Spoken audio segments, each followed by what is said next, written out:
Around the year 1333, the North African writer and traveller Ibn Battuta went on a journey around all of Asia that would take him to India and over the sea to Sri Lanka, Bangladesh, Malaysia, and eventually on to his final destination of China. But the first leg of this journey took him along the winding roads overland from Constantinople.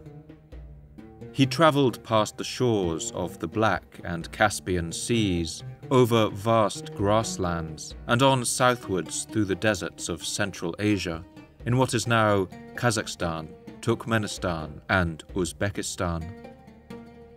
Ibn Battuta had heard marvellous stories about the opulent cities that lay along the vast trade route known as the Silk Road, which laced across the continent of Asia. These were the cities of Balkh, Bukhara, and Samarkand. First, he visited the city of Bukhara, once the jewel of Islamic learning, a city of enormous libraries and colleges. But to his disappointment, when he arrived, he found the city a much reduced place, as he wrote in his journal.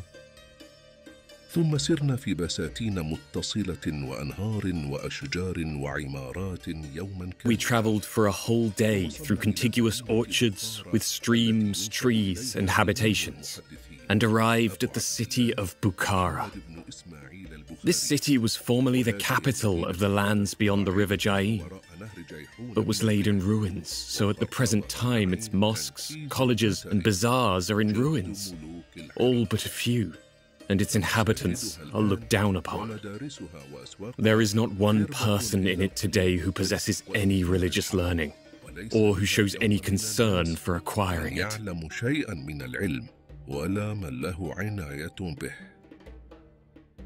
Surprised at the sorry sight of the once great city of Bukhara, Ibn Battuta continued on to the opulent metropolis of Samarkand.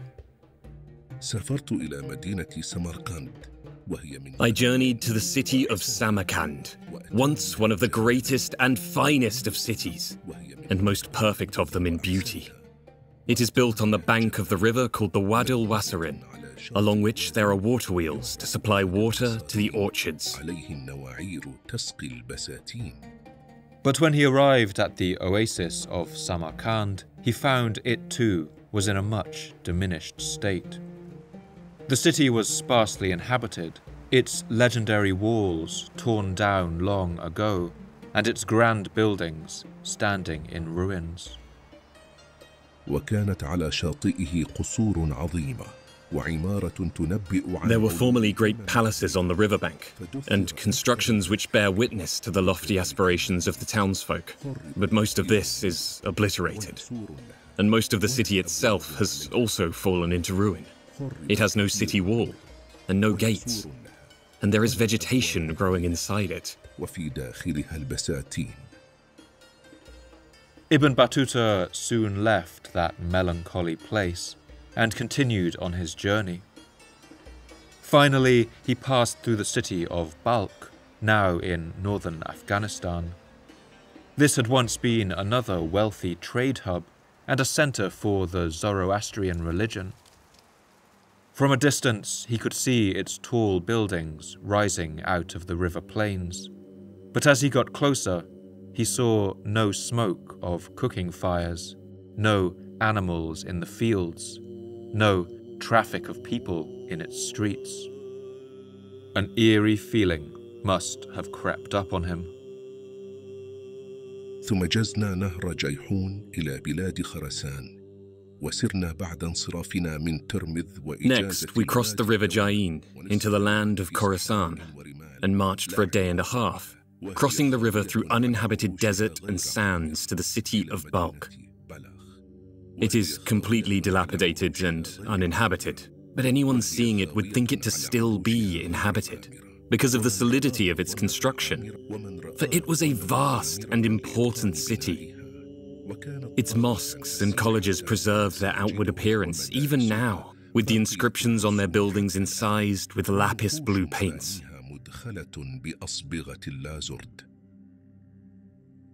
As he passed through this devastated region, he heard stories about other ruined cities lying out in the desert, now so empty of life that they could offer no shelter to travelers. ومدن خراسان العظيمة 4 اثنتان عامرتان. The great cities of Khorasan are 4. 2 of them are inhabited, namely Herat and Nishapur, and 2 are in ruins, namely Balkh and Merv.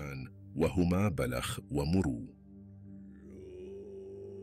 Had he journeyed out to the city of Merv, he would have found an even more devastated ruin, just a series of jagged earthen remains rising out of the cracked salt flats of the desert, home only to owls and wild dogs, where once a city of 500,000 people had stood. Everywhere across this region, the cities bore the scars of one of the Middle Ages' most momentous and world-changing events. This was the uniting of a nomadic people who called themselves the Mongols. From their homeland far away in the steppe grasslands of East Asia, the Mongols had fused their anarchic pastoral culture into a war machine that has had few equals in history, and forged an empire that would stretch across much of the landmass of Asia, the largest continuous land empire in history. In almost every land they touched, they would bring destruction and death, fear and anguish. But in places, they also laid the foundation for our modern world. As Ibn Battuta stood in the abandoned streets of Balkh, Samarkand and Bukhara, he must have wondered at the unlikely story of these strange nomadic conquerors.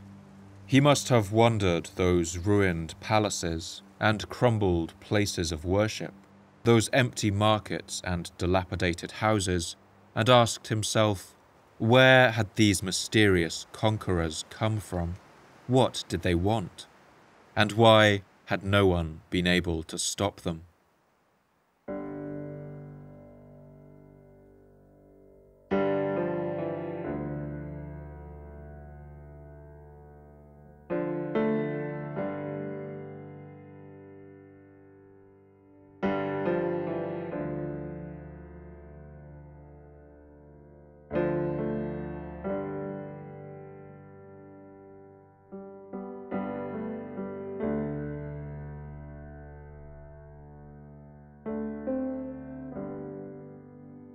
My name's Paul Cooper, and you're listening to the Fall of Civilizations podcast. Each episode, I look at a civilization of the past that rose to glory and then collapsed into the ashes of history. I want to ask, what did they have in common? What led to their fall?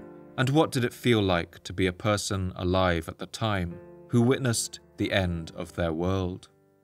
In this episode, I want to tell one of the most remarkable and unlikely stories from medieval history, the story of the Mongol Empire.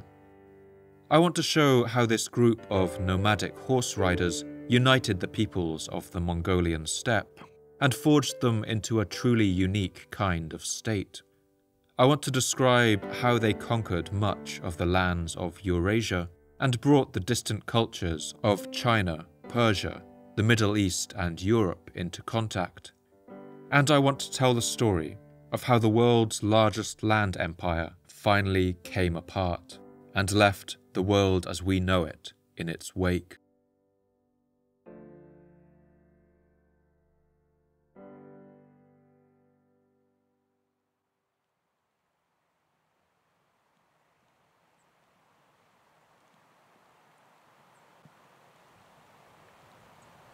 The Eurasian steppe is the largest grassland on Earth. It's a vast corridor of seasonal savannas that run virtually the entire length of Asia and covers around 7% of the planet's land surface. It stretches from Hungary and Poland in Eastern Europe more than 8,000 kilometers, passing over mountain ranges and rolling hills, past salty inland seas and sandy deserts, and over countless rivers, until it reaches northern China and the forests of Manchuria on the Pacific coast. The word steppe entered English from the Russian language, with its origin possibly rooted in the Old Slavic word sutepi, which means a place that is flat and bare. The Russian author Anton Chekhov describes the landscape of the steppe. A plain, broad, boundless, girdled by a chain of hills, lies stretched before the traveller's eyes. The hills merge into rising ground, extending to the very horizon and disappearing into the lilac-hued far distance. On and on you travel, but where it all begins and where it ends, you just cannot make out. Coarse steppe grass, milkwood, wild hemp, all are drenched in dew and caressed by the sun. The green forested lands of China and Europe receive moisture from the winds blowing in from the Pacific and Atlantic Oceans, meaning that they can support large trees, forests, and all manner of crops. But the lands of the steppe receive most of their airflow from the north, from the frozen polar ocean of the Arctic. Cold air cannot hold much moisture, and what little it contains falls as rain in the northern mountains, where the great frozen pine forests of Siberia stretch. The low rainfall on the steppe means that trees cannot survive, and even species of long grasses find it difficult to take root. As a result, all that remains here are the hardiest species of short grasses. For this reason, the steppe has always supported massive herds of grazing animals. The first humans to set foot on the steppe arrived about 40,000 years ago. They were hunter-gatherers who lived off what the land provided. In its rolling grassland, they hunted mammoths. Then, once those had died out, boar, antelope, goats, and aurochs, and one animal that lived in the steppe in abundance: the wild horse. Horses evolved in North America around 4 million years ago, but had crossed over to Asia during one of the last ice ages, when a land bridge existed between Alaska and eastern Russia. Humans and horses would one day form one of the most successful partnerships in history, but our fascination with them goes back even further. Horses are the animal most frequently depicted in the oldest prehistoric cave paintings, even in those of Chauvet Cave in France, which are more than 30,000 years old, and predate the domestication of the horse by 25 millennia. For all these thousands of years, humankind had looked on the horse as a symbol of power, grace, and perhaps also freedom.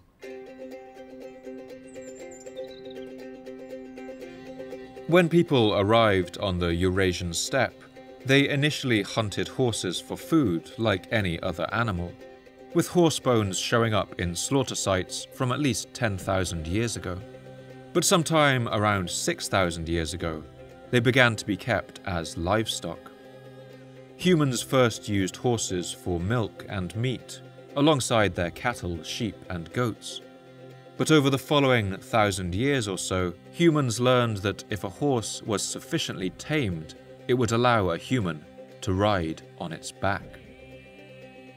We will never know which daring young man or woman first leapt up onto the back of a horse and braved the inevitable bucking and kicking that every horsebreaker must learn to endure. But when they did, they changed the course of human history. Around 5,000 years ago, we begin to see evidence of horse riding on the Eurasian steppe. One burial site in Botai in northern Kazakhstan contains the bones of horses, with the earliest signs of wear on the teeth and jawbones that suggest they had worn a metal bit in their mouths for much of their life, which could be attached to reins for a rider. This development occurred at a momentous time in human history. Around the world, the earliest cities were just then coalescing in Egypt, Mesopotamia, China, and elsewhere, and a new way of human life was taking shape. This new lifestyle was based on the planting of grain, the making of pottery, and the building of fixed dwellings. Soon came hierarchies and religions, priests and kings, armies and city walls. From this settled way of life, the first written words would be set down, cut into clay tablets in the Sumerian cities of Ur and Uruk, carved into the stone temples of Egypt, and into shoulder bones and tortoise shells in China. But it's clear that in the vast expanse of the Eurasian steppe, an equally dramatic revolution was taking place. It's around this time that the first mention of horses begins to appear in the written texts of the Sumerians. They would call them by the name Anshe Kura, meaning donkey of the mountains, since they first arrived from the mountainous north. One Sumerian text written more than 4,000 years ago is one of the first to mention this new animal, describing the hero god Lugalbanda as being as swift as a mountain horse. Holy Lugalbanda came out from the mountain cave, and from that spot he sped away like a horse of the mountains. Like a lone wild ass, he darted over the mountains. Like a large, powerful donkey he raced. A slim donkey, eager to run, he bounded along. Human life had just sped up considerably, and the domestication of the horse would change life on the steppe forever. A herder travelling by foot can cover a maximum of only about 30 kilometers a day, which limits how large his flock can be, and how far he could range in search of new grazing lands. But riding on the back of a horse meant you could cover more than 100 kilometers at a push, and you could travel at 5 times the speed over a short distance. With greater ability to cover large areas, you could also effectively manage much larger herds, and with more food available, you could establish ever bigger families and social groups. While all around the world, other peoples were settling down into ever larger cities, built of mud, brick, and stone, the people of the steppe were developing a parallel way of life, a life constantly on the move.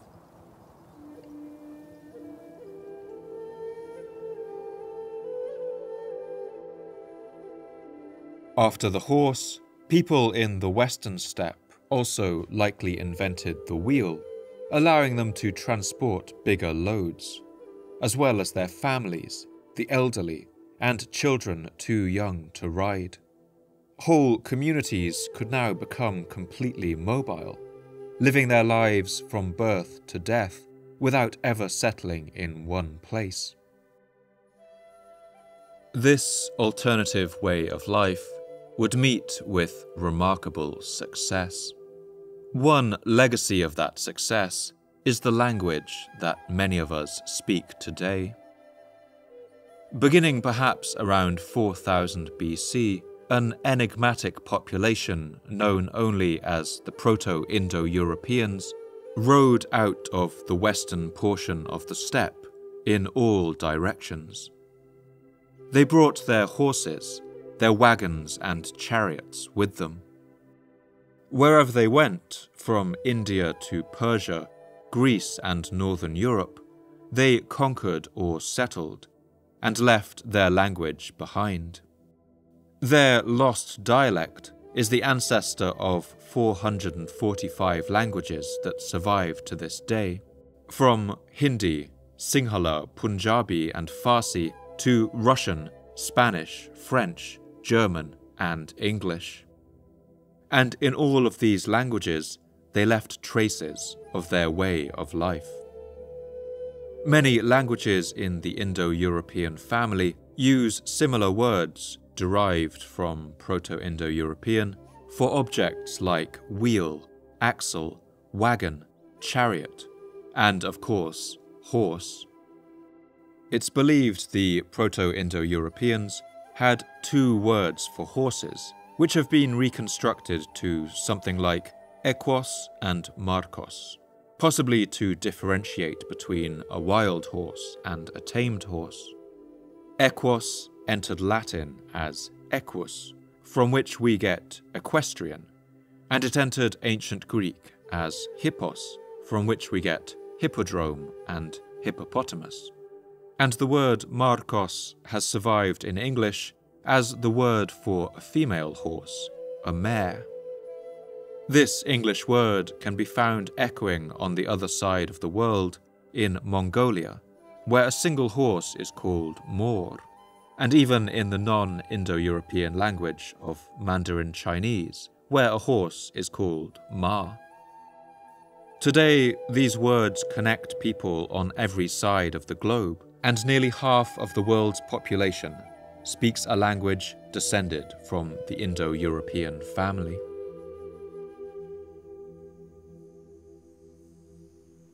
The Proto-Indo-Europeans were the first nomads to ride out of the steppe and leave their mark on history, but they were far from the last.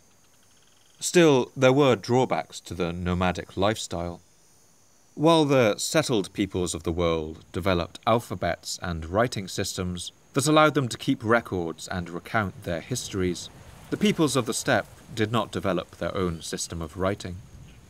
For this reason, for much of their history, we can only detect their presence through the writings of others, who often feared and hated them.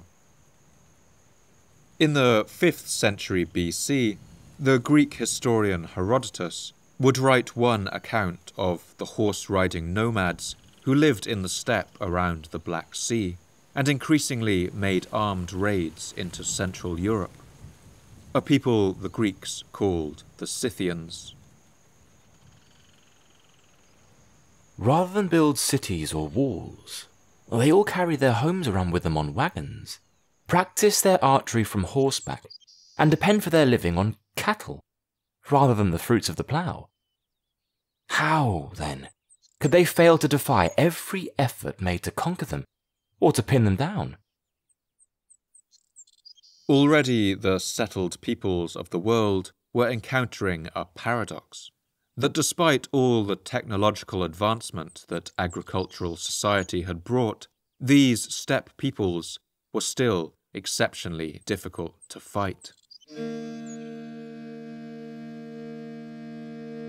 More than 800 years later, the struggling Roman Empire was limping through the remains of the 4th century, rocked by crisis and civil war.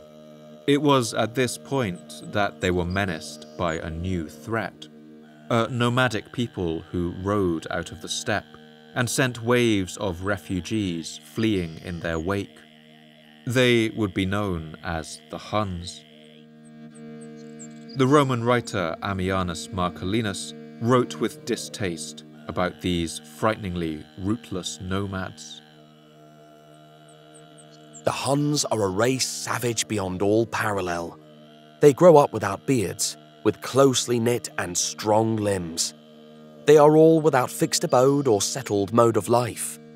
None of their offspring, when asked, can tell you where he comes from, since he was conceived in one place, born far from there, and brought up still farther away.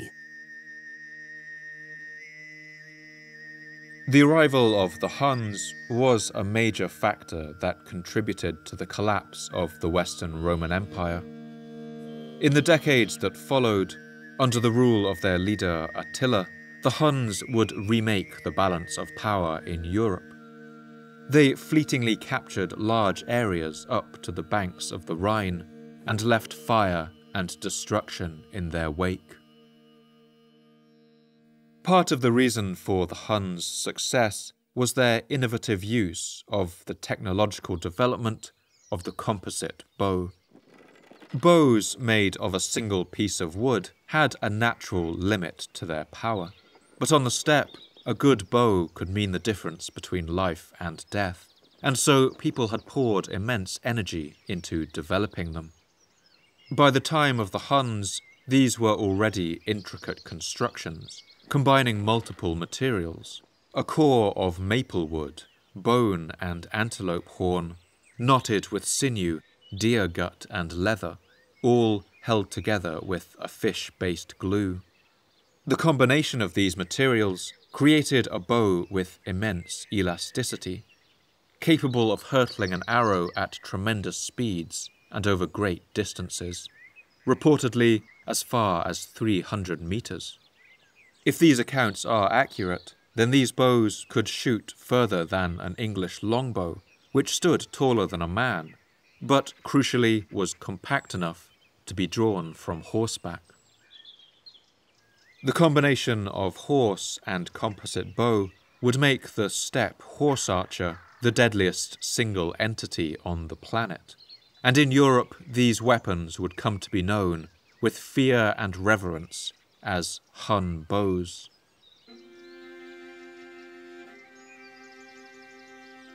The people of China struggled no less with their nomadic neighbours.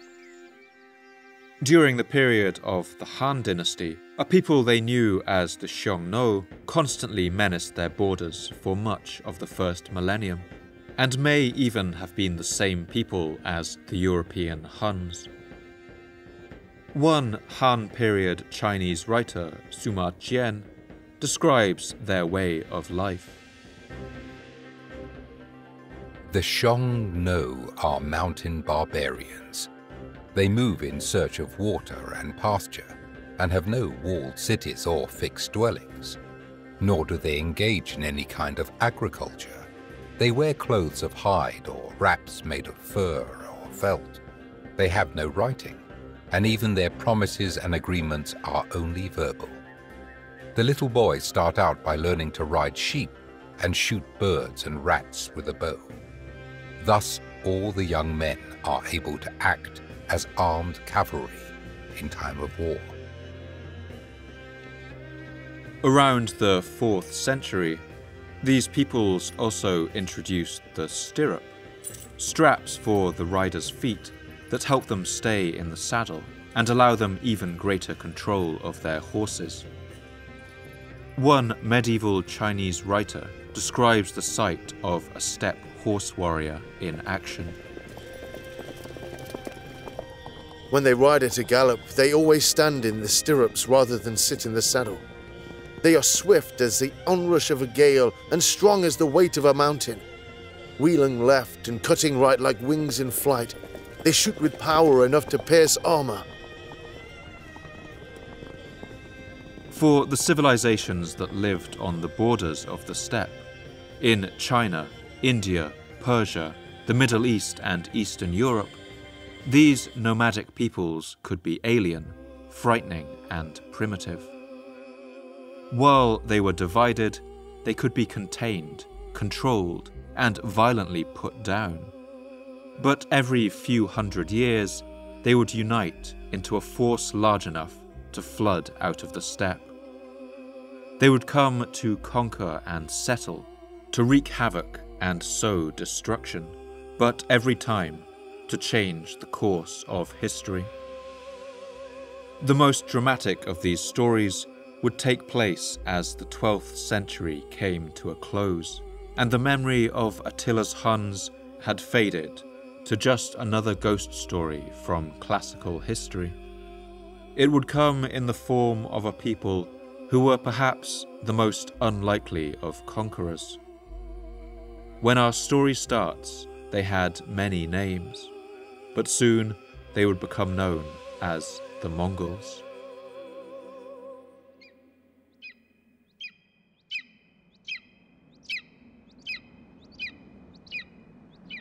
To find the location of the beginning of this story, we must travel to the east. along the wide expanse of the Eurasian steppe. For thousands of kilometers, we would see only grassland and seasonal deserts. Then we pass over the Altai Mountains, home to wolves, curly-horned ibex and eagles. Finally, we would reach the far eastern steppe on a high plateau of what is today Mongolia. At the end of the 12th century, the Mongols were just one of countless groups that existed in this land, speaking Turkic languages like Uyghur and dialects of Mongolian, and worshipping any number of gods. But despite this variation, many of them followed a similar way of life. Life on the steppe meant following the natural cycles of the world. In the warm summers, the rains come, and the grassland flushes green. During these months, the nomads' herds of cattle, goats, sheep, camels, and horses have plenty to eat, and they graze in their summer pastures on the open grassland. But as the cold, dry winters descend, herders would move to their winter pastures in the north, where the green valleys at the foot of the mountains remain shaded, and there are still grasses growing. This natural cycle dictated every aspect of steppe life, as one medieval Chinese writer, Zhao Gong, describes. In their custom, each time the grass grows green is 1 year.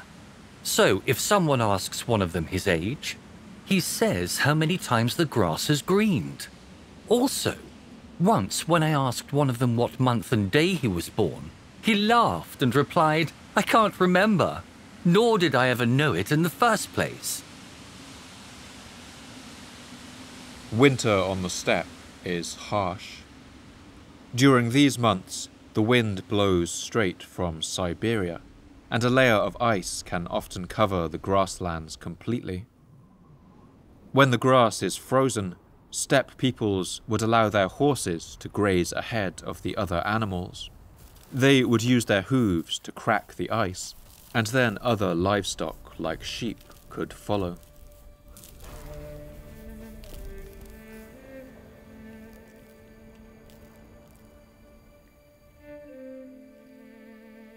In the flat, featureless landscape, people navigated primarily using rivers, which interlace the steppe in countless waterways. Among them, the Orkhon, the Selenga, and the Onon. By riding up and down these rivers, the steppe peoples could find their way, and would never be far from water for their horses. The knowledge of these river paths were passed on from person to person by word of mouth, through poems and songs. The primary mode of shelter in the steppe was the tent. One Chinese writer of the time, named Li Xinchuan, describes these habitations. They have neither walls nor moats, nor houses nor mansions, but instead make felt tents, for which they choose dwelling places that have the most beneficial water and grass. In English, these tents are often called yurts, derived from a Turkic word, but in Mongolian they are known as gir. Their structures are made of lattice of light but strong willow wands, and their walls are made of felt, a material created by pressing together layer upon layer of sheep's wool. These tents are warm during winter and cool during summer, and they are also fully mobile, designed to be dismantled and rebuilt every day if necessary, and carried from place to place on the back of carts.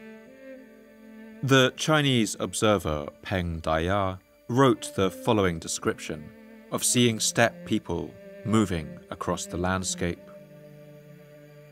The yurts, that is, felt tents in which they live, have neither walls nor roof beams. They move them to follow the grass and water, never staying for long. Cattle, horses, or camels are used to pull their carts, on which it is roomy enough to sit or recline. These carts are dispatched in groups of 5, looking like columns of ants as they wind along, extending out for 5 miles. Some of these carts could be huge, designed to carry the tents of nobles on their back. One European visitor to Mongolia in the Middle Ages, William of Rubruck, described seeing carts as large as 10 meters wide, about the length of a London bus. These dwellings are constructed of such a size as to be on occasions 30 feet across. I myself once measured a breadth of 20 feet between the wheel tracks of a wagon, and when the dwelling was on the wagon, it protruded beyond the wheels by at least 5 feet on either side. The wagon's axle was as large as a ship's mast. I have counted 22 oxen to one wagon. These carts were insulated from the changeable weather of the steppe, and those used to transport valuables were protected by a special kind of felt that had been soaked in waxy tallow to keep out the rain. When their day's travelling was done, the steppe peoples would fortify their camp by placing their carts in a ring, making a makeshift wall to keep out raiders and thieves. Their gir tents were always erected facing south, so that the sun would shine in through the doorway. The heads of the house and people of high status would always sit on the north side of the tent, facing the door, while more junior members of the clan would sit in the south. In the centre of the gir was a hearth fire made from burning pieces of dried dung. This was a resource in infinite abundance among herders, but usually goat dung was preferred, since it burned cleanly and gave off a pleasant smell like burning leaves. Above this fire there was a smoke hole cut in the felt roof. These smoke holes had a practical purpose as a chimney, but they also held a kind of spiritual significance. The fire and the hole in the tent were considered to be a means to communicate with the clan's ancestors, and was a ceremonial space for rituals. We can imagine a Mongol family sitting around this fire, with the vast darkness of the steppe at night outside, watching the sparks of their fire drift out through the hole in the roof as the howling steppe wind outside batters the felt walls of the tent.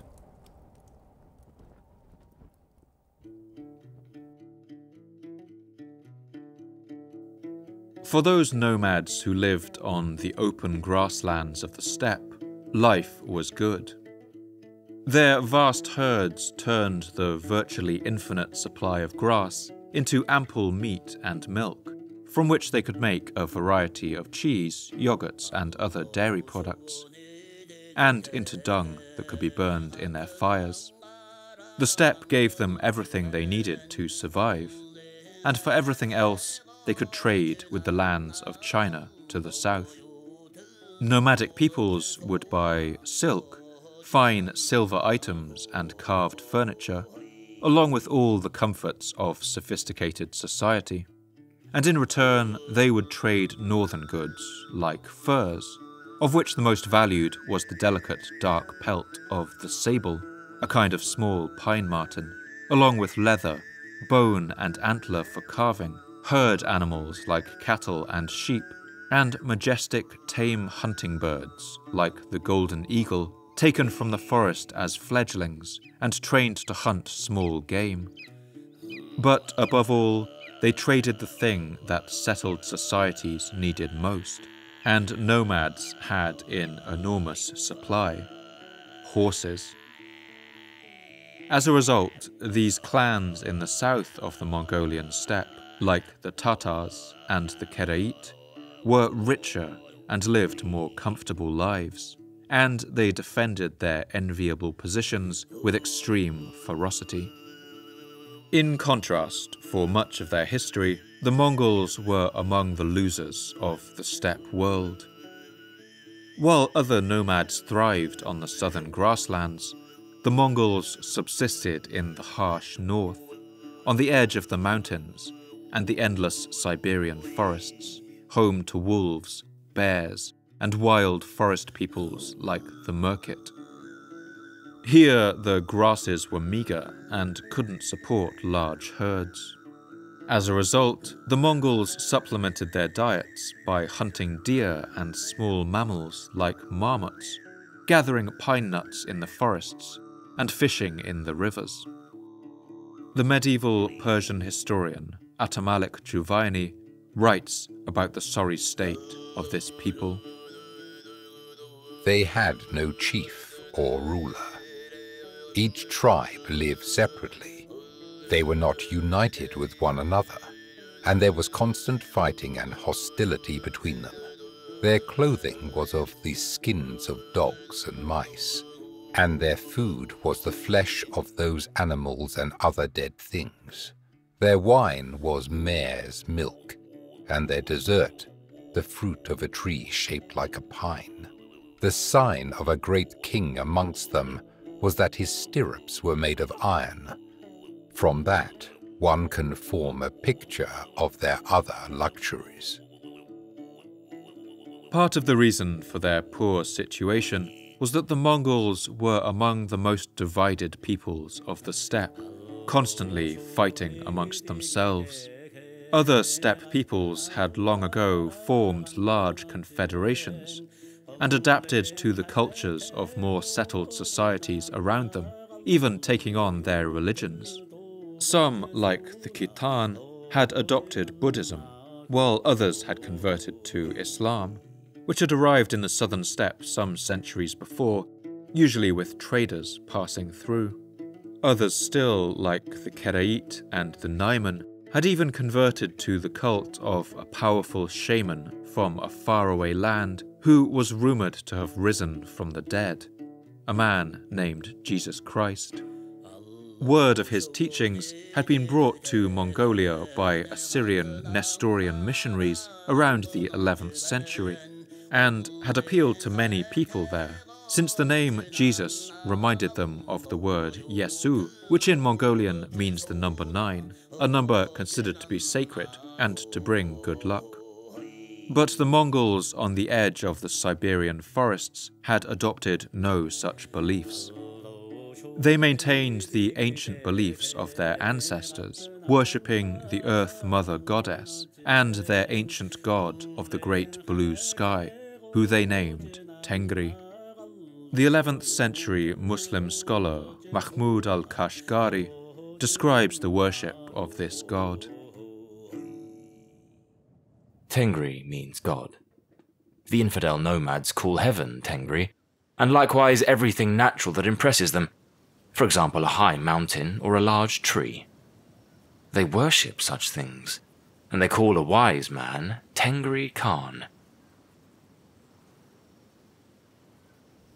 The god Tengri was believed to reside particularly in the region of a vast freshwater lake known as Lake Baikal, and it's here that the mythology of the Mongols begins. In the Mongol conception of their own history, their story began when a Siberian wolf mated with a roe deer and gave birth to the first of their royal line.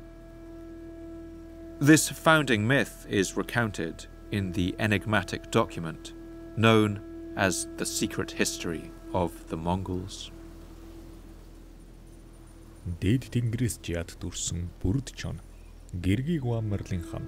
There was a blue-grey wolf born with a destiny from heaven above. His wife was a beautiful red fallow doe. They came crossing the sea. They made their home at the headwaters of the Onan River.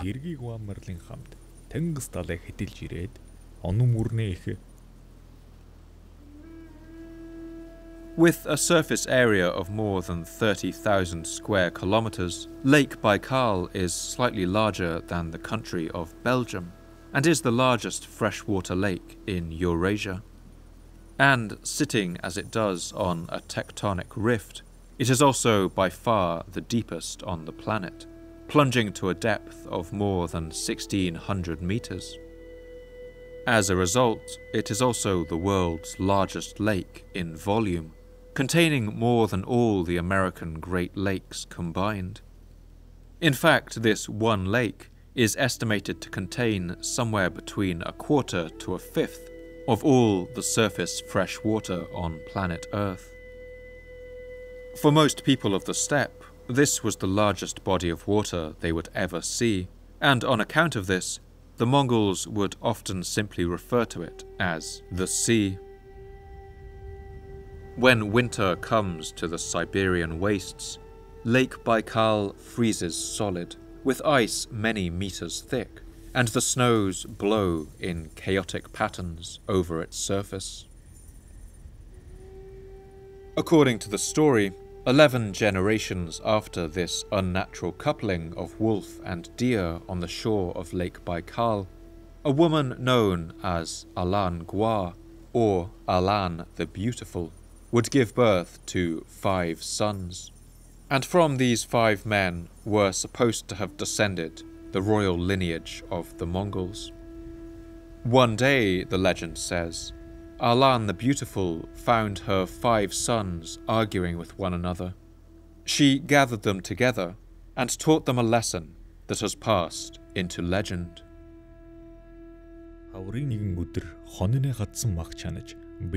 She gave them each an arrow shaft and told them to break it. Each one was broken and let fall. Then she took 5 arrow shafts bundled together, gave the shafts to them, and told them to break them. All 5 of them, one after another, took the 5 arrow shafts joined together, but were unable to do as she said and break it. Then their mother Alan the Beautiful spoke words of admonition to her 5 sons. You, my 5 sons, were born from a single womb. You are just like the 5 arrow shafts.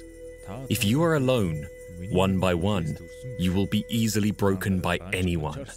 But if you are joined in a cord as one, then how could you be broken by anyone?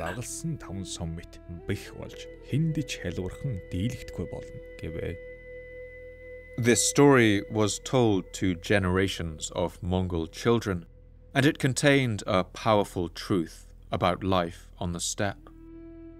Out there, family was the most powerful connection that anyone had, and without it, you were left alone, hungry and defenseless. Mongols thought of their kin relationships as a kind of branching tree or river. They traced their ancestry back to real ancestors, a relationship known as uruk.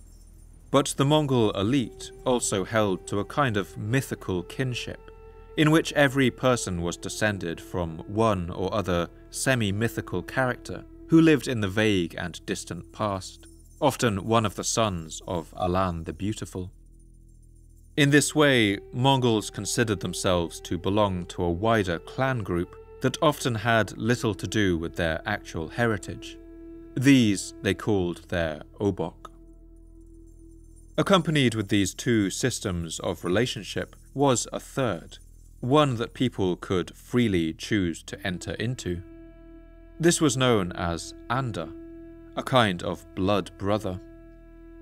In this ritual, 2 close friends could swear an eternal allegiance, essentially becoming family, and this relationship was taken just as seriously as any connection of kinship.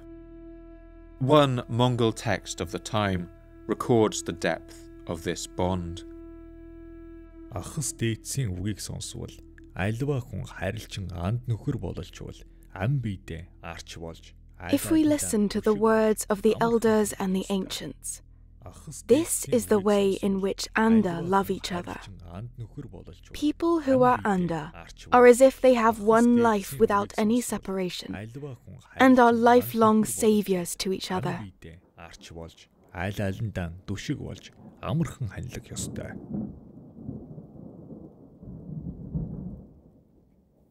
To survive in the harsh world of the steppe, people had to be tough, but they also had to come together. To get a sense of the reality of this life, there is no better example than the upbringing of one man born here on the steppe, whose story we know in unprecedented detail. A man who would rise from the humblest beginnings imaginable to change the course of world history. His name was Temujin, but that is not the name that history would know him by.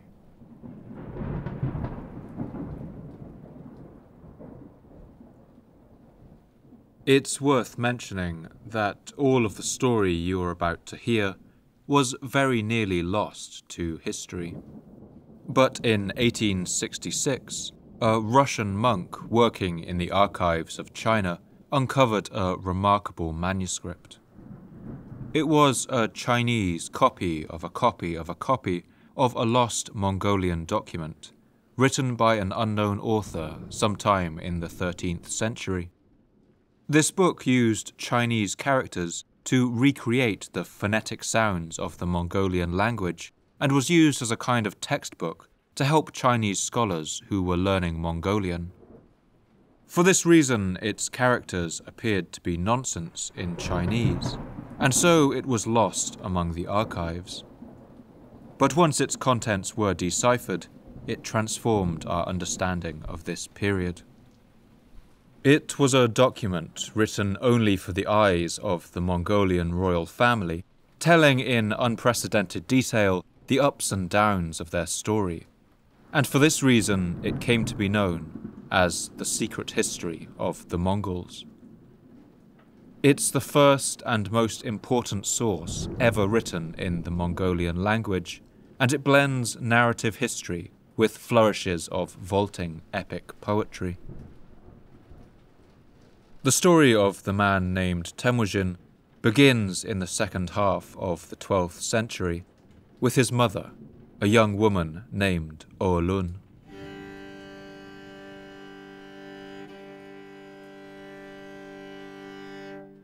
She was from the eastern Mongolian steppe, to the southeast of Lake Baikal, and was probably no more than a teenager. She had just married a man named Chiledu, of the Merkit people. This young couple was in love, and she was now travelling back to his homeland with him to live with his family in their camp. But things would not go according to the young lovers' plan. On their fateful journey home, they passed through the lands of a warrior named Yesugei, the leader of a small Mongol band on the great Onon River. Yesugei had once been a powerful leader, but had recently fallen on tough times. That day, he was out hunting with his hawk when he saw the marriage procession pass by and caught sight of the beautiful face of Oğlun. Yesugei already had a wife, but upon seeing Oğlun, he became overcome with desire for her, and as a Mongol warrior, he was used to taking what he desired. He rode back to his camp and gathered his two brothers, and together they chased after the wedding party, with murder in their hearts. When Oğlun and her husband saw the warrior brothers bearing down on them, she begged her husband to flee and save his life, as the secret history recalls. His bride, Madame Oğlun, said to him, Have you understood what those three men are about? Their looks say they want your life. As long as you have your life at least, you will find a woman to wed. Save your life. Chiledu listened to her pleas and fled across the grasslands, leaving Oğlun to be captured. The two of them would never see each other again. The three riders chased him from behind over 7 ridges until they drove him off. They came back, and Yesugei took Madame Oğlun by the tether, and she wailed in a great voice. She wailed until the Onon River echoed it, and the wooded valley rang with it. We don't know what happened to Oalun's husband Chiledu, but it seems he never made any attempt to recapture her. In the harsh world of the steppe, a man only had rights to what he could defend, and Oalun was now no longer considered his wife. As for Oalun, her heartbreak must have been overwhelming, but she seems to have accepted her fate and settled into the new life that Yasuge had forced upon her at the edge of the mountains and the great Siberian forest. Here, she would have to be tough to survive. Yasuge already had a wife, and by then this woman had borne him a son named Begta. Soon Oalun too became pregnant and gave Yasuge their first child together. This child was a boy, and it said that when he came screaming into the world, he was clutching a tiny but fearsome omen in his little hand. When Madame Oalun was big with child, just then, when they were at Delion Boldak on the Onon River, he was born. When he was born clutching a clot of blood in his right hand, the size of a knucklebone.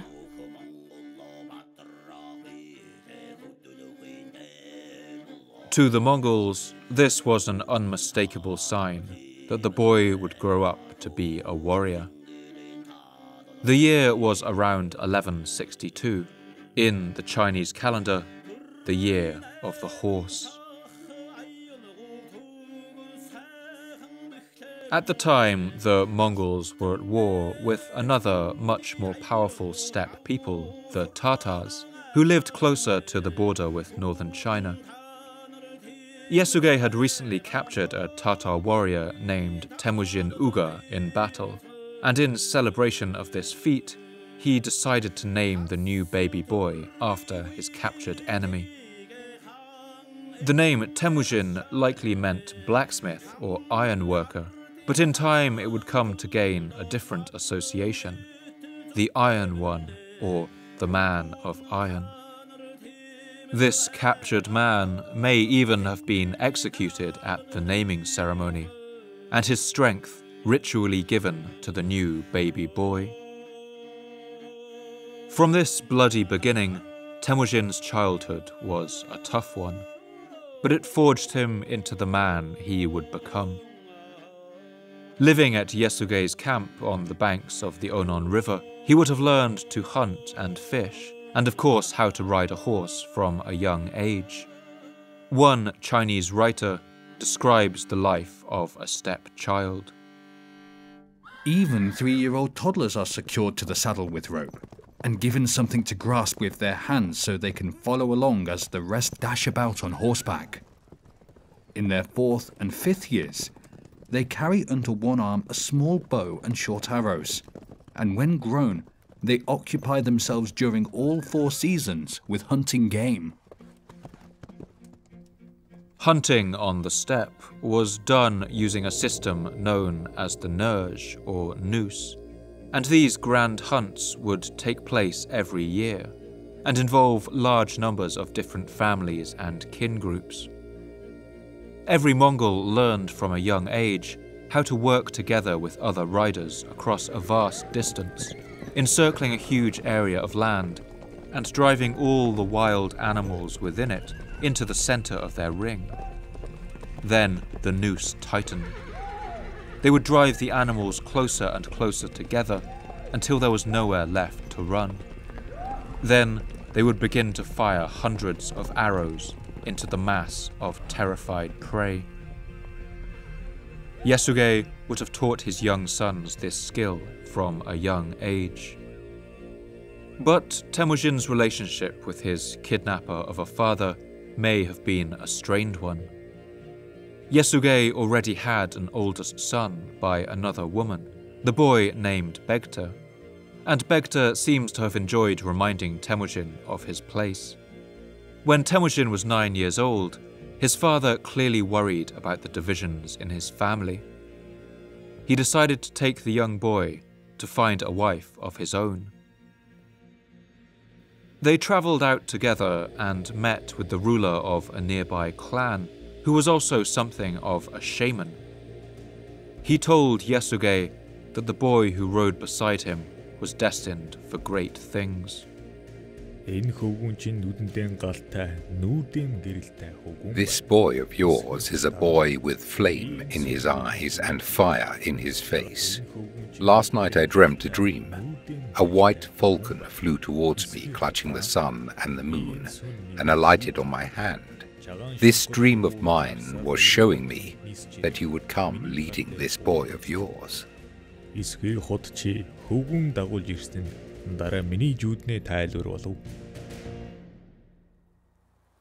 The chief gave the young boy the hand of one of his daughters, a girl named Borta. She was a year older than him, and at the first sight of her, Temujin fell in love, a love that would never leave him. On his way home, his father Yasuge must have been satisfied. He had found a good wife for his young son and could now head home to a family made at peace. But fate would conspire against him. That night he stopped at a camp belonging to some Tatar men. By this time, the Tatars and the Mongols were no longer at war, but they were still bitter rivals. The customs on the steppe stated that whenever someone stopped at your camp, you were required to set your differences aside and offer them hospitality. But these Tatars had other ideas, as the secret history recounts.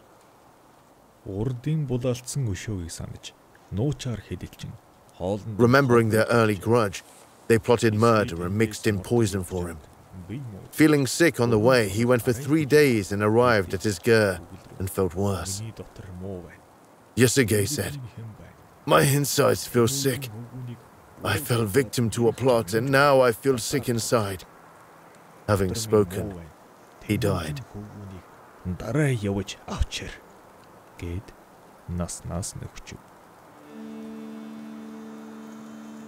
Hearing of this treachery from a rider sent by his dying father, Temujin rode hard across the steppe, heading home to be with his mother, and left his betrothed Borta behind. The death of Yasuge left this vulnerable family exposed and alone in the cruel world of steppe politics. Yasuge's clan had been a mixture of different peoples, including families of Mongols known as the Borjigin and Tayechut, and they had little holding them together other than Yasuge's leadership. Now they split into separate parts and departed in all directions, and none of them had any room for a widowed woman and her hungry children.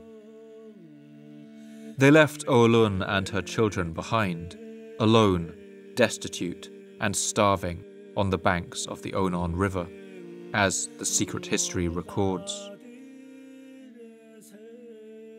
The Tayechut brethren moved camp down along the Onon River to leave behind on the range Madame Oulun the widow, the little ones and boys, the mothers and children. The Tayechut took their livestock, their goats and their sheep, and left them with only the few horses they owned. This was practically a death sentence. When winter came to the steppe, this feeble group would no doubt freeze and run out of food. But remarkably, that's not what happened. That's because Oulun refused to let her children starve. Madame Oulun, born both womanly and wise, finding food for her small boys, fixing up her flowing skirts, flying up and down the Onon River's flood, finding wild fruits, crabapples and cherries, filled she the night and day their famished throats. They were well raised on wild garlic and onion, lily bulbs, leeks, and onion leaves.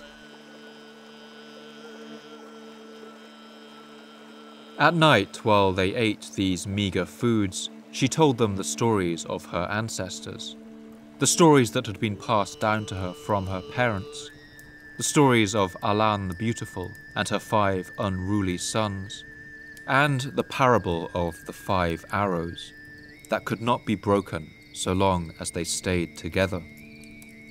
At first, the boys seemed to have taken these lessons to heart. Их эжний дэжсэн хөвгүүд эрс сайт болон өсөж, эрх омог төвлөр болж, их онны saying to each other, "We must feed our mother." They sat on Mother Onon's muddy banks and mastered metal hooks and lures, catching maimed and motley fish. Turning needles into hooks, they hooked trout and little whitefish. They sifted pools for silver minnows, and so they served back their mother's love.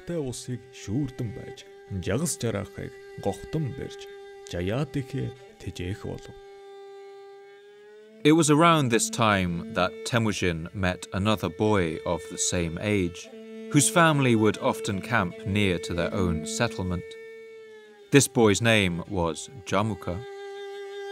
The 2 boys hunted and fished together and became good friends. In fact, they became so close that they swore to enter into that bond of chosen kinship and became what the Mongols called anda, a kind of blood brother. They most likely spilled a drop of their blood into a cup of fermented mare's milk, and both drank from it, swearing an oath of eternal brotherhood and always to fight on one another's behalf.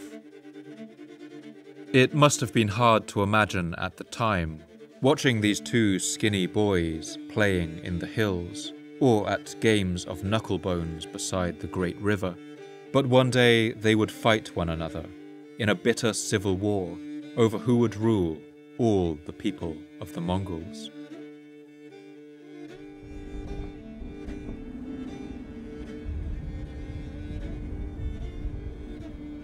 Soon winter came to the steppe.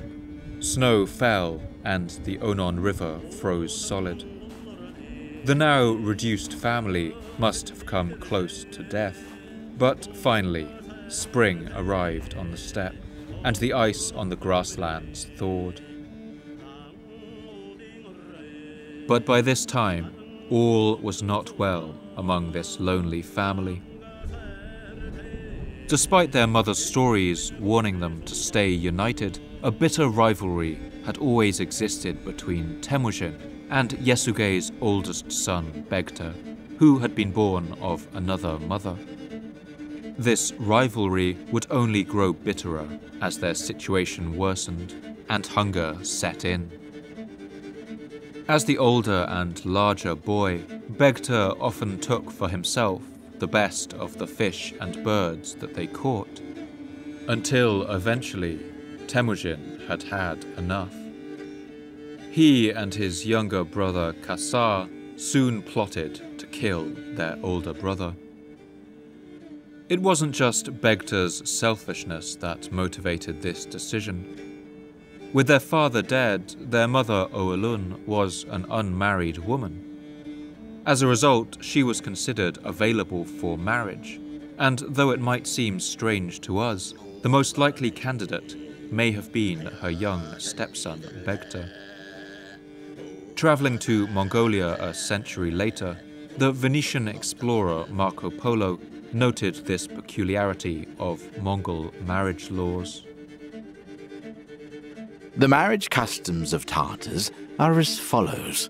Any man may take 100 wives if he so please, and if he be able to keep them. But the first wife is ever held most in honor, and as the most legitimate. They may marry their cousins, and if a father dies, his son may take any of the wives, his mother always excepted. That is to say, the eldest son may do this, but no other. If Begta married Oalun, he would secure his position as the undisputed head of the family. Temujin and Kasar were determined not to let that happen. The pair of them chose their moment carefully. They took their bows and crept up on Begta while he sat on the hill, drawing their bowstrings taut, When he saw them, he briefly pleaded for his life, but they didn't listen. Temujin and Kasar shot him with their arrows and left his body to lie in the long grass of the steppe. When they returned to their tent, their mother saw the murder in their eyes. Темүжин хасар хоёр гэрд ирж ороход өжин их хоёр хөвгүүнийхэн чараагийг хармагч дараа учрыг мэдэж. When they came back into the gear, the Madame Mother understood it all from the faces of her two children. "Murderers!" she shouted. When bursting out from my hot womb, he wielded in his hand a black blood clot, like a hound that devours its own, like a panther that pounces against a cliff, like a lion that cannot restrain its wrath, like a wolf that stalks in the whirling blizzard. You killed your own brother.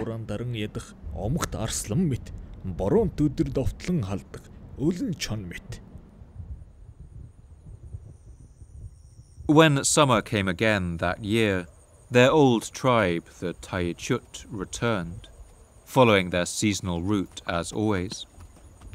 They must have expected to find nothing but a collection of whitened bones littering the steppe, where they had left the family of Oalun and her children to die. But they were astonished and a little concerned to find these young men and their mother still living by the side of the river. Somehow, they had clung to life. This could turn out to be a problem for the Taichut. These boys were becoming stronger each year, and maybe one day they would be strong enough to take revenge for abandoning them. Perhaps when the Taichut heard of Temujin's killing of Begta, they used this as an excuse to hunt him down as an outlaw. Temujin ran, and they chased him high up into the mountains. Fleeing for his life, he made for one peak in particular that held a great significance, the sacred mountain named Burkhan Khaldun. Among the rocky slopes strewn with scree, there grow forests of Siberian larch and pine, where it was possible for him to hide.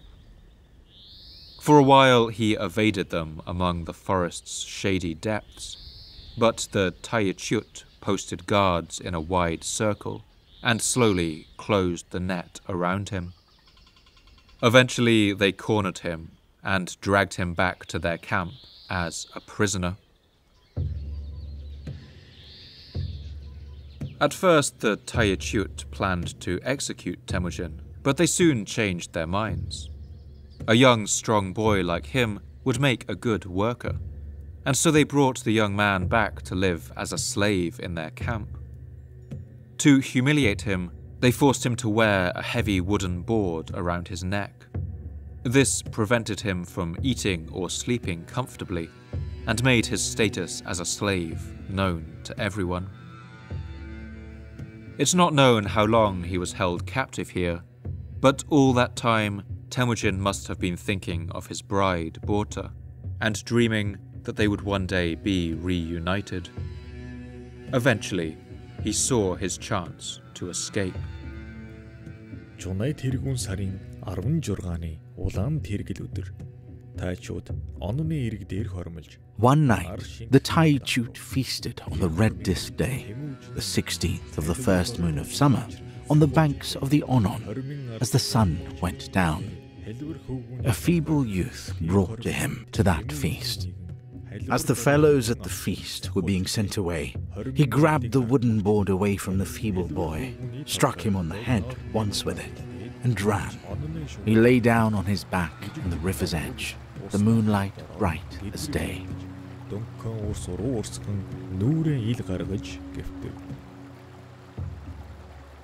With the Taichut guards combing the steppe for him, Temujin saw only one chance to escape. He leapt into the icy river, and the heavy wooden board acted as a flotation device. When he climbed out of the water some way downstream, he found a family of herdsmen who helped him to remove the lock on the heavy piece of wood, and he limped back home to his family. By this time, He was a young man of about 16. Oilun and his siblings must have been overjoyed to see him when he returned, but he had other things on his mind. The first thing he did when he returned was to ride out to claim his bride Borta. He must have feared the worst, that her father had gone back on his word and given her to someone else, but perhaps the old shaman had remembered his vision and the fire he had seen in the eyes of that young boy. All those years, he had kept his daughter for the man she was promised to. She and Temujin were married.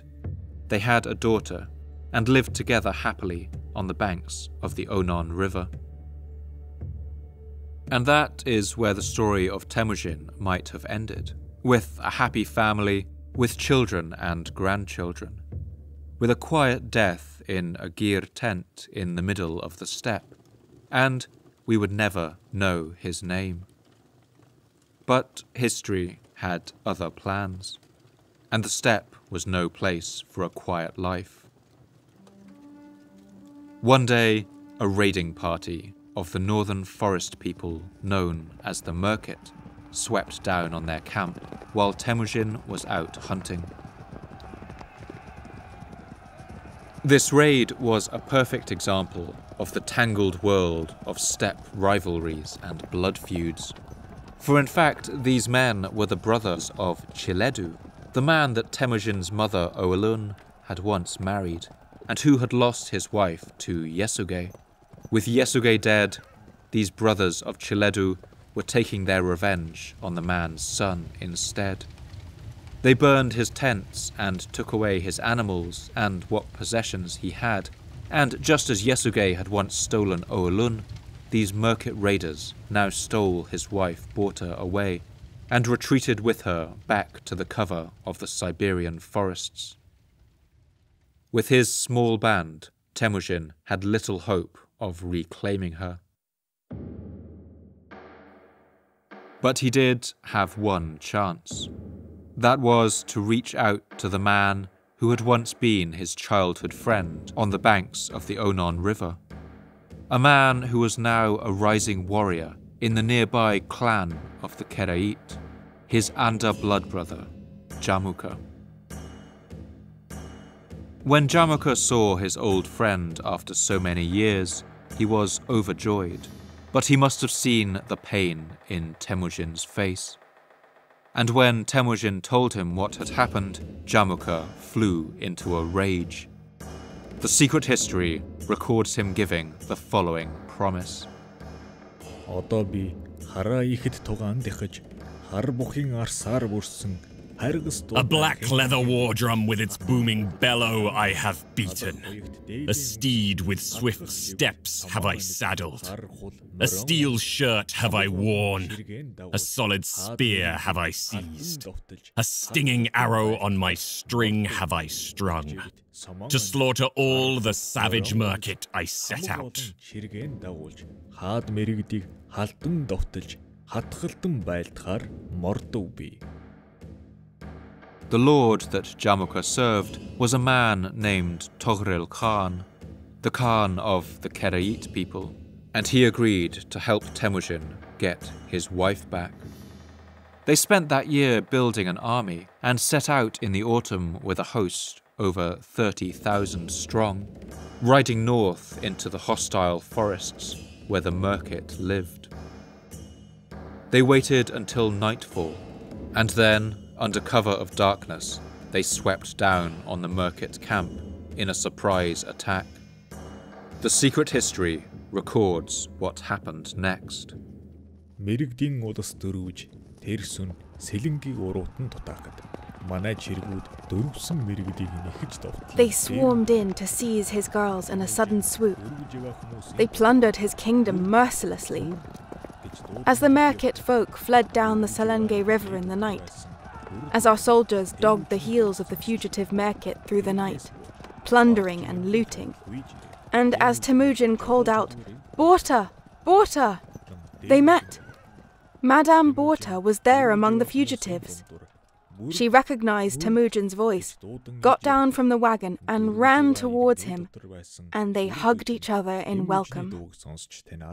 Тэрэгнээс бууж хуаагчин эмгэн хоёул гүйж ирээд Темүжиний жолоо чолгуурыг барьж авав. There was only one complication. Temujin soon found out that his wife Bourta had become pregnant. Since she had been captured and forcibly married to a Merkit lord, Temujin could never know whether the child was his. Perhaps for this reason, when his firstborn son came into the world, Temujin gave him the name Jochi, which in Mongolian means guest, perhaps alluding to the question of his fatherhood. But they all agreed to put the issue behind them, and Temujin accepted Jochi the guest as his eldest son. After this experience, it was now clear to Temujin that a life of peace was impossible on the steppe. For protection, he and his family joined Jamuka's camp, and the pair of Anda blood brothers rode together as equals for a year and a half. They hunted and fought together, and perhaps even played knucklebones together the way they had as boys. Jamuka also introduced Temujin to his lord and patron, the ruler of the Kerayit clan, the man named Toghril Khan. This time would have been crucial for Temujin. During his upbringing, he had known only hardship and poverty, whereas Jamuka had become an experienced warrior and leader. He must have taught Temujin all he knew. For a while, everything seemed to be going well. But eventually, Temujin began to detect a hint of resentment from his blood brother. Perhaps even a glimmer of contempt. One day, Jamuka ordered him to stay home and protect the clan's sheep herds, a clear sign that things were beginning to sour between these old friends. The two quarrelled, and Temujin's wife Bourta advised him to leave his friend and start out on his own. Бүрдүжин үгэл рүү Жамуухан дамархан вайддаг гэдэг үлээ. Одоо биднээс вайдаг чаган болсон бич. Madame Bourta said, Jamuka Anda is said to be a person who easily gets tired of things. Now the time has come that he has become tired of us. Let us not pitch camp. Let us make a clean break and move away through the night. Энэ хөдөлсөөр шулуухан жамхаас хагчиж сүн туж явъя гэвэ. With a heavy heart, Temujin agreed, and he and his family prepared to leave. He would now be starting again from the beginning, alone on the steppe. He expected to leave with just his wife and his small children, but to his surprise, he had gained a great deal of popularity among Jamuka's people. In fact, when Temujin made to leave Jamuka's camp, half of his blood brother's followers asked to go with him. The loyalty that Temujin clearly inspired was partly due to his reputation for generosity. When dividing up the loot from a successful raid, steppe peoples had for thousands of years adhered to an ancient system by which the elites and nobles took all the best plunder for themselves and then divided the rest among the other men as they saw fit. Common people were usually left out of this system. In the harsh world of the steppe, strength was everything, and the strong took the lion's share. But Temujin appears to have been different. He had grown up on the freezing bank of the Onon River with his siblings and learned to share everything in common. He had once killed his older brother Begta, partly for taking the best food for himself, and since then must have harboured a distaste for this ancient system. And perhaps he had learned that inspiring loyalty in those around him was worth any amount of gold, or any number of horses.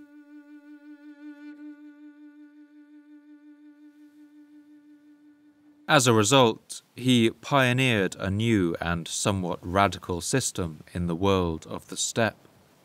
In his party, loot would be shared according to merit, and those who did well in battle were given a greater share, even if they were just common people. Among his followers, he also, at times, introduced a kind of insurance policy, decreeing that any soldier who was killed in battle would have their share of the loot given to their widow and orphaned children, a policy perhaps inspired by his own experience of losing his father and being plunged into poverty as a child. A certain amount of loot was also distributed to the elderly and disabled. All of this meant that when he left Jamuka's camp, a number of men wanted to follow him. But in taking half of his blood brother's people, Temujin had also gained a powerful enemy. Throughout this time, the Mongols were still a fractured and divided people. But now these two rival warriors both desired to make themselves ruler over all the Mongols, a title that had long been known as Khan. In the summer of 1189, Temujin decided to take his chance. He summoned a meeting of the clans, known as a Kurultai. A Kurultai was a riotous event, part political rally and part festival. This one took place on the shores of a place on the steppe known as the Blue Lake. Here, the air would be filled with the sound of horses, laughter, and perhaps the mesmerizing sound of Mongolian throat singing, a unique vocal form in which the singers summon sound from deep in their larynx, with such precision that they are able to sing two notes at once.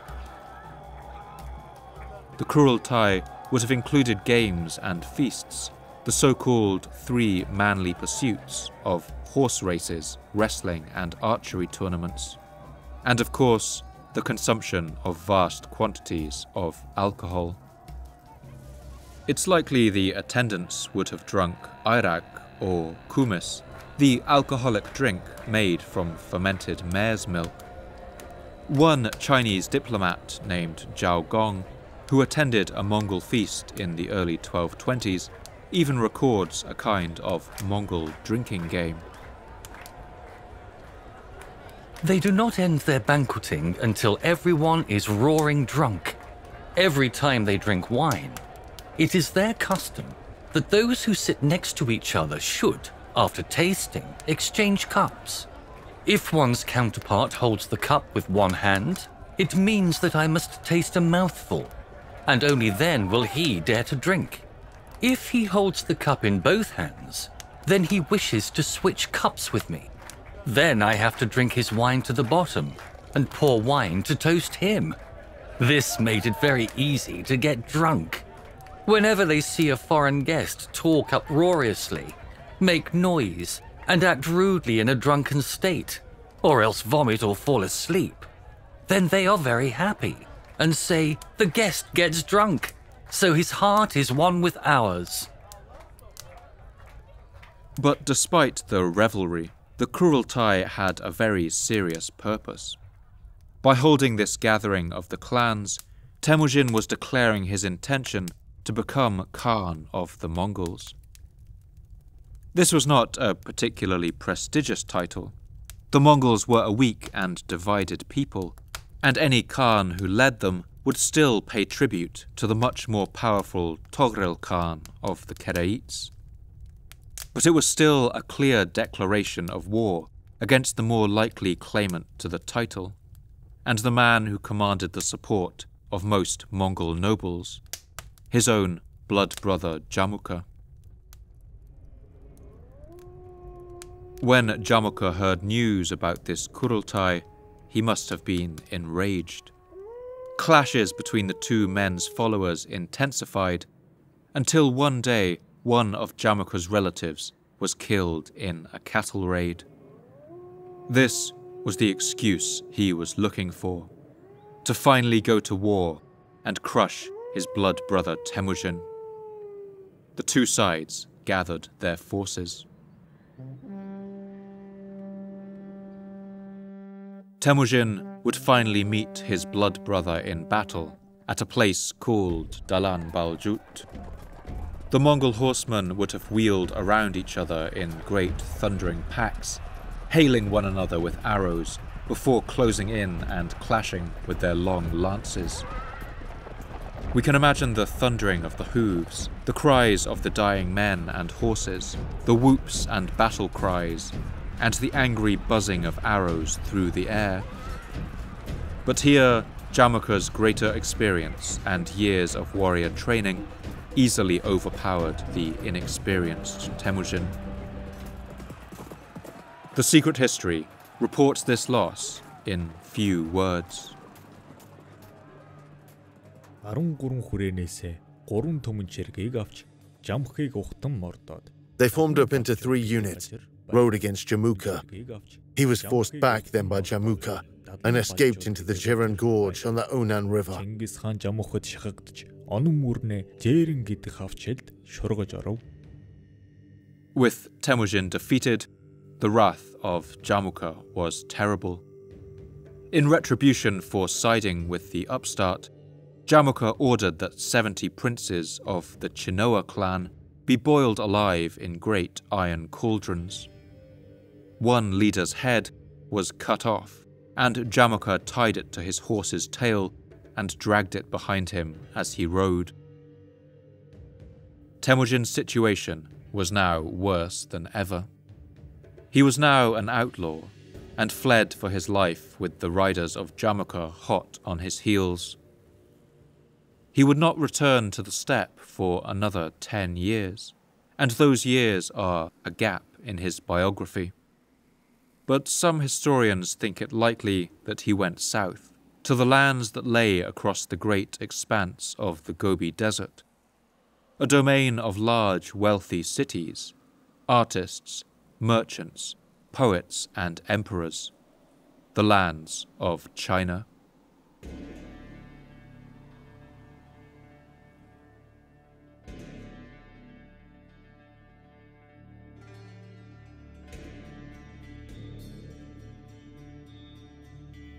China at the end of the 12th century was a divided land. Since the days of the first emperors of the Qin and Han dynasty, the settled people who lived in the floodplains around the Yangtze and Yellow rivers had fought bitterly with the nomadic horse-riding peoples of the steppe. And since that time, China's emperors had built numerous defences on their northern border that would become known as the Great Wall.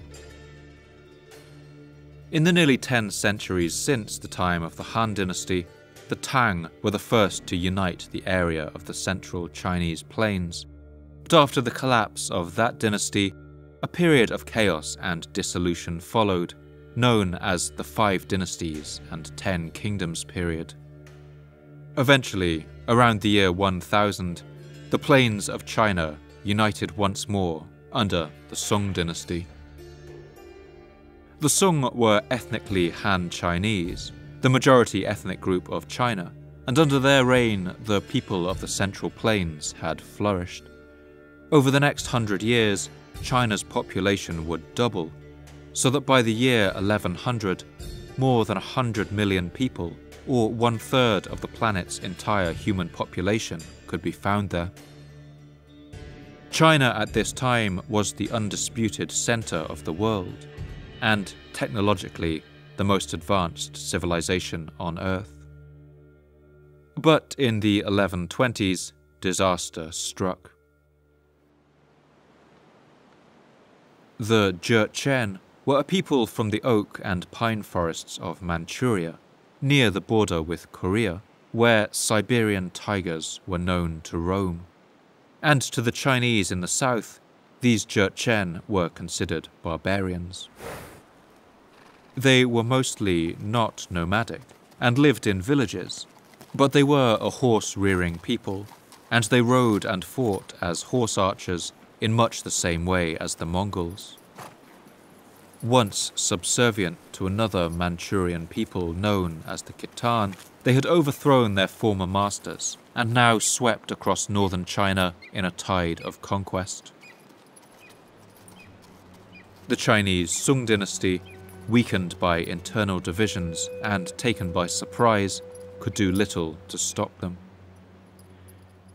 In a disaster that the Sung would rue for centuries, Jurchen horsemen swept south and seized the lands around the northern Yellow River, pushing south and even capturing the former Sung capital of Kaifang.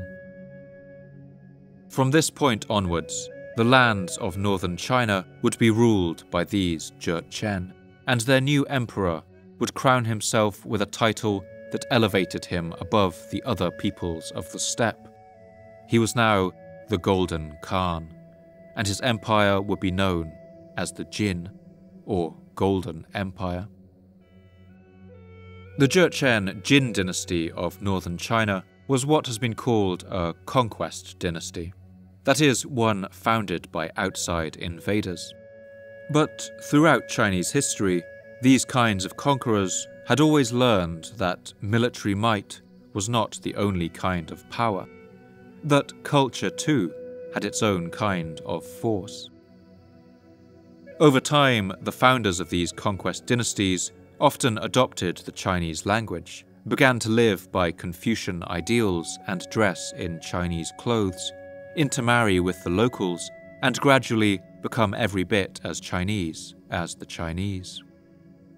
The Jurchen were no different. In fact, over the century that they ruled northern China, they adopted the Chinese language so enthusiastically that very few written texts in the Jurchen language have survived.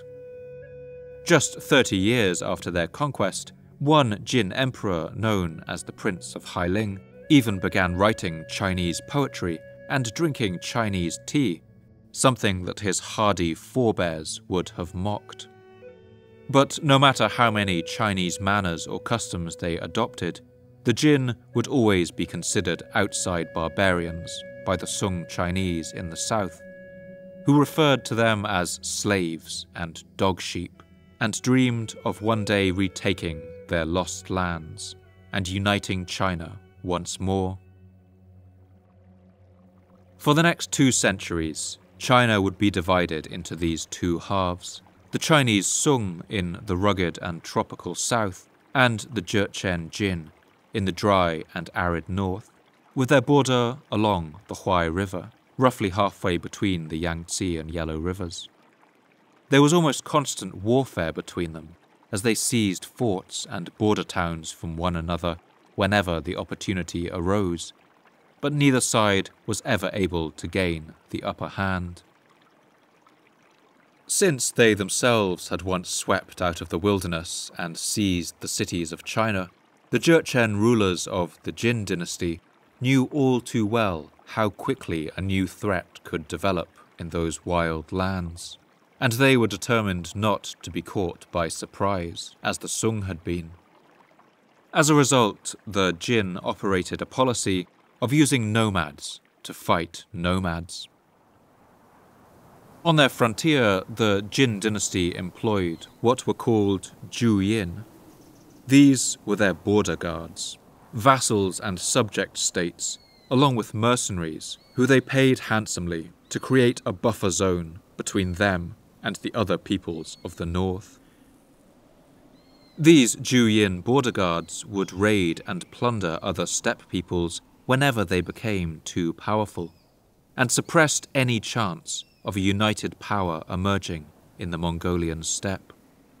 And when any one group of Juyin themselves became too powerful, the Jin would shift their support to a different people and bring them tumbling down in turn. The southern Chinese writer Zhao Gong recounts this practice with the usual Sung contempt for their northern rivals. When the Tartars were in their original countries, during the Jin coward's reign, there was a rumour spoken: the Tartars are coming. Every 3 years they would dispatch troops to the farthest frontiers and wastes to the north to destroy and kill, and called it decreasing the number of fighting men. The Tartars fled and concealed themselves in the sandy deserts, and hatred entered the marrow of their bones. This brutal policy had been remarkably successful. Constantly beset by punitive raids, the peoples of the north, like the Mongols, had remained bitterly divided, crippled by blood feuds and rivalries, of which the life of Temujin gives just a glimpse. Zhao Gong describes the chaotic state of the steppe during this time. At present, the Tartars are very simple and wild, and they have almost no institutions. I have studied and researched this, and have found that they prosper and decline, rise and are destroyed with no regularity. The brutal Jin policy had created immense hardship, but they also provided something of a safety net. For any group facing extinction in the steppe, there always remained this one way of surviving: to enter the service of the Jin and defend the borders of their empire. It's thought that after losing his battle with Jamukha, Temujin may have fled south into the borderlands of the Jin Empire with what remained of his followers, and there sold his services as a Juyin. If this is where Temujin spent those 10 years, then it's here that he would hone his skills as a leader and strategist. And he would learn lessons in brutality. In the winter of 1196, the Jin paid him to attack the wealthy steppe people known as the Tatars. The Tatars had actually been Juyin border guards themselves, and had grown rich from all the loot they had plundered on behalf of the Jin. But now the Jin dynasty feared that their loyal attack dogs had become too powerful. They employed Temujin's Mongols and their overlords, the powerful Karayit people, to attack the Tatars and reduce any threat they might eventually pose. Since the Tatars had once poisoned his father, Temujin must have been all too happy to accept, as the secret history recalls. When he learned the news, Temujin said, "From days of old, the Tartars have been a hateful folk who murdered their grandfathers and fathers. In this opportunity, let us join in on this attack." The ruler of the Karayits, Toghril Khan, also had reason to hate the Tatars. He had once been the Anda or blood brother of Temujin's murdered father Yasuge, and in this period would become something of a father figure to Temujin. Together they rode out against their joint enemy, and in a surprise attack swept into Tatar lands and plundered them mercilessly. The Mongols were amazed by the rich trade goods they seized from the tents and treasure carts of the Tatars. They noticed that even the children of the Tatars had gold rings in their noses and wore sable cloaks stitched with gold. The Jin dynasty were delighted with Temujin's work and promoted him to the rank of Jutao, or pacification officer. Looting the Tatars brought his band great wealth, and doubtless more followers too, and it solidified his relationship with the powerful Toghril Khan. From this point on, Temujin became his right-hand man, and his power began to grow. One people known as the Jurkin had raided some of Temujin's camps while he was away on his war with the Tatars, and so when he returned home, he rounded on them. But instead of simply taking their animals and chasing them off, as was usually the way on the steppe, he rounded up their leadership and executed every one. Then, to the common people of the Jurkin, he gave an offer: to join the Mongols, not as slaves, as would have been usual, but as members of the clan. He even gave his mother an orphan Jurkin boy to adopt, symbolically accepting him as his brother. The Jurchen must have been perplexed, but many of them accepted his deal. This was a new way of doing things on the steppe, and suddenly the established elite of Mongolia began to get nervous. These old, powerful Khans rallied around the one person they thought could challenge Temujin. In fact, the only man who had ever beaten him in battle, his own blood brother Jamukha. These old Khans gathered and crowned Jamukha with an ancient and powerful title, Gur Khan, meaning something like Khan over Khans. The only thing standing between Jamukha and his final victory was Temujin. When Temujin and Jamukha met in battle for the final time, the year was 1201. Both sides gathered their horsemen, who by now would have numbered in the many thousands. Wars in Mongolia were fought with horse and spear, with bow and arrow and sword. One Chinese chronicler, Peng Daya, writes an account of the typical equipment of a Mongol warrior. Their weapons and armour consist of scale armour, chainmail with leather 6 layers deep, and tough sheep-horn bows.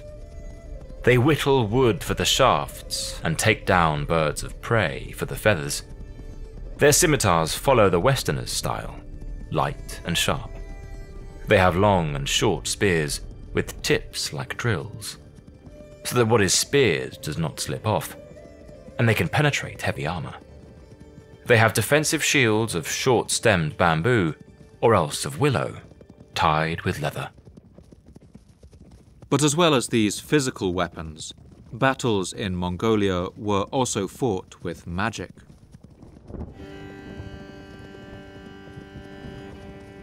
Both sides would bring their most powerful shamans to the battlefield, and these holy men were considered to have exceptional abilities at their disposal, to turn away enemy arrows, cause their shields and bowstrings to break, and even use enchanted stones to control the weather. The great respect that all Mongols held for these shamans meant that they actually had a very real psychological effect on the battlefield. In a narrow contest that could go either way, an impressive display of shamanic power could even make the difference between an army standing and fighting, or panicking and running, between victory and defeat. On the day of the battle, as the horsemen clashed and arrows flew in angry swarms through the air, it was Temujin's shamans who seemed to win the day. As the battle wore on, the clouds darkened, and a great steppe storm swept down over the blood-stained grasslands. When they were pushing each other back and forth, up and down the slope, and reforming their own ranks, at that very moment the shamans of Jamukha performed the weatherstone magic.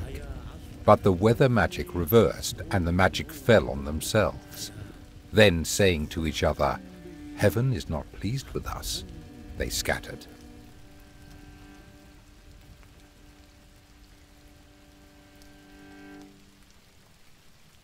Jamukha now fled, just as Temujin once had. Over the next few years, he would regroup with some of his men, but many could now see which way the wind was blowing. Some of Jamukha's followers betrayed him, hoping that if they handed him over to Temujin, they would curry favour with the new ascendant lord of the steppe. When they came to Temujin with their captive, however, they were disappointed.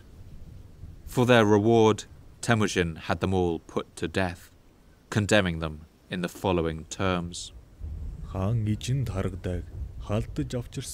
People who laid hands on their own ruler, how can they be allowed to live? Who would befriend such people?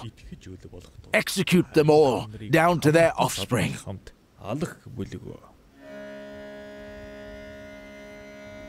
but his rival Jamukha could not be allowed to live.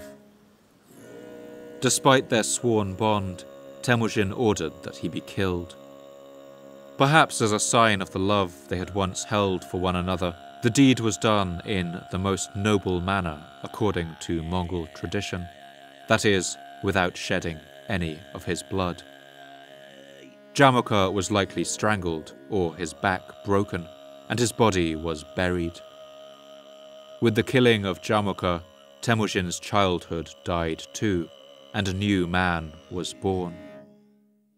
The war of the Khans had come to an end, and now Temujin's claim to be Khan of all the Mongols faced no opposition. Before long, other peoples of the steppe fell before his horsemen, the Naiman, the Jadaran, the Oirat, the Taichut, and the Tatars. In each clan that fell to him, the elites and nobles were killed, but as with the Jurkin, the commoners were absorbed into the Mongol army. And Temujin's mother, Oğlun, would ceremoniously adopt an orphaned child of their people as Temujin's brother. As a system, it was immensely symbolic and ruthlessly effective. Eventually, even his mentor Togrel, the Khan of the Kereit, recognized how powerful his protege had become. He turned on Temujin and tried to have him killed, but he too was swept aside. Now, around the age of 70, Togrel was defeated at a clash remembered as the Battle of the Burning Sands. Now there was no one left to stand in Temujin's way. Temujin was the undisputed overlord of virtually all the peoples of Mongolia, and the commander of as many as 100,000 horsemen. In a grand Kurultai ceremony in the year 1206, he gathered all the peoples he had conquered and declared himself the emperor of the eastern steppe. When he was crowned, he chose to rule not with the old traditional title of Gur Khan that Jamukha had chosen, but with a new title. This title would symbolize that things in the world of the steppe were about to change, that Temujin would be the kind of ruler that Asia had never seen before. The meaning of this title is much debated and meant something like Great Khan, Righteous King, or Oceanic Emperor. But soon it would be known all around the world, a title that in the Mongolian language was pronounced Genghis Khan.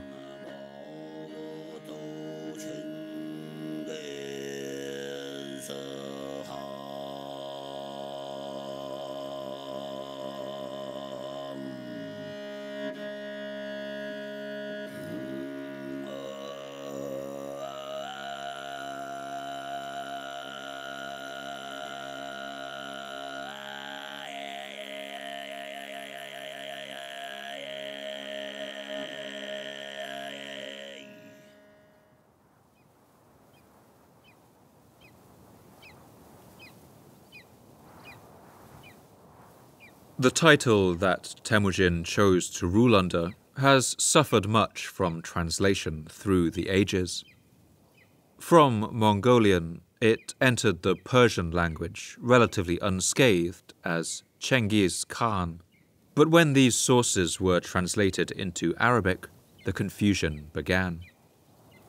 Arabic has no ch sound, and so they used their letter J to make it Genghis Khan.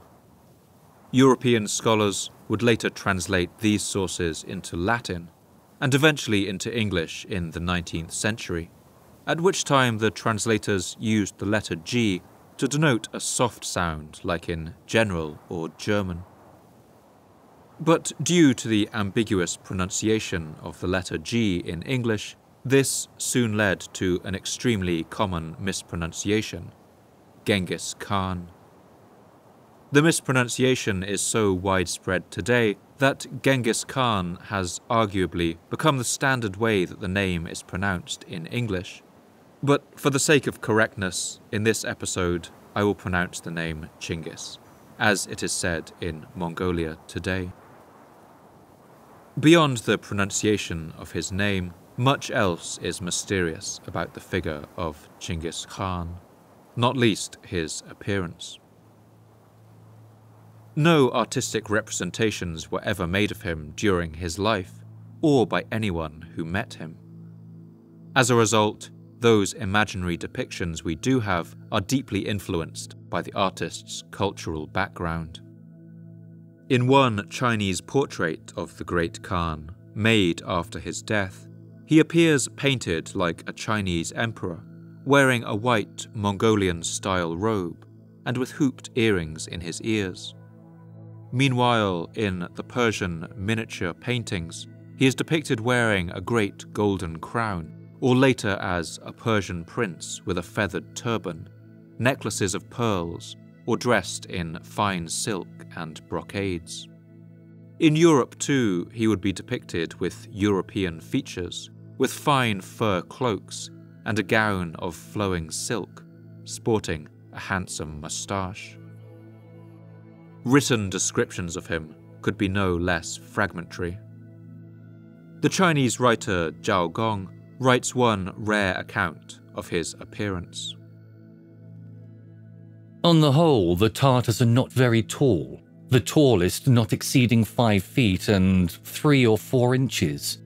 They grow extremely little facial hair.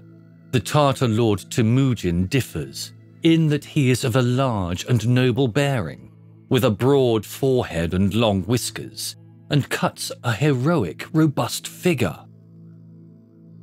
The 13th century Persian writer Minhaj al-Siraj Juzjani writes another rare description of what he looked like, although he got his account third-hand and never saw the great Khan himself. A man of tall stature, of vigorous build, robust in body, the hair on his face scanty and turned white, with cat's eyes, possessed of dedicated energy, discernment, genius, and understanding, awe-striking, a butcher, just, resolute, an overthrower of enemies, intrepid, bloodthirsty and cruel. He was adept at magic and deception, and some of the devils were his friends. Historians have never settled exactly what Juzjani means when he says that Chinggis Khan had cat's eyes. This may have referred to the epicanthic folds that are typical of the faces of Mongolians and many peoples in East Asia, and may have been worthy of mention to the Persian chronicler. But it may also indicate that Chinggis Khan had a striking and unusual eye color, perhaps a bright yellow that occurs in rare cases, with a higher incidence in East Asia. Throughout these sources, Chinggis Khan is elusive, insubstantial, and mysterious, but the changes he brought about in the world would be immense. And after conquering much of the world of the steppe, the man who was once Temujin began the work of building a state.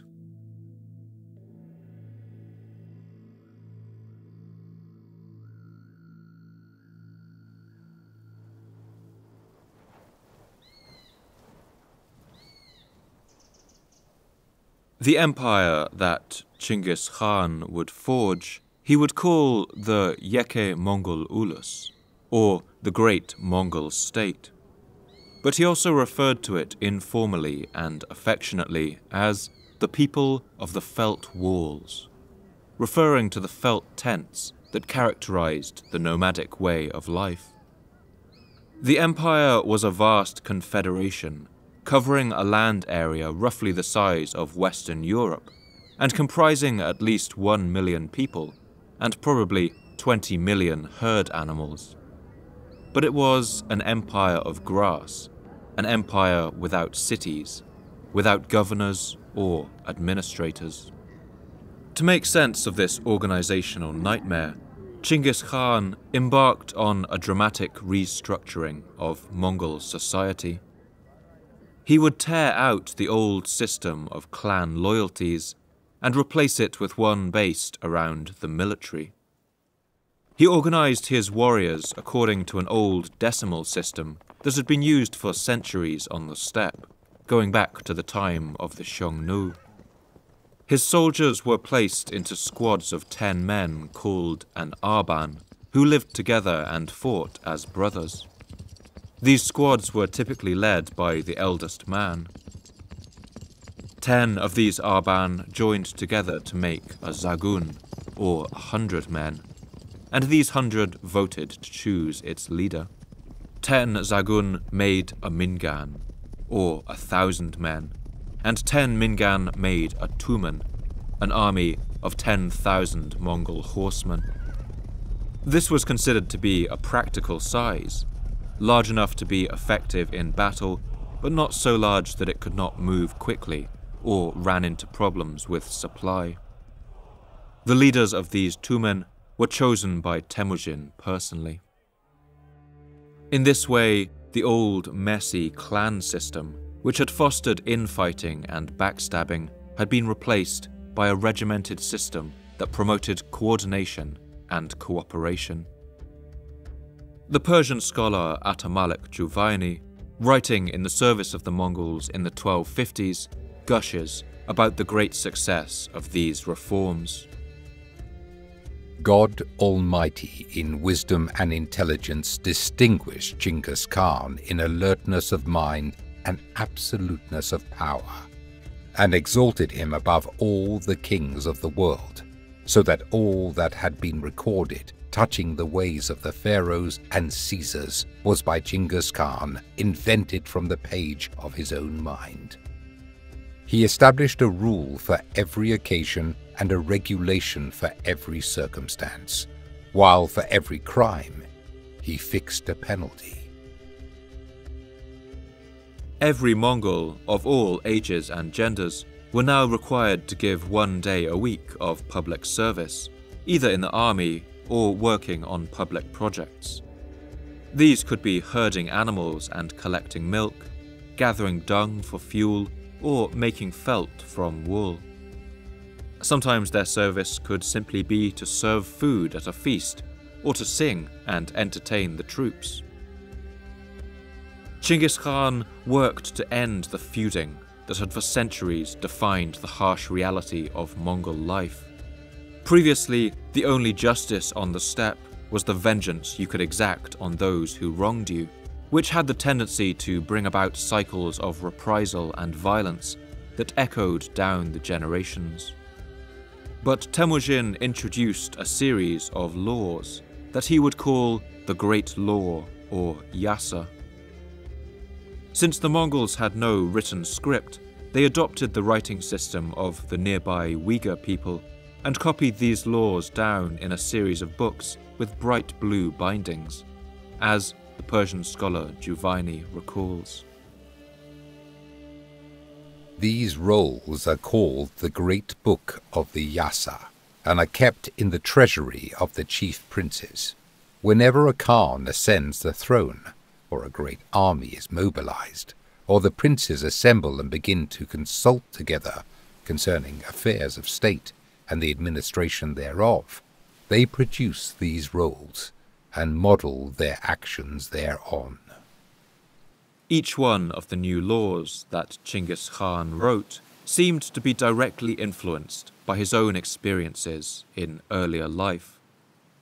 One of his first laws was to forbid the kidnapping of women on the Mongol steppe.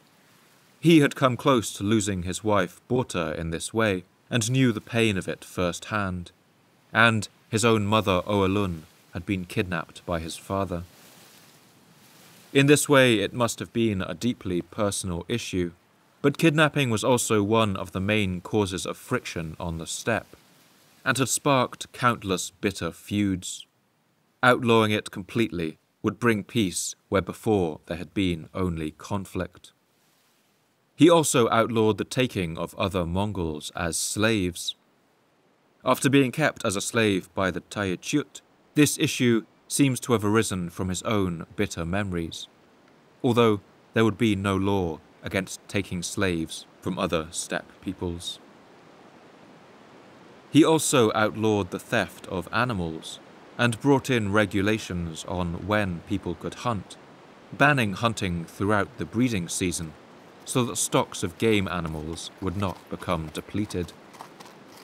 Finally, he began the introduction of what would become a law that guaranteed a degree of religious protection to his subjects, perhaps the first law of its kind in the Middle Ages, as Giovanni records. Being the adherent of no religion and the follower of no creed, he rejected bigotry and the preference of one faith to another and the placing of some above others. Rather, he honoured and respected the learned and the pious of every sect, recognizing such conduct as the way of the court of God.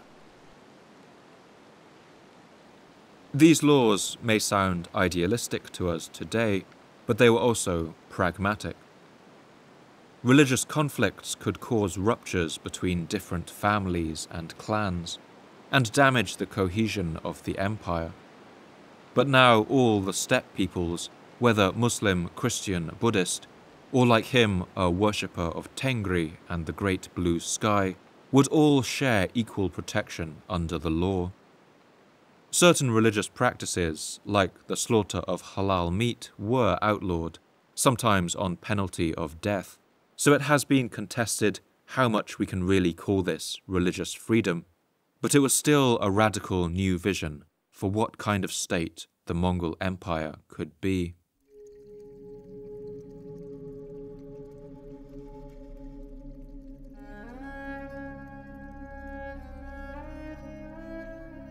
On top of these reforms, Chinggis Khan created a new inner heartland for the empire. This was the original homeland of the Mongols, the region where the rivers Onon, Khelen, and Tul found their source, and where he had once sheltered from the Tayachut warriors who had hunted him. This was the land centered around the mountain Burkhan Khaldun.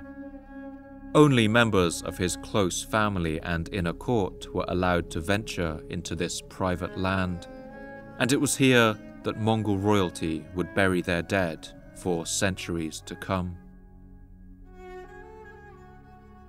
At the head of Mongol society sat Chinggis Khan and his inner court, which in Mongolian was known as an ordu, a word that means something like great tent, and is the origin of the English word horde. The word Mongol itself has a somewhat uncertain origin, perhaps deriving from the Mongolian phrase Monke Tengri Gal, meaning eternal sky fire, or from the word Mongu, meaning silver. It had been used for some time about all the scattered clans like Yesuges and Temujins, but now everyone who lived in the empire was considered a Mongol citizen.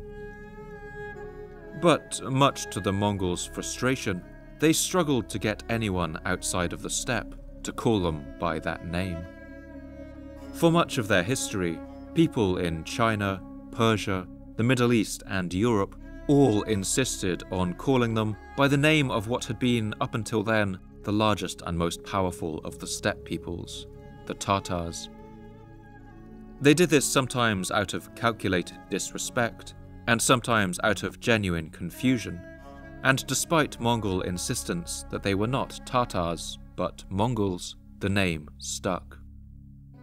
Still, despite all the reforms of Chinggis Khan, Mongol society still remained a fragile entity, and its people still lived lives of poverty and subsistence in the harsh land of the steppe.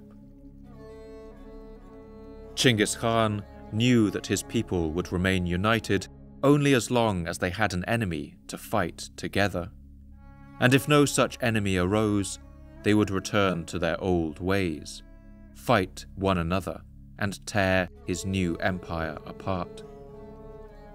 Partly for this reason, he began to cast his gaze beyond the high plateau of the Mongolian steppe, and hunger for wars of conquest and the riches they could bring.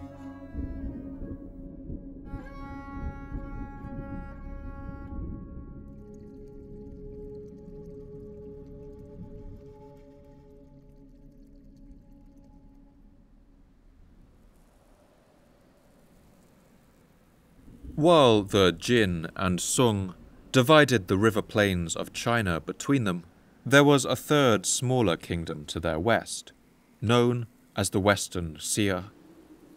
This was located partly in the hilly upper reaches of the Yellow River and the dry desert regions to the north of the Tibetan Plateau, known as the He Corridor. This had been a strategic trade route for the past 1,000 years, since the time of the Han dynasty, and it's through this narrow passage that the vast majority of Silk Road goods passed on huge caravans of Bactrian camels. Like the Jin, the Western Xia were a conquest dynasty, ruled by a people known as the Tanguts, nomadic Buddhists from the region of Tibet. Their society was a hybrid, including both nomadic herders, not unlike the Mongols, and settled cities full of Chinese, Turkic and Tibetan peoples, with a booming economy based on Silk Road trade. This was the smallest and weakest kingdom bordering the steppe, and it had recently sheltered some enemies of Chinggis Khan who had fled from his conquest. For this reason, the Tanguts were the first prey upon which he set his sights. At first, the Mongols initiated a series of raids on their border forts, testing their defences. But in the year 1209, Chinggis Khan gathered his horde and descended on their borders.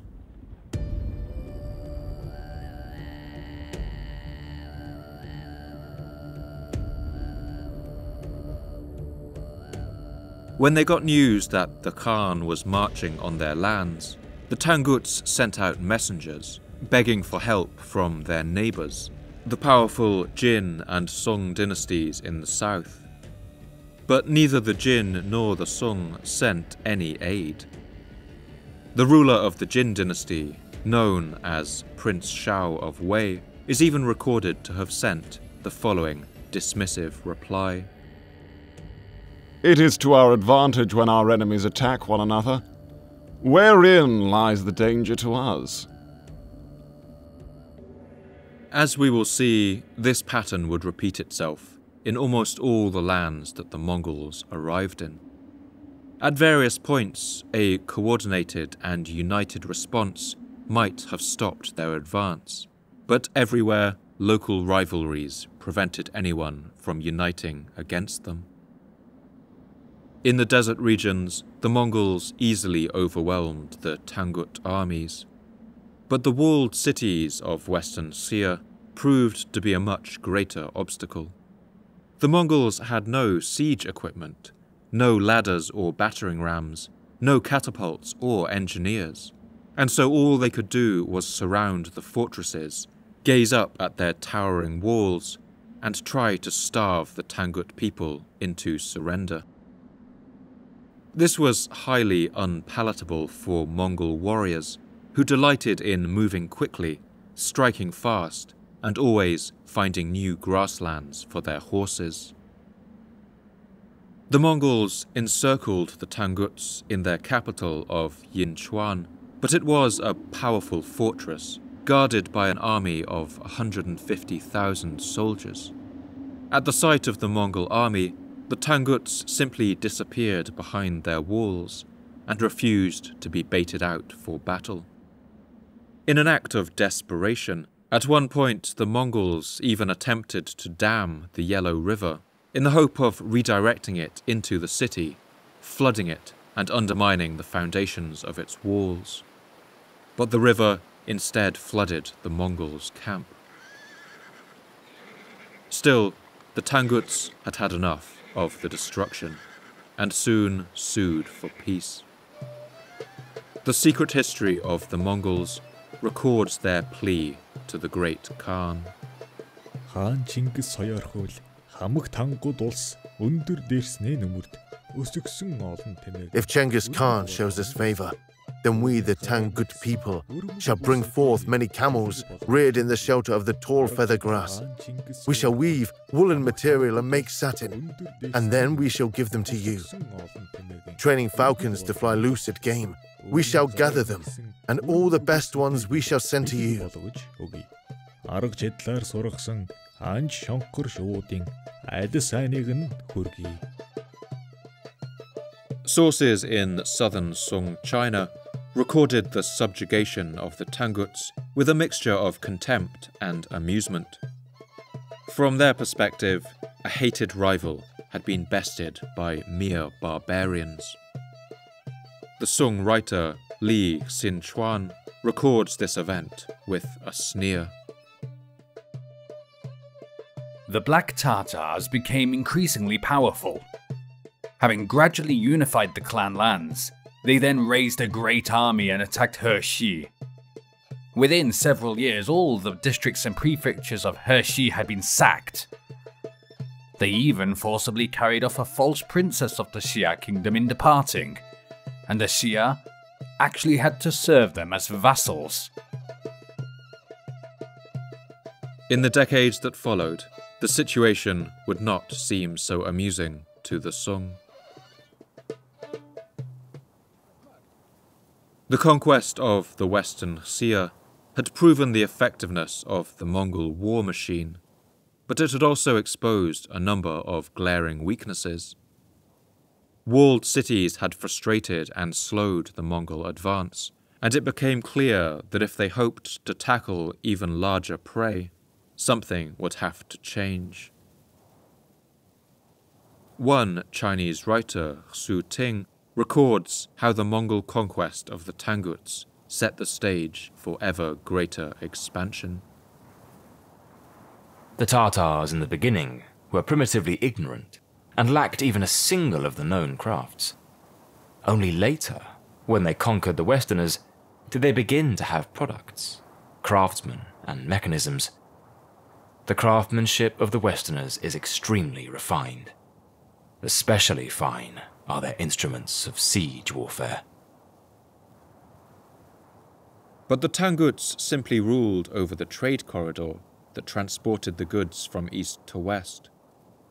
Chinggis Khan knew that even greater wealth could be found in the lands where those goods were actually produced, the lands of China. All he needed was an excuse for war, and that would come with the death of the Golden Khan of the Jin dynasty in the year 1208 AD.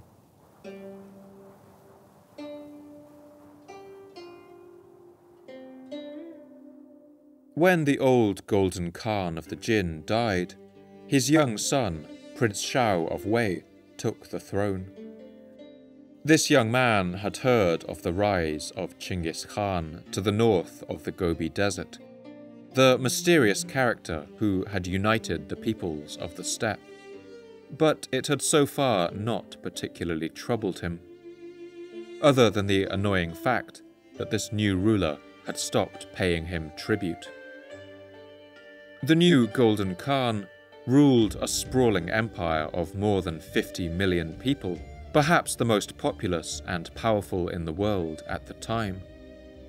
Their armies totaled 600,000 men, mostly comprised of armoured pikemen and crossbowmen.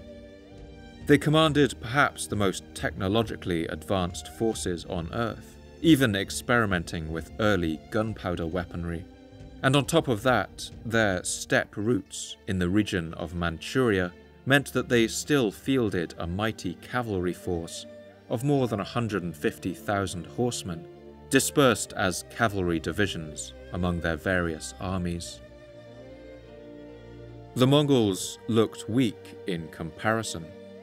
Their forces totaled no more than about 100,000 horse archers, with not a single foot soldier among them, and the Jin were confident that no one could lead an army across the Gobi Desert large enough to threaten them. For this reason, this young Jin emperor had every reason to be confident. One Sung Chinese writer, Zhao Gong, recalls their attitude. The Jin said about the Tartars, "Our country is like the sea. Your country is like 2 handfuls of sand. How could you shake us?" The Tartars to this day, young and old, can all remember these words. It's perhaps this confidence that would lead to the terrible mistake he would make in the year 1210 AD.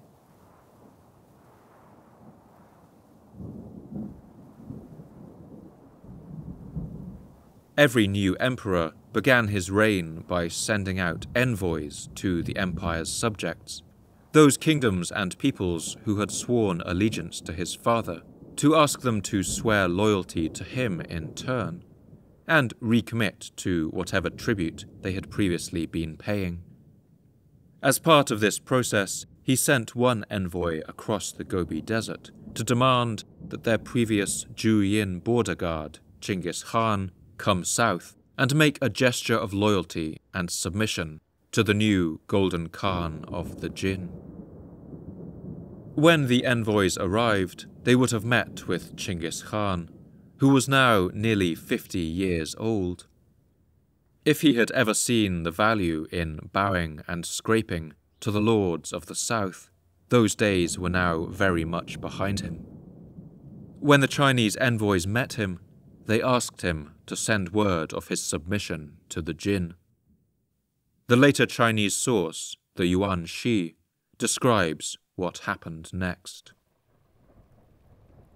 Genghis Khan asked the Jin messengers, "Who is the new emperor?" The messengers of the emperor replied, "The Prince of Wei."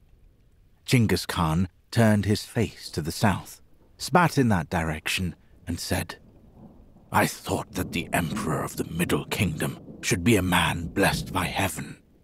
Can he be such an ordinary and weak man? Why should I show him respect?" Then he mounted his horse and rode to the north. The Jin envoys left, shaken at their encounter, and Genghis Khan deliberated on his course of action. His insult to the Jin would likely bring a military response. That is, unless he moved first. But he must have been full of doubts and fears about taking on such a powerful enemy. To find the best course of action, he would need to speak to his god. To do this, he climbed up the slopes of the sacred mountain Burkhan Khaldun, through the forests of larch and elegant Siberian pine, and there on its stony peak, surrounded by twisted rock formations, he prayed to Tengri, the god of the great blue sky, to ask him what to do. According to the secret history, when the sun rose on the 4th day, Genghis Khan emerged with his answer. The eternal blue sky has promised us victory and vengeance. In the spring of 1211, the vast horde of the Mongols gathered and set out on its march south across the Gobi Desert. The sight of this force would have been terrifying. Overhead, pennants and banners flew, and at the head of the army flew the great spirit banner of Genghis Khan, woven from the tail hairs of hundreds of black horses. Every Mongol warrior rode with 5 spare mounts at a time, so with an army of 100,000 horsemen, they would have brought with them an extra 500,000 horses, and probably the same number of sheep and goats. With them also came giant supply carts, pulled by as many as 20 oxen and thousands of Bactrian camels, some carrying enormous drums that were beaten to signal the men and rally them for battle. This was an invasion force, but it was also a mass migration, an enormous traveling city designed to flatten everything in its path.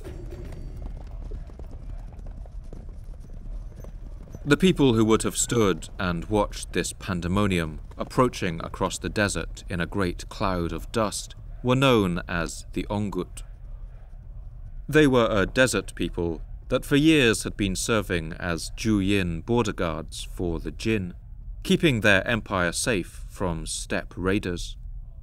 But upon seeing the enormous Mongol army approaching, the Ongut reassessed their position. These border nomads welcomed the Mongols as brothers, and even showed them the most direct route south through the narrow mountain passes, right into the heart of the Jin lands. The invasion of China had begun.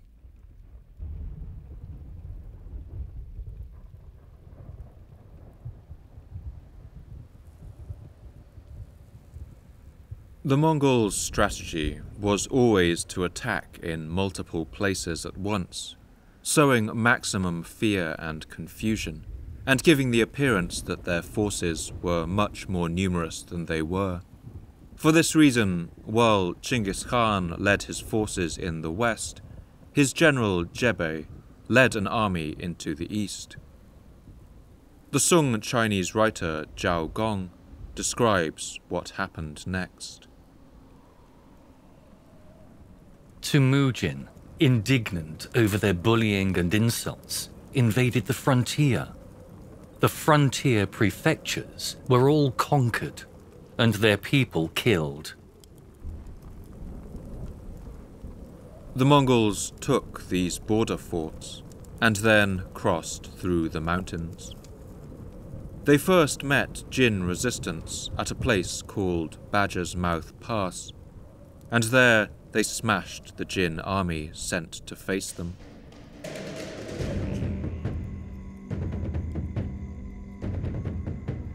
The Mongols broke through the mountains by autumn of 1211 and spilled out into the Chinese heartland.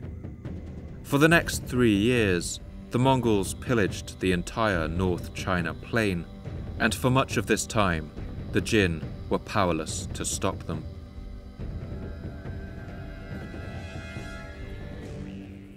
Part of the reason for this was the immense mobility of Mongol armies. Jin armies were enormous and well equipped, but they were also slow. Typically containing twice as many infantry as cavalry, they lumbered across the land at a snail's pace and needed to be constantly supplied with food brought by wagon along precarious supply routes. Meanwhile, the Mongols could disappear and reappear anywhere they liked, allowing them to ambush and destroy whole Jin armies in the field.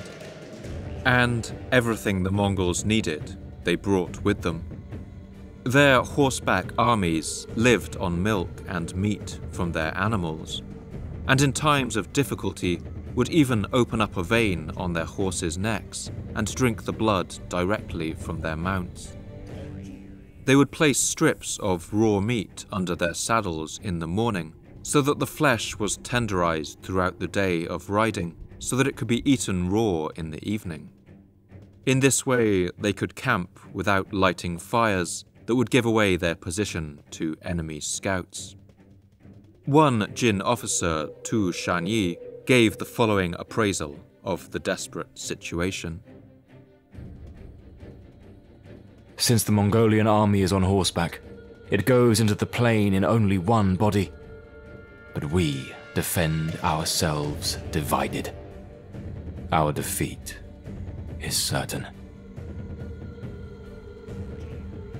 The Mongols relied on surprise and deception in a way that completely blindsided the Jin generals, who conducted their wars according to a long-established system of martial honor.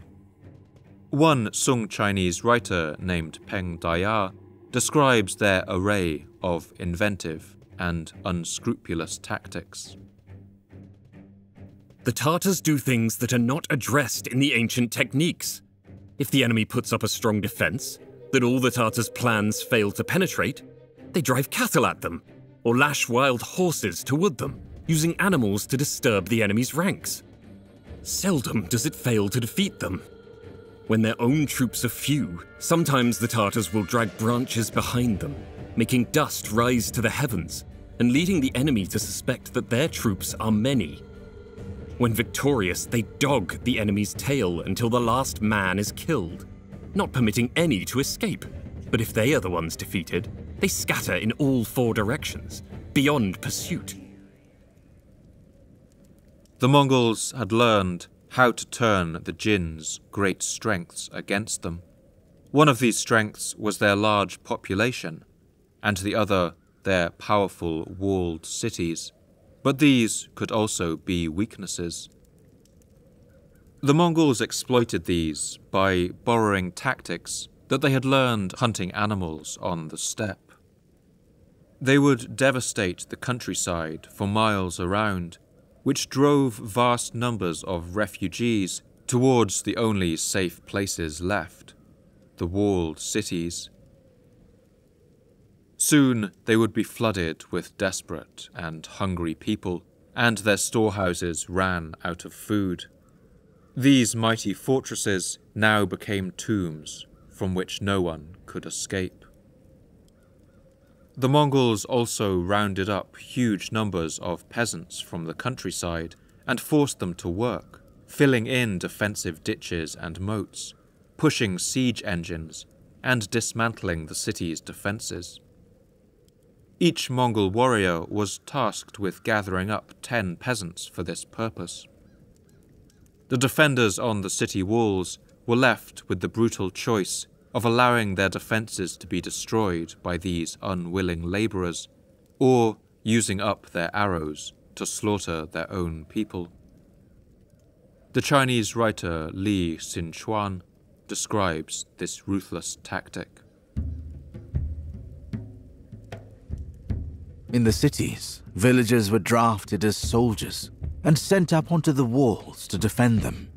The Tartars drove their family members onto the attack, and fathers and sons and older and younger brothers would often shout at each other from afar in mutual recognition. For this reason, the people had no will to fight, and all the walled towns that the Tartars reached surrendered at the first drum roll. Prisoners of war were also conscripted to fight for their Mongol captors, with the promise that if they proved themselves in battle, they would be freed and allowed to join the Mongol army. But despite their reputation for brutality, Chinggis Khan and his warriors also practiced the judicious use of restraint. Sieges were costly and time-consuming, and he hoped that by showing mercy to those cities that surrendered without a fight, he would increase the likelihood of others doing the same. Cities that opened their gates to the Mongols were thoroughly looted of their treasure, but their people were spared.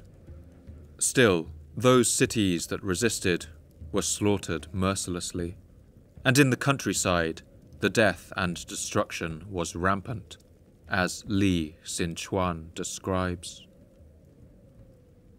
The massacre of the people was almost total.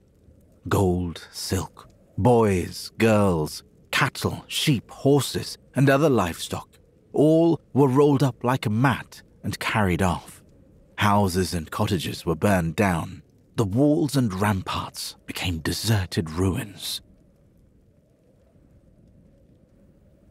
It's likely that the Mongols had not intended to undertake a full invasion of China, but more like a series of large raids into these wealthy lands. But the more success they met with, the longer they decided to stay. As the war entered its second and third years, and the Mongol armies still rampaged unchecked, the Jin became desperate. They began drafting civilians into their army en masse, and even pardoned any criminal who would take up arms and fight. But the Mongols could not be stopped. Soon they were pushing far enough south to reach the Jin capital on the site of modern Beijing, then known as Zhongdu. They laid eyes on the walls of the city in the year 1214, 3 years after the war had started. Beijing at the time was among the largest cities on Earth.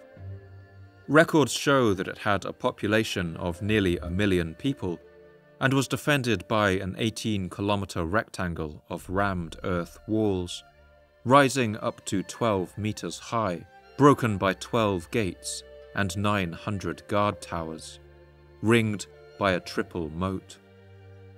Its walls were topped with powerful crossbows and trebuchets capable of hurling projectiles more than 300 meters.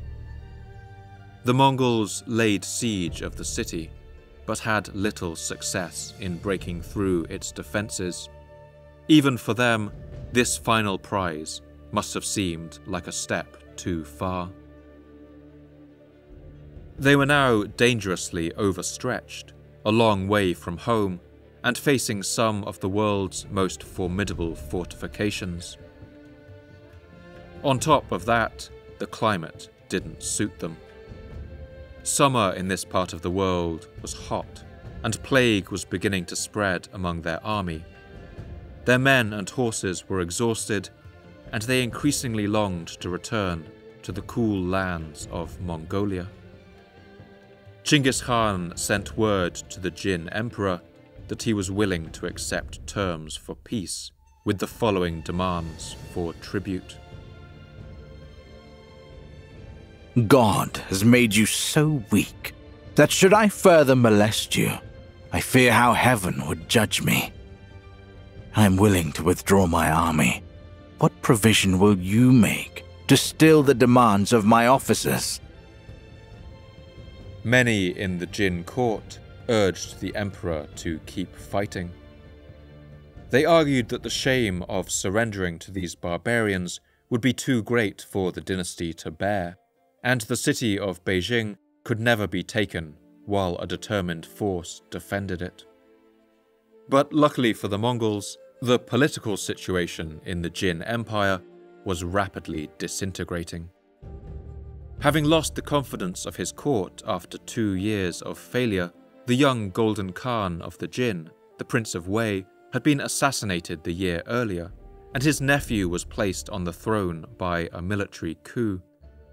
This man, named Xuanzong of Jin, was now facing another plot in the palace that threatened to topple him.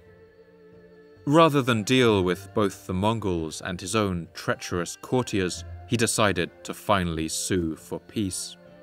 He accepted a humiliating series of conditions, recognizing himself as a vassal to Chinggis Khan, giving the Khan one of his daughters to marry, and massive amounts of gold, silver, and silk, along with 500 young men and women of the court to take away as slaves. With these crushing terms, the war came to an end. The lands of northern China breathed a sigh of relief, and the Mongols rode north towards the Gobi Desert and home. The Jin Emperor had seemingly averted further disaster, but he would soon make a critical mistake. Summer was still here, and the Gobi Desert was too hot to cross. For that reason, Chinggis Khan camped on the southern side of the desert and waited for the cool months to come before they could return to Mongolia with the vast treasure of their successful raid in tow. But then the Khan got news of something that would send him flying into a rage. Word reached him that the new Jin Emperor was fleeing Beijing. The embattled ruler was taking his forces and what remained of his treasury with him, and retreating far into the south, to the old fortress of Kaifang on the other side of the Yellow River, an obstacle that the Mongols had not yet been able to cross. This seemed like a clear sign that the Jin did not intend to keep their word. One chronicler recalls the enraged words of Chinggis Khan. The Jin Emperor made an agreement with me, but now he has moved his capital south. Evidently, he mistrusts my word. and has used the peace to deceive me. Instead of crossing the desert and returning to his own lands, Chinggis Khan wheeled his forces back around and marched once again to the capital of Beijing. The writer Li Xinchuan describes what happened next. In Moon 5, the Jin ruler moved the capital to Kaifang. The Tatars heard about this and said, "To move right away after making peace? This shows they are suspicious and still harbour resentment. They purposely talked peace only as a means to forestall us." In the autumn, Moon 8, they again led troops to attack the counties and prefectures of the Central Plains. With the emperor gone, along with all his personal troops, the city's people were left all but defenseless. The remaining citizens' garrison of Beijing held out for 8 agonizing months of siege. Starvation soon spread. The Jin made several attempts to relieve the city from the south, but each army they sent was intercepted and ambushed on the road. For the city's defenders, it soon became clear that no reinforcements would be coming. On this realization, whole divisions of Jin soldiers, particularly of the semi-nomadic Khitan people, simply switched sides and joined the Mongols. On the 1st of June 1215, the Mongols finally broke through the walls. As a punishment for holding out so long, and for the betrayal of the Jin emperor, the Mongols sacked the city, and huge numbers of its people were put to the sword. The writer Li Xinchuan describes the destruction. The grandeur and beauty of Beijing's palaces were the crowning achievement of ancient and modern times. When the Tatars saw them, they were so stunned and frightened they did not dare look up. Yet, not long afterward, the fires set by their soldiers would burn for over a month. What had once been the Golden Jin Empire, now fractured into countless feuding warlords fighting over territory. Some loyal to the Mongols, others defecting to the Sung Chinese in the south, and many others still simply out for themselves. All imperial authority north of the Yellow River collapsed. One Jin dynasty poet, a blind man named Zhao Yuan, wrote a poem about this time that he called The Song of Helplessness. The eastern barbarians charge and raid the fields of the western mountains. God willing, they will fester. But how so, I do not ever know. As I sip wine and watch the years fleet by, I stumble, drunk, atop the plateau, and sing the song of helplessness. With Beijing in ruins, Chinggis Khan left one of his generals behind in China to mop up the remnants of the Jin. But it would not be as easy as he thought, and the final conquest of northern China would take many more years. In the south, the Sung Chinese watched the destruction with delight. Their old enemies had been utterly smashed, and with the delightful irony that it had come at the hands of another barbarian people. The writer Zhao Gong describes with amusement how members of the former Jin government and royal family were now reduced to the level of manual labourers. There are great men of the vanquished Jin who have gotten mixed up in odd jobs, falling as low as butchering and peddling, or leaving to become bandits. All of them are still referred to by their old government titles. One family has a number of men who push carts around the towns, and who still call themselves Commissioner of Transport. The destruction of the Mongol invasion left its marks everywhere in the landscape. City walls had been torn down.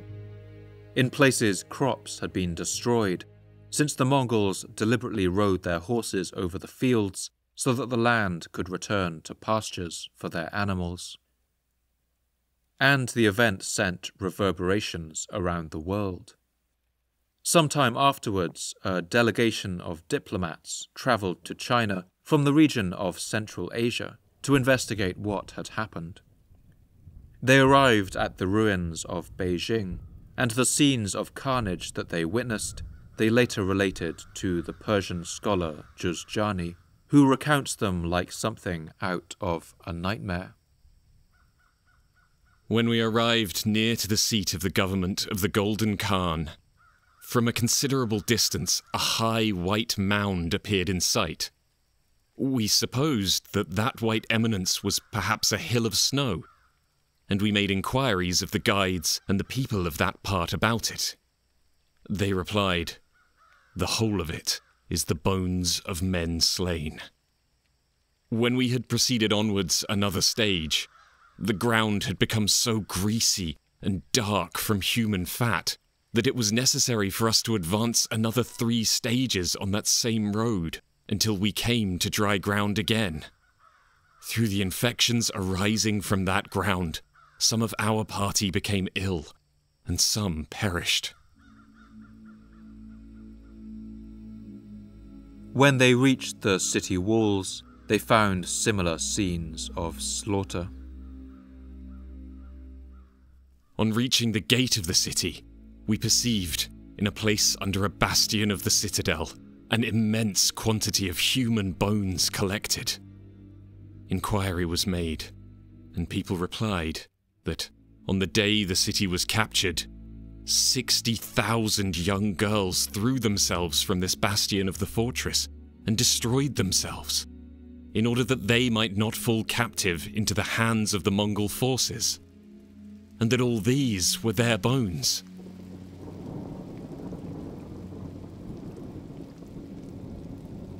The scholar Juzjani was a fierce critic of the Mongols, and has been criticized for his colorful exaggerations that occur throughout his writings.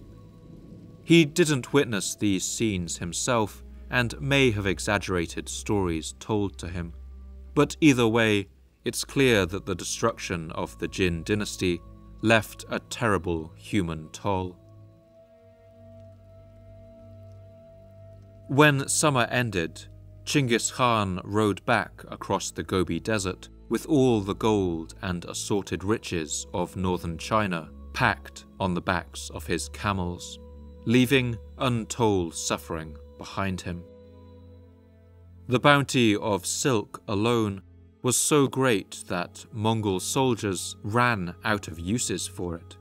They began to use it as packing material and rope to tie up their horses, and used silver jugs as water troughs for their animals. Precious metals, slaves, and other treasure poured north back to Mongolia in a river of gold that seemed never to end. The year was 1215, in the Chinese calendar, the year of the pig, and the Mongol Empire was now among the wealthiest on earth.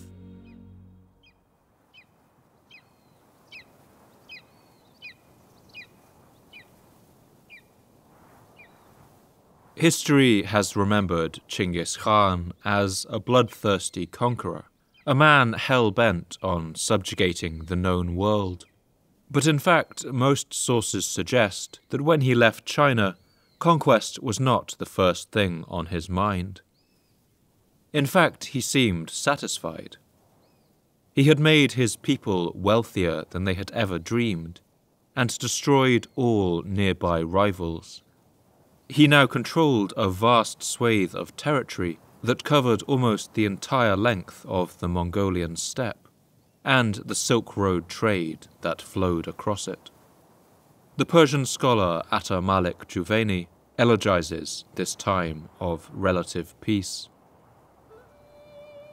In the latter part of his reign, he had brought about complete peace and quiet, and security and tranquility, and had achieved the extreme of prosperity and well-being.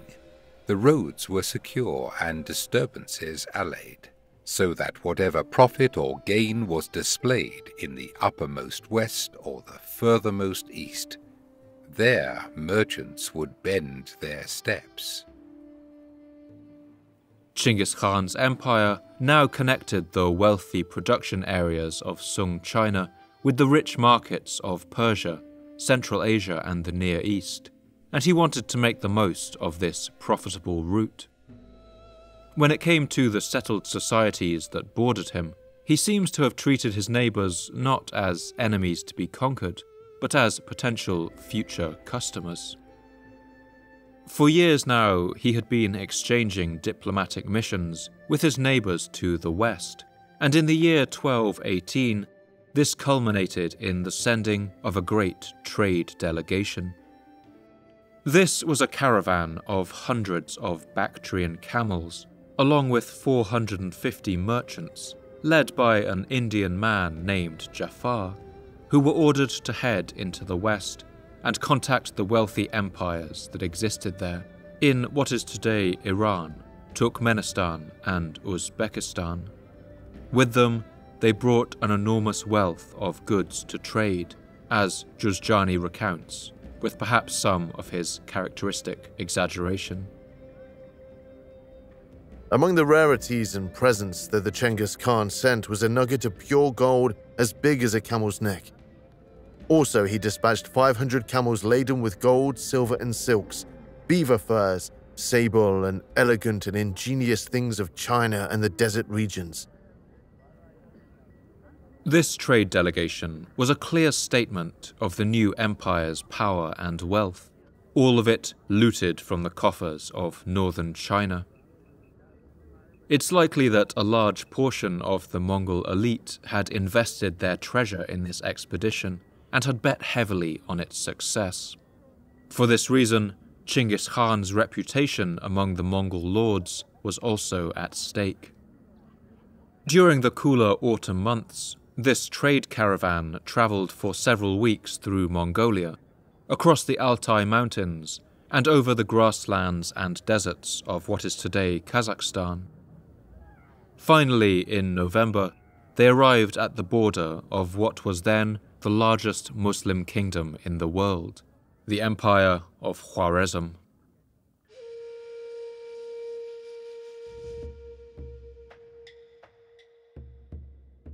Khwarezm was a relatively new power. Only a century earlier, it had been a small kingdom, centered on the powerful city of Gurganch in the Khwarezmian oasis. Here, the lands are watered by the two great rivers, Sir Darya and Amu Darya, which flow down from the Tian Shan mountains of Kyrgyzstan and the Pamir mountains north of the Hindu Kush. The oasis cities along these two rivers, Balkh and Bukhara, Samarkand and Merv, were enticing stops after the long weeks on the desert roads, and for centuries they had swelled with wealth from Silk Road trade. With these riches, they had irrigated their arid lands until they bloomed and fed vast and thriving populations. But over the preceding century, the Turkic rulers of Gurganch had formed a fruitful partnership with the nomadic people known as the Kipchaks, and had recently used their powerful cavalry armies to expand into Turkmenistan and Afghanistan, and spilled south into the mountains of Persia. The Khwarezmian Empire was now the largest and wealthiest Muslim power on the planet. The Persian scholar Atamalik Juvaini records the beauty of this region. Khwarezm to me is the best of lands. May its rain-giving clouds never be blown away. It was the site of the throne of the sultans of the world. Its corners supported the shoulders of the great men of the age. Its mansions were resplendent with every kind of lofty idea, and its regions and districts were so many rose gardens. Such was the state of that country. The ruler of the new empire of Khwarezm was known as the Khwarezm Shah, and his name was Ala ad-Din Muhammad. He was a warrior and a conqueror, and proud of it. He had inherited a powerful kingdom from his father, and over the last 2 decades had expanded its borders even further into a true empire. Some in his court even flattered him that he was the new Alexander, that legends of his conquests would be told for centuries to come. This flattery made him bold, but also rash and impulsive. This proud Shah had agreed to receive the Mongol trade delegation, along with Chinggis Khan's offer of friendship, as Juzjani recalls. The Chinggis Khan sent a great number of offerings and said, "Say unto the Khwarezm Shah, I am the sovereign of the sunrise, and thou the sovereign of the sunset. Let there be between us a firm treaty of friendship and peace, and let traders and caravans on both sides come and go." But when the merchants arrived in the borderlands of Khwarezm, they ran into trouble.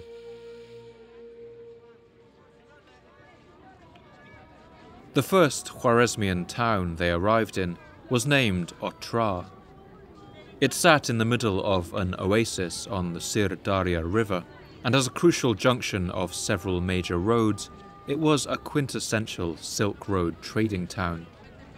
If you walked its streets during this time, they would have been heaving with merchant traffic. Sounds of prayer from the mosques, vendors crying their wares, and the sounds of camels noisily watering after long days on the desert roads. But the governor of Otrar had a foolhardy nature. His name was Inalchuk, and he was an uncle of the Khwarezm Shah, the brother of the Shah's mother, and this gave him a great deal of power. The Shah Ala ad-Din Muhammad had a complicated relationship with his mother, and she had amassed a great deal of influence at court. Some even whispered that she was the real power behind the throne. And so her brother Inalchuk may have believed he could do whatever he pleased. When he saw the Mongol caravan passing through his lands, packed with gold and fine silks, Inalchuk hungered after their cargo. Some sources claim that he acted on the orders of the Shah himself, while others say that he acted alone. But we know that when the caravan passed through Otrar, Inalchuk accused the merchants of being spies. He ordered that they be arrested immediately and their goods seized.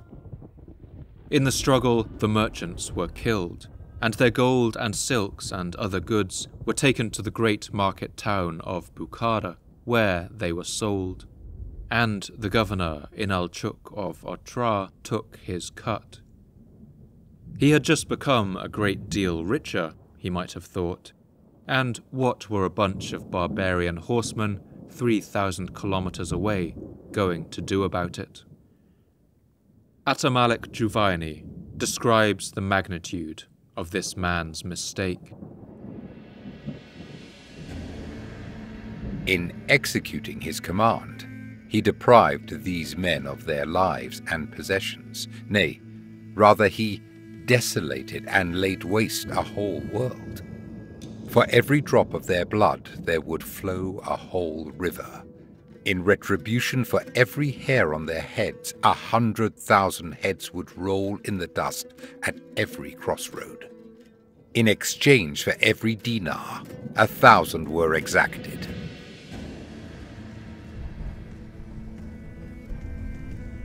Far away in the Mongol heartlands, on the banks of the Onon River, a storm was brewing in the court of the Khan.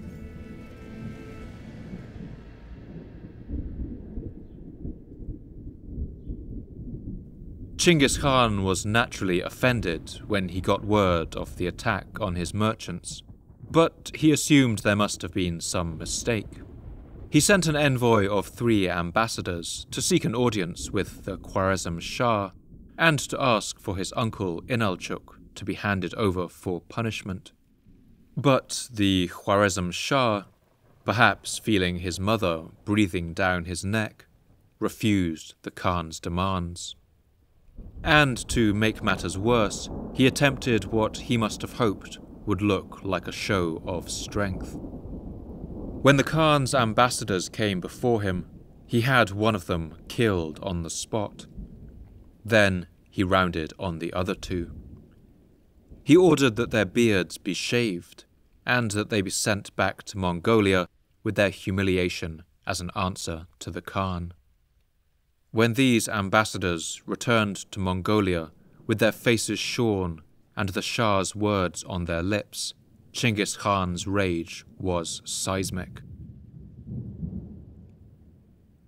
Just as he had done before his invasion of China, he climbed to the top of the sacred mountain Burkhan Khaldun, up through the broken stones and whispering pine needles, and there, with the Mongolian wind battering around him, asked the god of the great blue sky what he should do.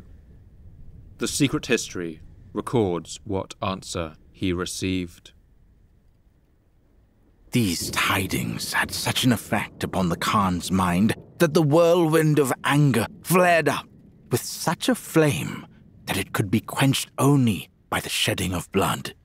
In this fever, Chinggis Khan went up alone to the summit of a hill, bared his head, turned his face towards the earth, and for 3 days and nights offered up prayer, saying, "I was not the author of this trouble. Grant me strength to exact vengeance."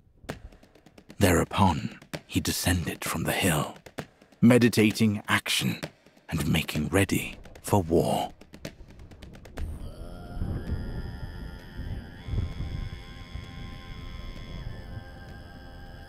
In the year 1219, Chinggis Khan gathered a vast force of warriors. At perhaps as many as 200,000 men, it may have been twice the size of the force that had devastated Jin China. Along with his usual horde of nomadic horsemen, he brought powerful new units of Chinese siege engineers, experts at cracking open city walls with a variety of ingenious engines. And with that horde, he marched west. Ahead of him was a journey of thousands of kilometers over deserts and mountains. But steadily, the doom of the Khwarezmian Empire drew near.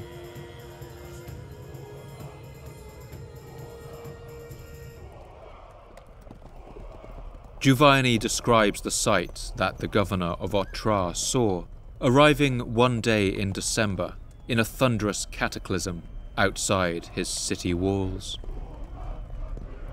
He bit the back of his hand in amazement at the unexpected sight, for he perceived that the plain had become a tossing sea of countless hosts and splendid troops, while the air was full of clamour and uproar and the neighing of armoured horses and the roaring of mail-clad lions. The air became blue, the earth ebony, the sea boiled with the noise of the drums. With his fingers he pointed to the army on the plain, a host to which there was no end.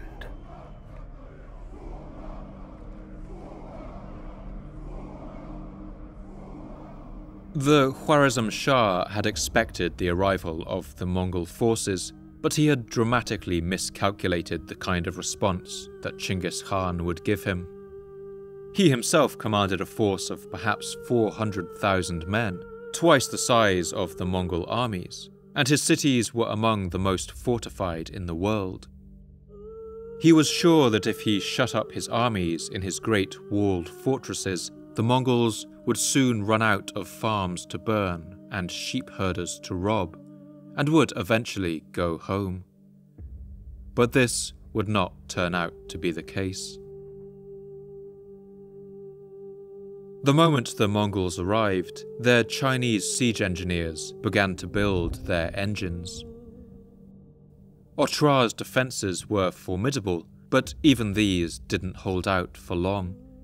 The Persian scholar Juzjani, a citizen of the Khwarezmian Empire who would flee to India after the Mongol invasion, writes about what happened next. In a short time, they took Otra. They put both small and great, young and old, to the sword, and left not a soul alive. They martyred the whole of them. The governor of Otra, Inalchuk, was taken alive. To punish him for his greed in seizing the merchant's gold, Chinggis Khan ordered that he be executed with a cruelly fitting punishment. He had a great quantity of silver melted down, reaching temperatures of nearly 1,000 degrees, and then poured the searing molten metal into the man's mouth, eyes, and ears. The city of Otra was destroyed and its people slaughtered, its remains a shattered sight rising from the arid plains in ragged heaps of fallen stone. But the rage of the Khan had only just begun.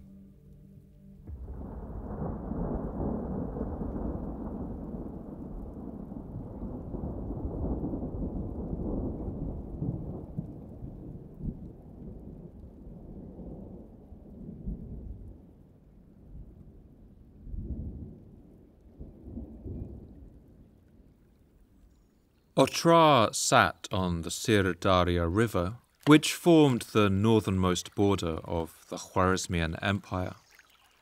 Several hundred kilometers to the south, another river, the Amu-Daria, ran almost parallel to it, and on its banks stood the wealthiest cities of the region, the booming metropolis of Samarkand, and the scholarly religious heart of Bukhara.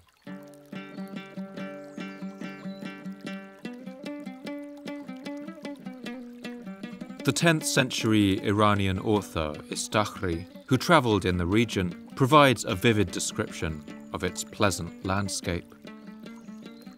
I know no place in it, or in Samarkand itself, where if one ascends some elevated ground, one does not see greenery and a pleasant place. The land extends 8 days' travel through unbroken greenery and gardens along both sides of the river. And beyond these fields is pasture for flocks. Every town and settlement has a fortress. It is the most fruitful of all the countries of Allah. In it are the best trees and fruits. In every home are gardens, cisterns, and flowing water. It was on these cities that Chinggis Khan now set his sights. But reaching these wealthy cities would be no easy feat. Between the Mongol armies and the walls of Samarkand and Bukhara lay more than 500 kilometers of sandy desert known as the Kizil Kum, a name which means red sands in Turkic languages. This desert was baking hot, and even trade caravans would skirt around its edges rather than risk death in the wastes. The citizens of Bukhara and Samarkand had heard about the arrival of the Mongols in the north, but they were not particularly worried. Tribal nomads had raided along the northern riverlands before, but no large army could cross the Kizil Kum desert. But they had severely underestimated the Mongols.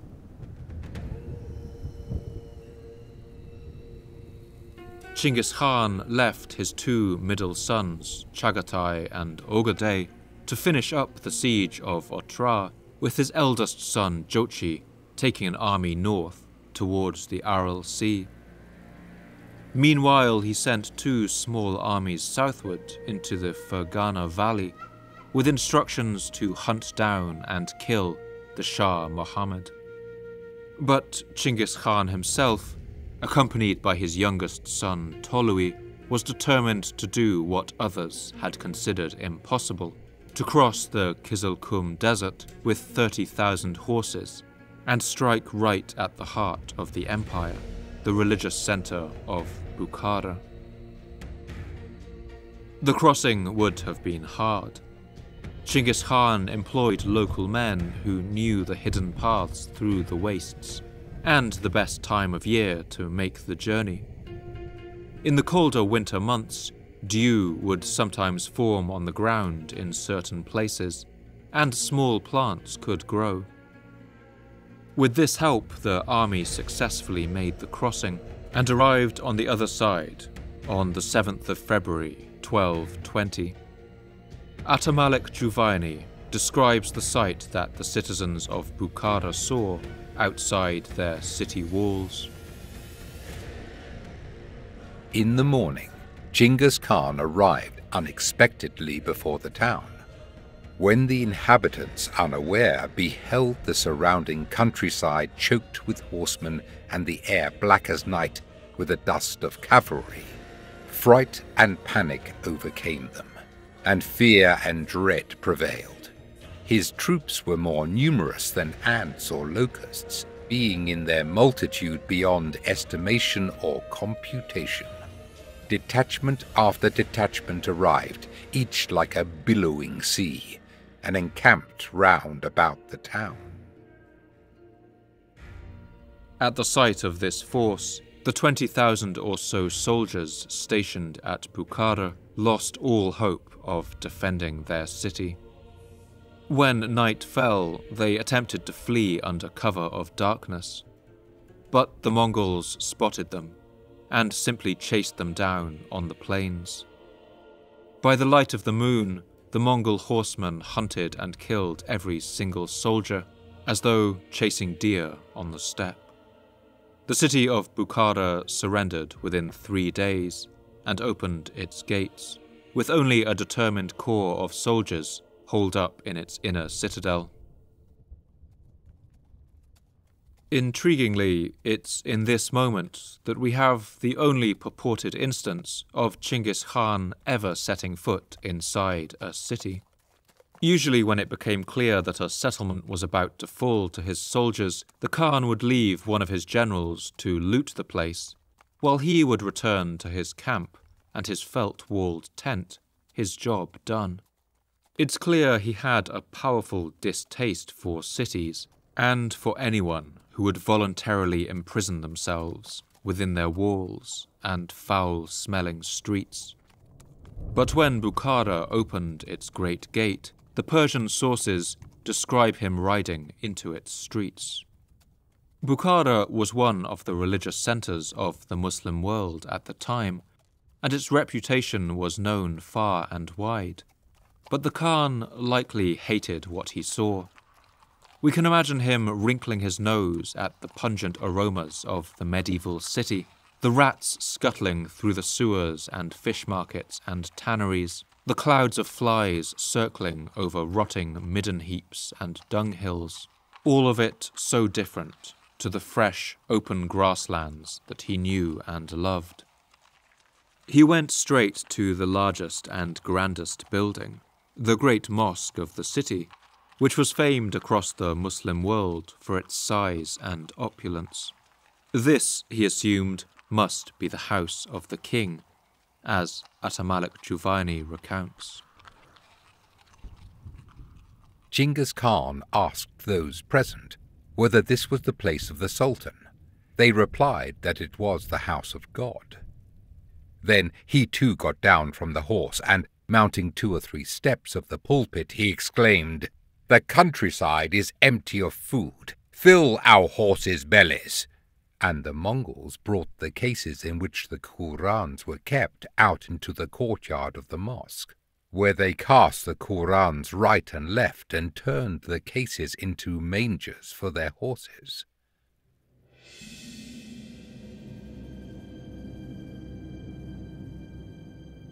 Then Chinggis Khan gathered the common people of the city in the great mosque of Bukhara, with the pages of the Qurans still littering the floor. The people must have been terrified, shaking with fear, praying and weeping softly. Then, over their heads, the great Khan's voice rang out.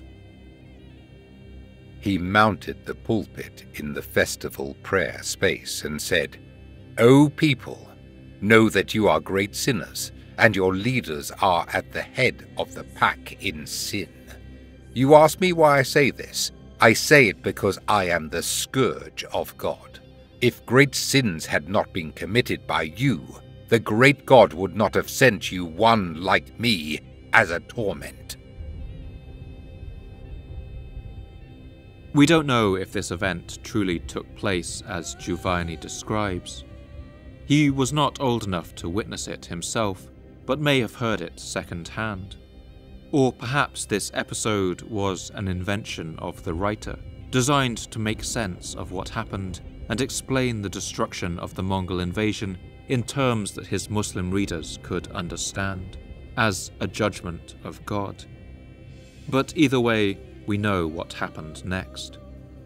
The citizens of Bukhara were rounded up and driven towards the citadel where the Shah's forces were still resisting. Just as in China, the citizens were forced to dismantle their own city's defences and their bodies piled up below the walls.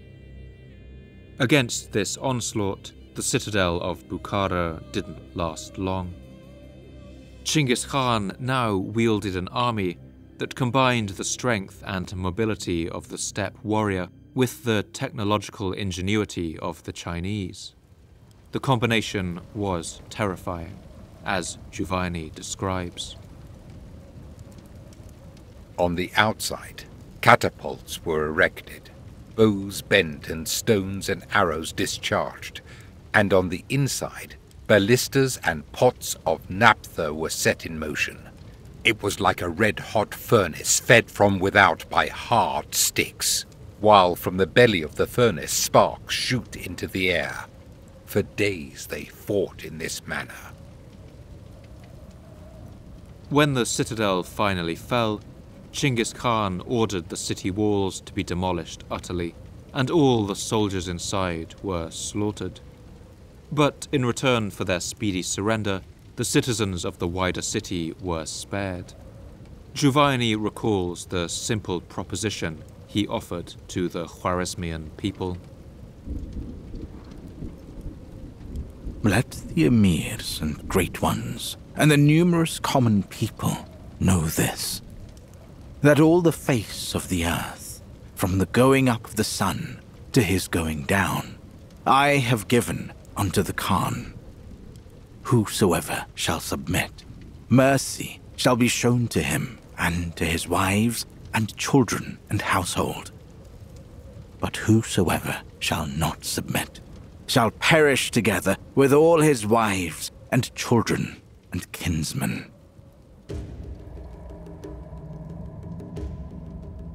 This strategy of calculated leniency and brutality was ruthlessly effective, but it could only work if word got around. For this reason, Chinggis Khan would always allow refugees to flood into other cities around the region, filling people's heads with stories of the vast destruction visited on all who opposed the Khan, and his mercy to those who bent the knee. The Arab writer Ibn al-Athir, living in Mosul at the time, recounts the effect of these increasingly outlandish rumours. These Tartars, may God confound them, came from the east, and wrought deeds which horrify all who hear of them. Stories have been related to me, which the hearer can scarcely credit, as to the terror of the Tartars, which God Almighty cast into men's heart. This was one of the most effective propaganda campaigns in history, and the strategy paid off. With the siege of Bukhara completed, Chinggis Khan now swung around and bore down on the wealthy metropolis of Samarkand. Samarkand was not just a booming trade hub, it was also a mighty fortress, and considered by many to be impregnable. It was defended by a large army, even including 20 war elephants brought from India. But at the sight of the Mongol force approaching, and with refugees in its streets spreading tales of terror, the army tasked with guarding its walls simply threw down their spears and surrendered. At the time of prayer, they opened the gate and closed the door of resistance. The Mongols then entered and that day busied themselves with the destruction of the town and its defences.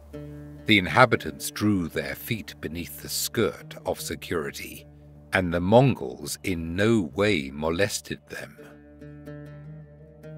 The fall of Samarkand provided uncountable amounts of loot, and the Mongols now found themselves the new owners of some exotic novelties. The 20 Indian war elephants that the Shah had used in his army. But Chinggis Khan had little use for these beasts. The elephant handlers brought their elephants to Chinggis Khan and demanded elephant food. He asked them what the elephants had lived on before they fell into captivity. They replied, "The grass of the plains." When he heard this, he ordered the elephants be set free to forage for themselves. They were accordingly released, and in the end perished of hunger. In return for surrendering, the citizens of Samarkand were spared a massacre. But in other places that surrendered, the Mongols' restraint was misinterpreted as weakness. This was when things could get ugly. One such example was the Khwarezmian city of Nishapur. Nishapur was the largest metropolitan city on the Silk Road, a vast and wealthy place in what is today northeastern Iran. It sat in a fertile plain at the foot of the Binalud mountain range, in a region known as Khorasan. Juvaini describes its beauty. If the earth may be compared to the heavens, then the lands are like its stars, and Nishapur among these stars is like the fair Venus of the skies. What are men doing in Baghdad and Kufa, seeing that Nishapur is upon the earth? For if there be a paradise on the face of the earth, it is this. And if it is not a paradise, then there is no paradise at all. The Mongols arrived at Nishapur in 1221 AD, and at first the city took the Khan's deal. It opened its gates and its treasuries to the Mongols. But then the Mongol army departed with their riches and left behind only a handful of governors to keep their hold on the city.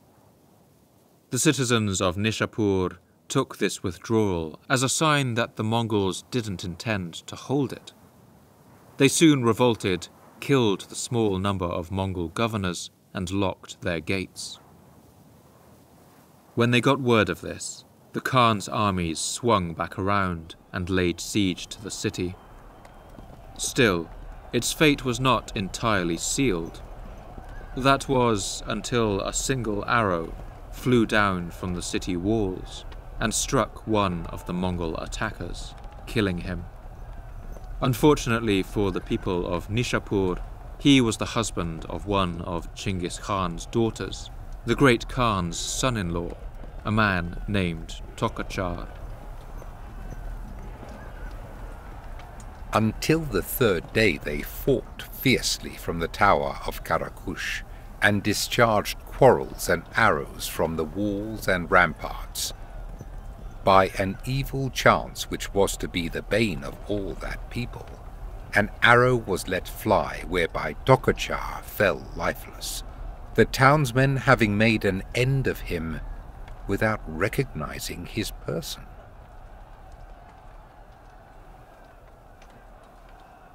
The death of a member of the Mongol royal bloodline was something that Chinggis Khan took extremely seriously. When the city finally fell, he called upon his widowed daughter and told her that she would be allowed to decide the fate of Nishapur. In her grief and rage, she ordered that the city be utterly destroyed, and every living thing within its walls put to death. They then drove all the survivors, men and women, out onto the plain. And in order to avenge Tokaja, it was commanded that the town should be laid waste in such a manner that the site could be ploughed upon, and that in the exaction of vengeance not even cats and dogs would be left alive.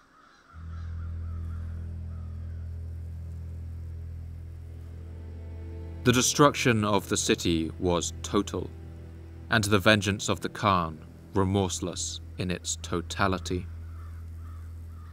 They severed the heads of the slain from their bodies and heaped them up in piles, keeping those of the men separate from those of the women and children. Abodes and dwelling places were levelled with the dust. Rose gardens became furnaces.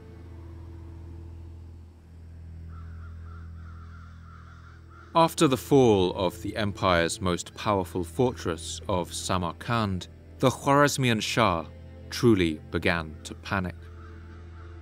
As his cities fell one by one, the Shah Ala ad-Din Muhammad turned tail and fled. He rode from fortress to fortress as the Mongol armies pursued him, and as he did, he slipped into a deep depression. Giovanni recounts that he began to be plagued with nightmares. He began drinking heavily and spent all his time in the pursuit of pleasures. The terror of the last day was apparent in his condition, and fear and dread were manifest in his speech. For the remainder of his life, he constantly applied himself to the quaffing of cups of purple wine. One night in his sleep, the Sultan saw luminous persons, their faces scratched, their hair disordered and dishevelled, clad in black robes like mourners, who smote their heads and made lamentation. He asked them who they were, and they replied, "We are Islam." Eventually, with his nightmares and the Mongol horsemen chasing close behind him, the Shah escaped to the most remote hideout he could manage. He took a boat out onto a small island off the coast of the Caspian Sea and hid there. Whenever he halted for a day, the Mongols would overtake him. The Sultan sent for certain emirs and consulted them. They thought it best for him to seek asylum in one of the islands of the Sea of Abaskun. He went to one of these islands, where he remained for a while. Then when the report of his presence on the island was spread about, he took the precaution of removing to another island. Finally, the Mongols captured the Shah's capital of Gurganch, and his family fell into the hands of Chinggis Khan. When the dreadful news reached the Sultan, and he learnt that his small sons had been put to the sword, that his veiled womanfolk had been in the clutches of strangers, and that all of his wedded wives had fallen into the embraces of other men, his head grew dizzy. The world grew dark before his eyes. Then was the pain past remedy, and threatened his very existence, and he preferred death to life. He writhed in this anguish and agitation, and bemoaned this calamity and disaster, until he delivered up his soul to God, and was released from the sorrow of his life, and the trickery of the revolving heavens.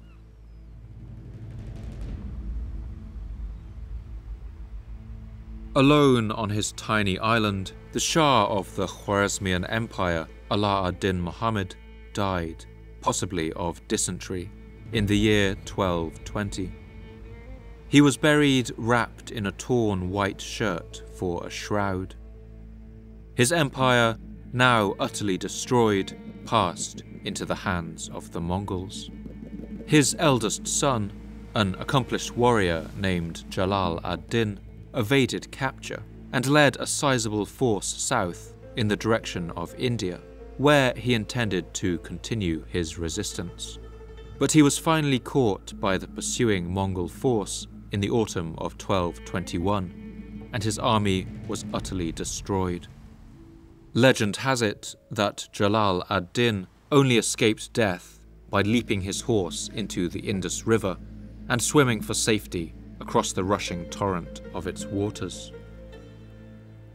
The geographer Yaqut al-Hamawi, a citizen of the city of Merv, who fled the advance of the Mongols, wrote about the destruction they left in their wake. Those infidels and heathens roamed through those abodes, so that palaces were erased off the earth, as lines of writing are effaced from paper, and cities became a dwelling for the owl and the raven. In those places, the screech owls answer each other. They are filled with sadness. The devil himself would bewail the great catastrophe. It was an event enough to turn grey the hair of children. The Arab writer Ibn al-Athir also wrote with palpable sorrow about the horror of those days.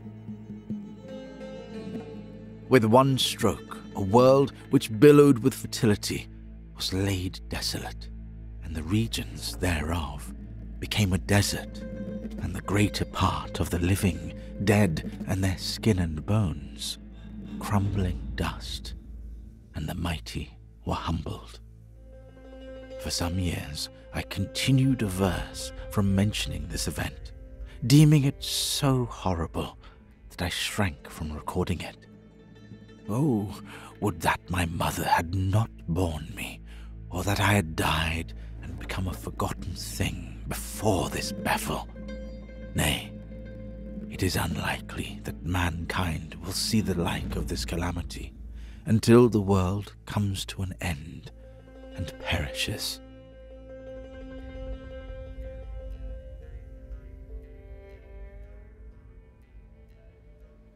The conquest of the Khwarezmian Empire had taken 4 years.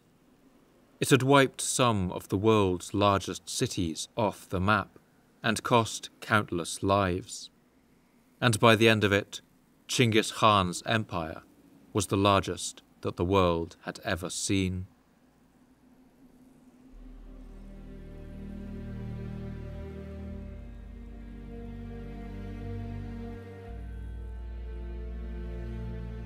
By this time, Chinggis Khan was in his 60s, and he was beginning to think with increasing trepidation about his own mortality.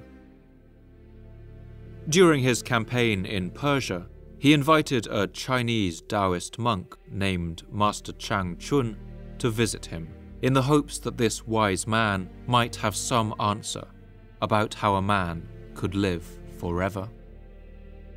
This holy man's journey is recorded in a text called The Account of the Perfect Master Chang Chun's Journey to the West. In it, he describes his journey over the Mongolian steppe. On the 5th day of the 3rd month, we began travelling in a northeasterly direction. All around us we saw human habitation. Nothing but black carts and white tents, and herders following the grass and water to pasture their animals. When we passed out of the marshy plains, there was not even the smallest tree or shrub. Only yellow dust clouds and white grasses were in sight. On his journey, he saw everywhere the signs of the great war that was unfolding, and passed by a number of battlefields, left by the passage of the Mongol armies into the west. The stony gorge on the south was unbearably alarming. On both sides, precipices held up the towering sky, and the chilly surge of a mountain stream flowed and rolled over the ground. People covered their noses because of corpses strewn about the narrow path. But it was the long-eared donkeys drowned in the stream that sickened my heart. War has raged for 10 years and over huge distances. When he finally arrived in Samarkand after months of travel, he found the city half empty. Many of its inhabitants fled, and its walls and defences torn down. In the second month of winter, on the 18th day, we crossed a large river and reached north of the city of Samarkand. Before the Sultan was defeated, there were more than 100,000 households in the city. Since the fall of the city, only 1 in 4 remains. Finally, he reached the court of the Great Khan.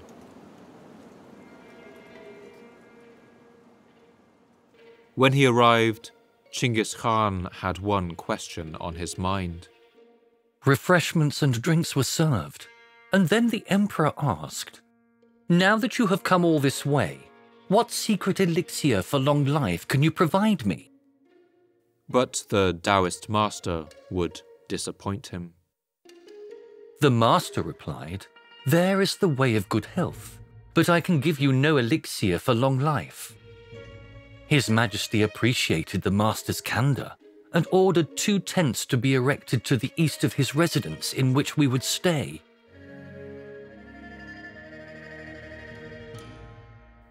It's clear from this that Chinggis Khan was beginning to fear that he did not have long left. A hunting accident also seems to have frightened him and brought the question of his mortality to the forefront of his mind. On the 8th day, the emperor went hunting in the foothills of the eastern mountains and shot at a large boar. His horse tripped and he lost control. The boar stood nearby, not daring to advance, until his entourage rushed in with another horse. The hunt was called off and the emperor returned. When the master heard about the incident, he went to remonstrate with the emperor, saying, "Your falling from your horse is a warning from heaven." The emperor responded, saying, "I have already come to this deep realization." For 2 months thereafter, he did not go out to hunt. The man who had brought so much death to other lands now felt its icy hand on his own shoulder.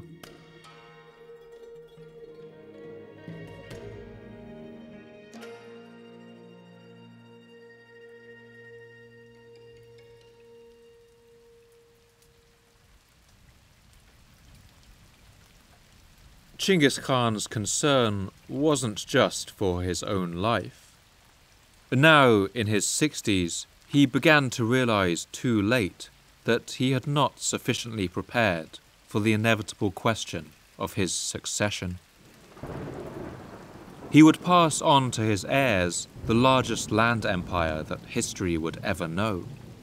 But when he looked at his 4 sons by his chief empress Bauta, he found them totally unprepared to take on such a burden. It's likely that his plan was a simple one. His empire would be divided into a kaleidoscope of different provinces, and over these 3 of his sons would rule. But he would ensure that each held possessions in the other's lands, so that none would be tempted to go to war. Above these 3 brothers would sit the 4th son, who would rule the entire empire in his place as the Great Khan. The system was well conceived, but it would depend on the cooperation of every one of his sons. And for a number of reasons, that is the one thing that Chinggis Khan did not have. He had brought his 4 sons, Jochi, Chagatai, Ogadei, and Tolui, with him on the Khwarezmian campaign, and they had each led armies and fought bravely. But throughout the war, trouble had been brewing. Just as he and his half-brother Begta had once quarrelled over fish and rabbits, now his sons fought over cities and kingdoms.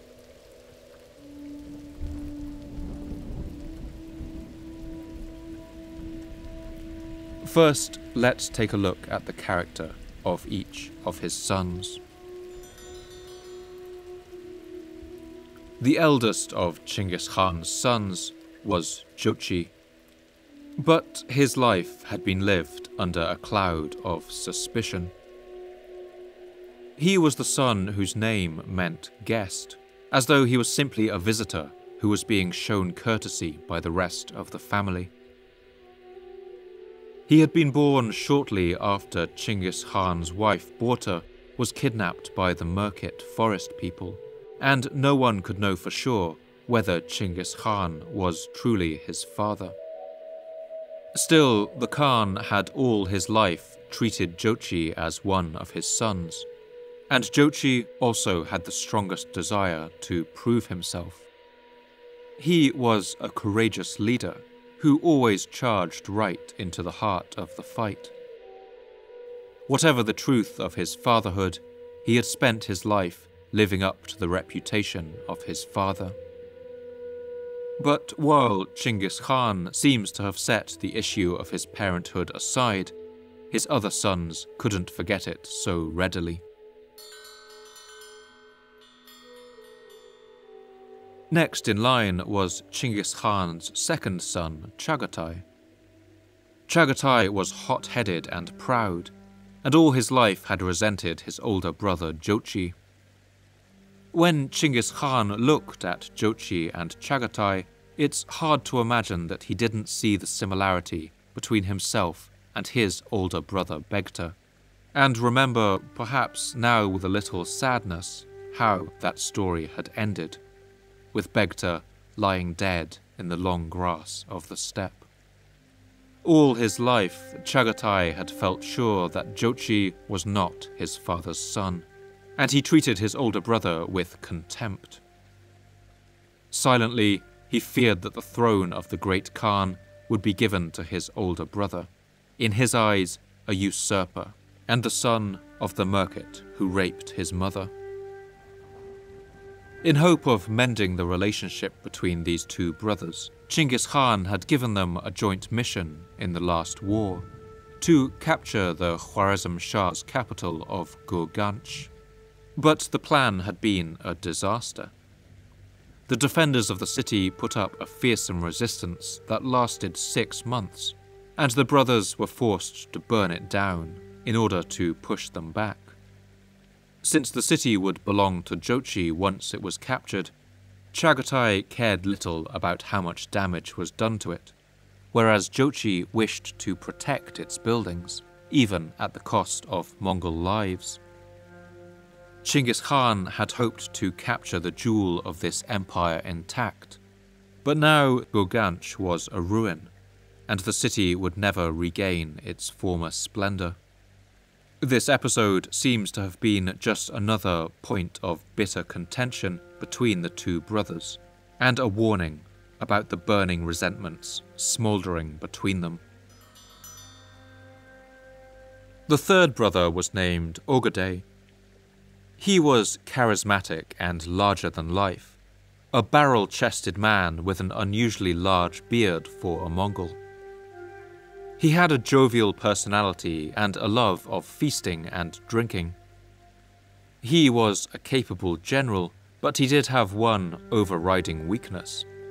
That was his raging alcoholism. Like many Mongols, Ogedei was a big drinker, but even by Mongol standards, his habit went too far.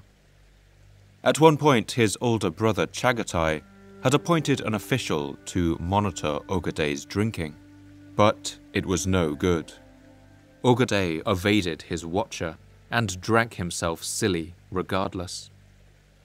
One common story about him describes how he promised his brothers that he would halve the number of cups he drank every night, but he simply ordered a new cup to be made that was twice the size, and so his drinking went on.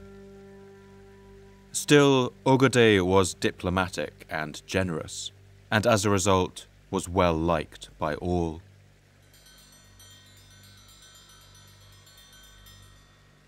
The final brother was Tolui.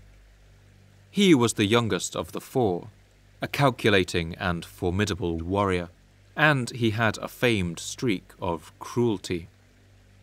During the conquest of the Khwarezmian Empire, he had been sent to pacify the region of Khorasan, and passed through the region dealing out death on a scale that was unusual even for Mongols.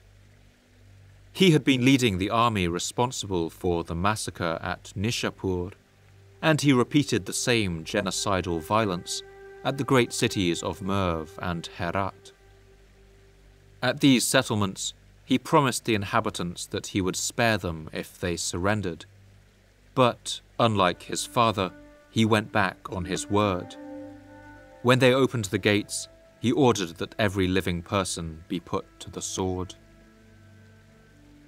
Interestingly, Mongol tradition often held that the youngest son should inherit his father's property as a kind of social welfare. It was assumed that by the time their father died, the older brothers would have already amassed their own wealth, whereas the youngest had the most need of an inheritance. This rule had never been applied to titles which were supposed to be appointed to the most worthy candidate, but it must have been playing on everyone's minds as the question of the Khan's succession became ever more pressing.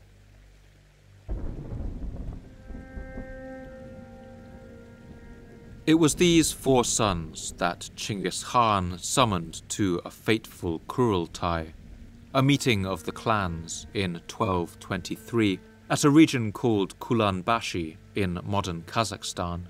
Jochi, the man of uncertain fatherhood, Chagatai, the hot-headed and embittered would-be older brother, Orgadei, the stocky, wine-soaked drinker, and Tolui, the cold-hearted warrior. And in the smoke-filled atmosphere of his great tent, he told them that there they would decide who would rule the empire after he was gone.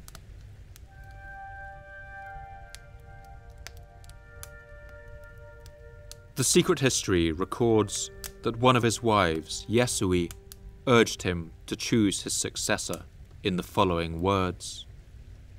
Хаан өндөр давааг давж өргөн мөрнийг хэтэлж урд аянд морд. Living beings who are born to this world are not eternal.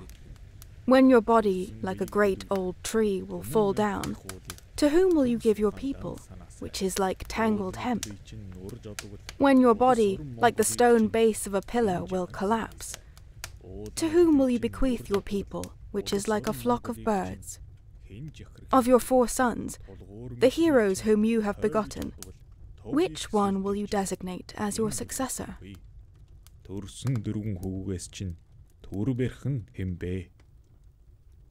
But the Kurultai got off to a bad start.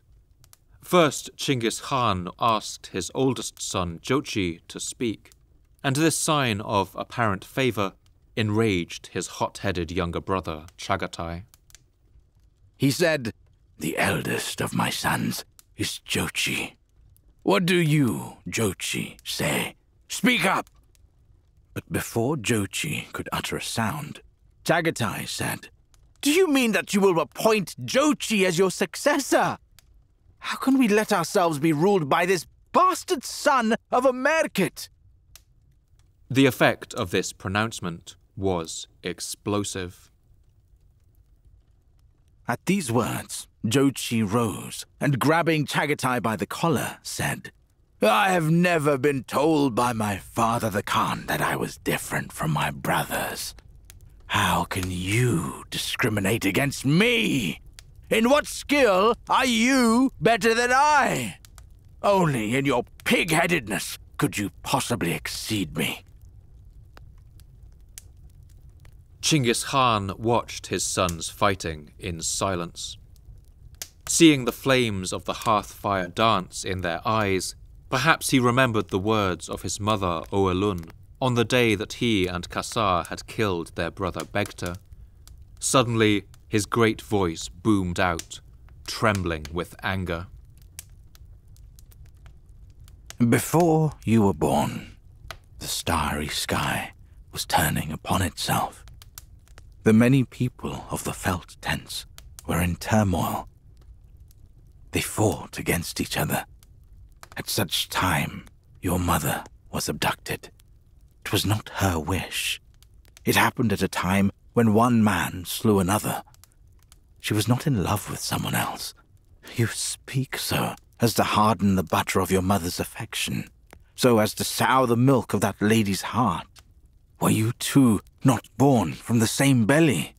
Were you too not issued from a single womb? These were almost the same words that his mother Oalun had once used on him, the same words that the legendary Alan the Beautiful had said to her quarrelling sons.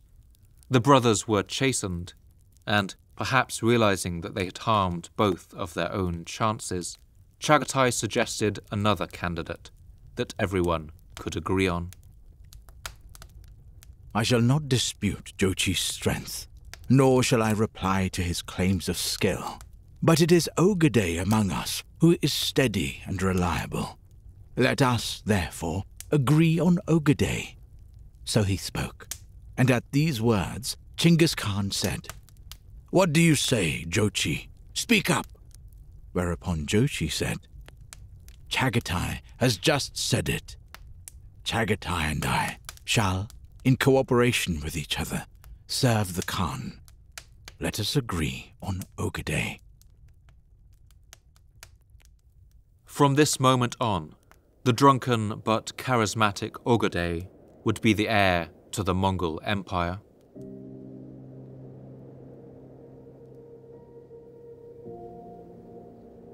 After that explosive meeting, the brothers rode off in all directions, never to be reunited. The oldest son, Jochi, was most wounded by Chinggis Khan's decision and would never see his father again. Wearied by this conflict in his family, the great Khan set out back to Mongolia, arriving there in spring of 1225. Perhaps those who saw him there felt a change come over him. The life of the great Khan was coming to an end.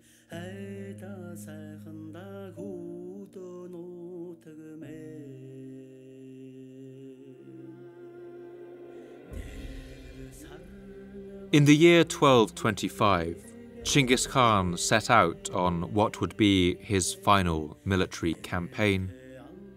It would be against the Tanguts of Western Xia, the Tibetan Buddhists he had already conquered on his way to northern China. In the years since, they had become unreliable allies and were beginning to rebel against his rule. With the Khwarezmian Empire conquered, he now wanted to punish the Tanguts for their impudence. He marched into their lands and laid waste to them. But on this campaign, while travelling through the hot deserts of the western regions, Chinggis Khan fell from his horse, as the secret history records. Авал хэд Чингис хаан Жосод бур морийг унаж явв. Олон хулан дайрж ирэхэд Жосод бур морь үргэж Chinggis Khan, riding his steed named Red Earth Grey, on the way hunted the many wild asses of Arbuka. When the wild asses passed close by them, his horse took fright. Chinggis Khan fell, and his body being in great pain, he halted at Chorkat. He spent that night there, and the following morning his wife, Yisui Khatun, said, "Princes and commanders, consult each other on what to do. The Khan has spent the night, his body hot with fever."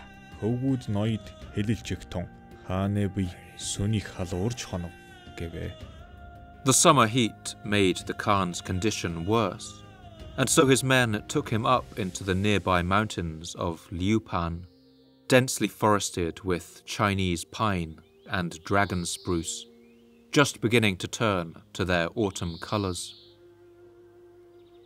Not long after, the great Khan's illness worsened, and he died at the end of August in the year 1227. The secret history of the Mongols records his passing in brief terms. Тангууд улсыг сөнгөөн дараад гахай жилд Чингис хаан тэнгэрт халив. Genghis Khan came back, and in the year of the pig, ascended to heaven.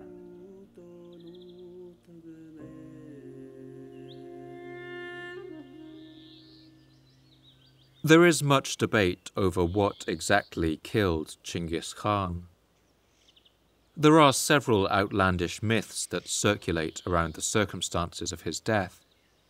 Some more colourful versions fill his passing with dramatic irony, imagining a Tangut princess killing and castrating him when he tries to force her into bed.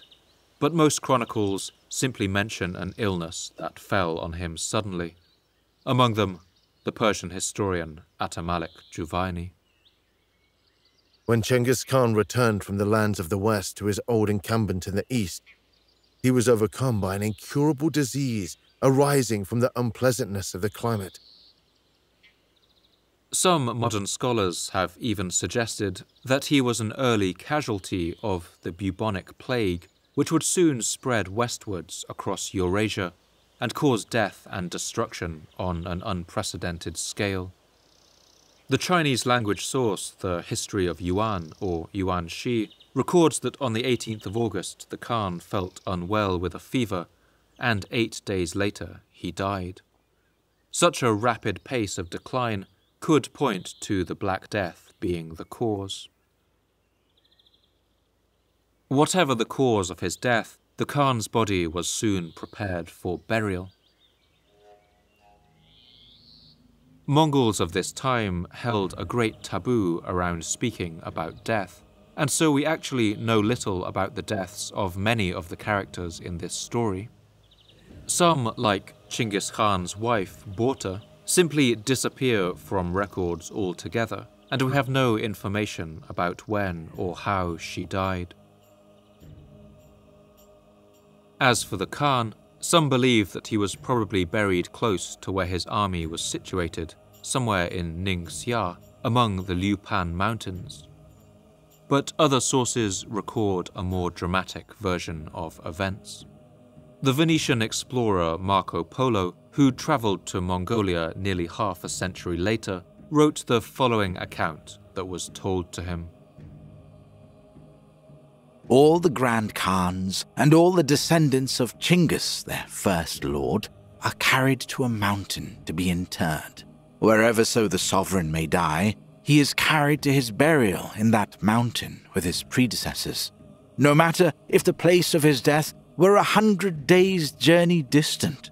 There must he be carried to his burial. Mongol religious beliefs held that the bodies of the dead should never be disturbed. For this reason, Marco Polo also recounts that the Mongols were determined that no one should ever find the grave of the great Khan, that his body would forever lie undisturbed, and that they went to extraordinary lengths to make sure its location remained a secret.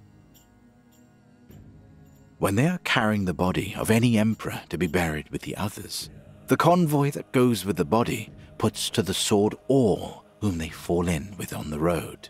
They do the same too with horses, for when the emperor dies, they kill all his best horses in order that he may have the use of them in the other world, as they believe. And I tell you as a certain truth that when one Khan died, more than 20,000 persons who chanced to meet the body on its way were slain in the manner I have told. While these accounts may be an exaggeration, what is sure is that the Mongol soldiers fenced off a large area of land around the sacred mountain Burkhan Khaldun, marking it with a fence of arrows stuck in the ground. Other than the closest royal family of the Khan, no one was allowed to enter this forbidden zone, on pain of death, with guards permanently stationed on its perimeter. The later Mongol historian Sagang Setchen describes the body of Chinggis Khan being removed to his native Mongolia on a two-wheeled wagon, escorted by his great army. On the way, one of the Khan's old friends began to sing a mournful song. Kilukan Bahadur of the Sunid tribe lifted up his voice and sang. Once you did swoop like a falcon, but now a rumbling wagon trundles you off. O my king, have you in truth then forsaken your wife and your children and the rule of your people? O my king, circling in pride like an eagle once you did lead us, O my king, but now you have stumbled and fallen like a wild horse. O my king. Today, it's thought that the most likely place for the Khan's burial is in this area, somewhere around the mountain of Burkhan Khaldun, the holy peak that he had always climbed whenever he needed to hear the voice of his god and to be close to the great sky above. Now, between Chinggis Khan and the great blue sky, there was only silence.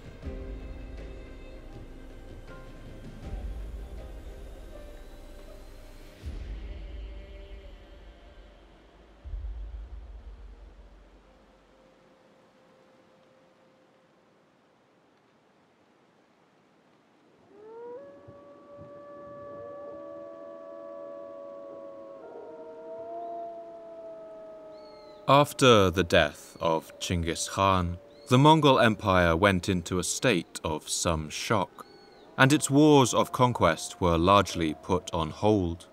But the immense respect he had won during his life carried over into his death, and the plan he had put in place for his succession was carried out.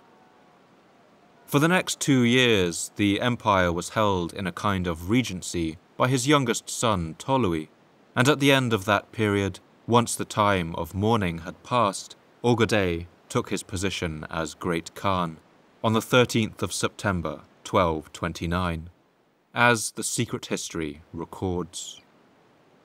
Чингис хааны гэрээсэлсэн жаргалын носоор өгөөдэгийг хаан өргөмжилөв.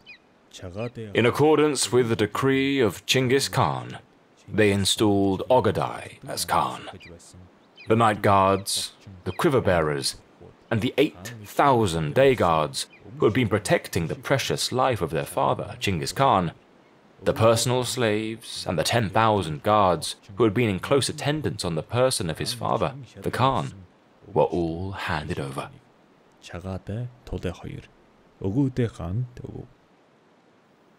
In fitting with his character, one of Ogedei's first acts as Khan was to hold a grand celebration.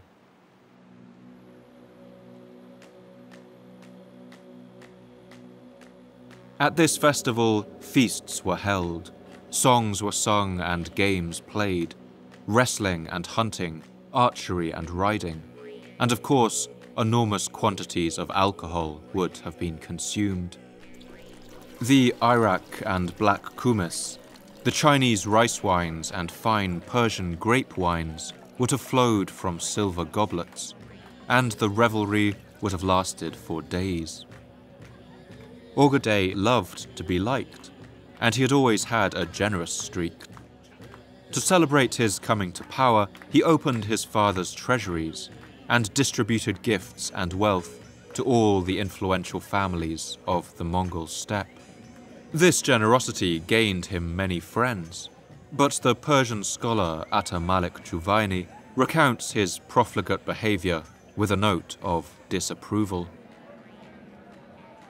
He was ever spreading the carpet of merrymaking and treading the path of excess, in constant application to wine and the company of angelic women.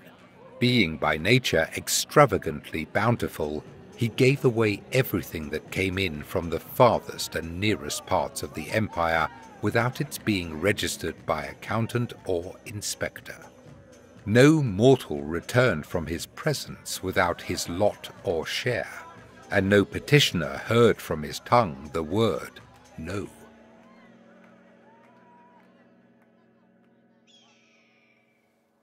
Ogedei was for the most part a successful ruler, but he also had a quite different vision for the Mongol Empire to that of his father. Chinggis Khan had always maintained his dislike and distrust of settled peoples and city dwellers. He had envisioned his empire as the people of the Felt Walls, a pure confederation of nomadic peoples that would stand up for the pastoralist lifestyle against the corruptions of the settled world. But Ogedei had seen the great cities of China and Persia. He had looked with envious eyes upon the great walls of Beijing and Samarkand, and had brought advisors from northern China to help him rule.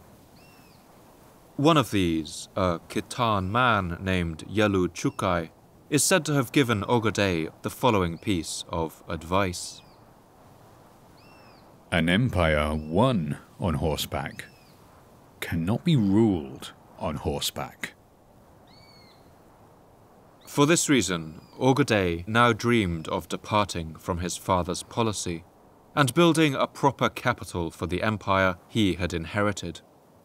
This capital would be complete with all the things a great city needed: buildings, streets, temples, workshops, and palaces. He ordered that this new city be built out in the middle of the steppe, at the same spot where his father had set up his main camp, a site where the canyon-like Orkhon River Valley spills out into the pastures below, right in the heart of Mongolia. Construction of this city happened quickly, with architects and craftsmen being brought primarily from the conquered regions of China. But Ogedei also brought some Persian builders to Mongolia to work on his palaces. Atamalik Juvaini gives an account of the new Mongol city. There had previously been no town or village in that place except for the remains of a wall. The Khan caused a town to be built on it, which they called Ordu Balik, though it is better known as Kara Koram. Karakoram in Mongolian means black castle or black stones. The city rose out of the bare steppe grasslands, with earthwork walls and 4 gates, and buildings lined with wooden pillars, built in the Chinese style with swooping pagoda roofs. At the 4 corners of the city, he had 4 stone tortoises carved, facing out in each direction. The tortoise was a symbol of stability and protection, and with their incredibly long lives, had become representations of eternity. These stone guardians watched over the city and formed a statement in stone that Karakoram was built to last. With the help of his foreign craftsmen, Ogedei built Karakoram into what he hoped would be a fitting capital for the world's largest empire, and a fitting venue for the world's most impressive parties. Above the town a garden was built for the Khan with 4 gates, and in the midst of that garden artisans reared up a castle, and inside it a throne having 3 flights of steps for the Khan alone. The utensils were of gold and silver and studded with jewels. Twice in the year would the Khan alight in this pleasant abode. Whenever the sun entered the sign of Aries, and the world was glad, he would feast for a month in this residence, and as the bounty of the rain reaches both herbs and trees, so both great and small took part in the feasting. Ogedei encouraged the empire's elites to build houses near his palace, but for the most part, Karakoram remained something of a halfway point between a Mongol camp and a true city. Much of the Mongol nobility continued to live in their gir tents, often pitching them outside the walls, and treated the city as something of an eccentric novelty. At its heart was the Central Secretariat, the main civilian governing body of the empire. This contained a large body of scribes who assessed tax registries and tribute, and translated orders to be sent to the various provinces of the empire. Other than this administrative hub and the palaces of the Khan, the city contained mostly warehouses for the vast treasures looted from all over Asia, and workshops where captured craftsmen toiled, as well as various houses of worship for all the different religions of the empire. The Flemish monk William of Rubruck, who passed through in the middle of the 13th century, was less than impressed with this imperial capital, and compared it unfavourably to the small town of Saint-Denis, just north of Paris. Regarding the city of Karakorum, you should know that, discounting the Khan's palace, it is not even as fine as the town of Saint-Denis, and the monastery of Saint-Denis is worth 10 of the palace. It contains 2 quarters, one for the Saracens, where there are bazaars and where many traders gather. The other is the quarter of the Chinese, who are all craftsmen. Set apart from these quarters lie large palaces belonging to the court secretaries. There are 12 idol temples belonging to different peoples, 2 mosques where the religion of Muhammad is proclaimed, and 1 Christian church at the far end of the town. The town is enclosed by a mud wall and has 4 gates. But despite its somewhat humble appearance, Karakorum was an expensive city to maintain. Sitting out in the middle of the steppe, its land was not fertile, and its people could grow few crops. For this reason, it was never self-sufficient, and its population had to be sustained by food brought over long distances from crop-growing regions in northern China. Ogedei had hoped that Karakorum would become a trading hub in its own right, and that its economy would become self-sustaining. To encourage this, he had trees planted along the roads that were used by trade caravans to help shelter them from the sun and rain, and to show where the roads were when the steppe was covered in winter snows. Ogedei also expanded one of the Mongols' most impressive achievements, their extensive postal system.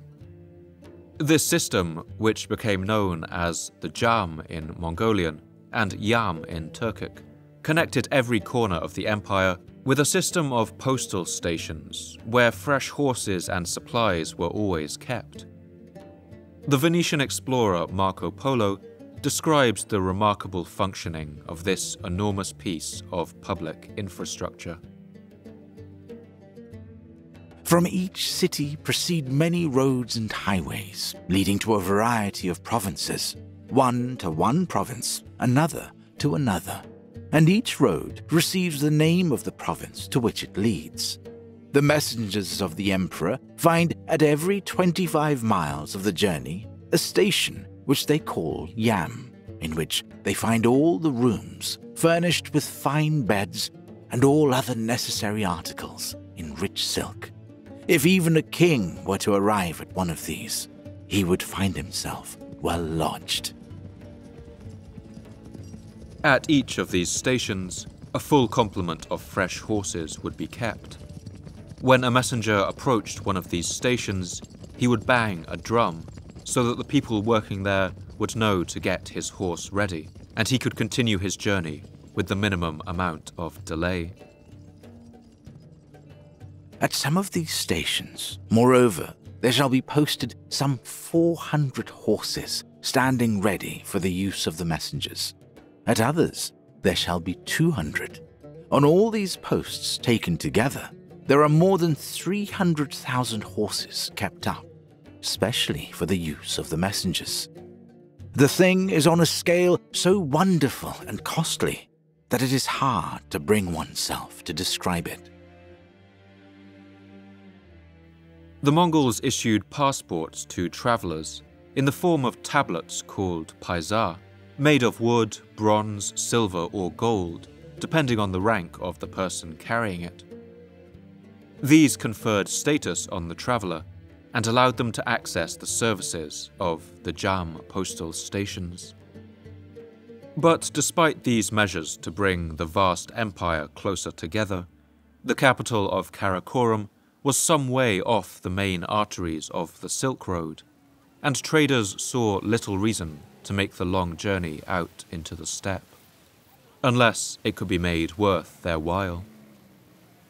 To encourage them to keep coming to his new city, Ogedei decreed that they would be paid above the usual price for their goods, sometimes even twice as much as they were worth elsewhere. For a time, this strategy worked, and the merchants kept coming. But this system was obviously unsustainable, and soon the money began to run dry. By the year 1235, 6 years into Ogedei's rule, much of the vast wealth that had been amassed by Chinggis Khan had already been frittered away by his son. The dream of turning the nomadic empire of conquest into a settled empire of trade and commerce was looking ever more unlikely, and facing a potential bankruptcy in his future, Ogedei knew that the Mongol Empire would have to find new sources of gold. The Mongols would once more go to war.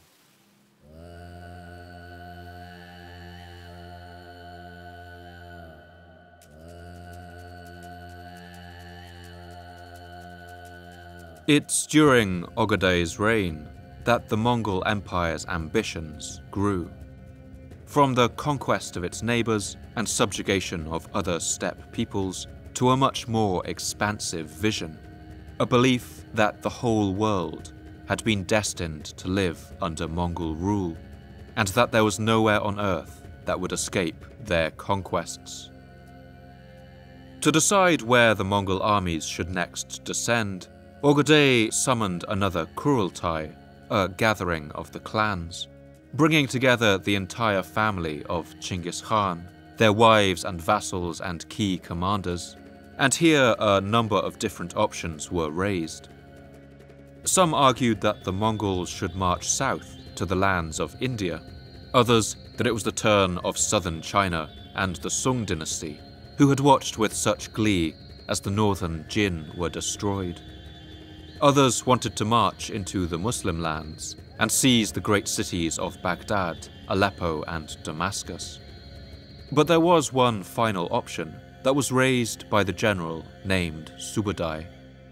He had been one of Chinggis Khan's closest generals, and was now the last surviving member of that old guard, something that gave him immense respect. He suggested that the horde ride west, and toward a previously unexplored land that sat on the periphery of the world. A great peninsula jutting out of the Asian landmass about which the Mongols knew little. These were the lands of Europe.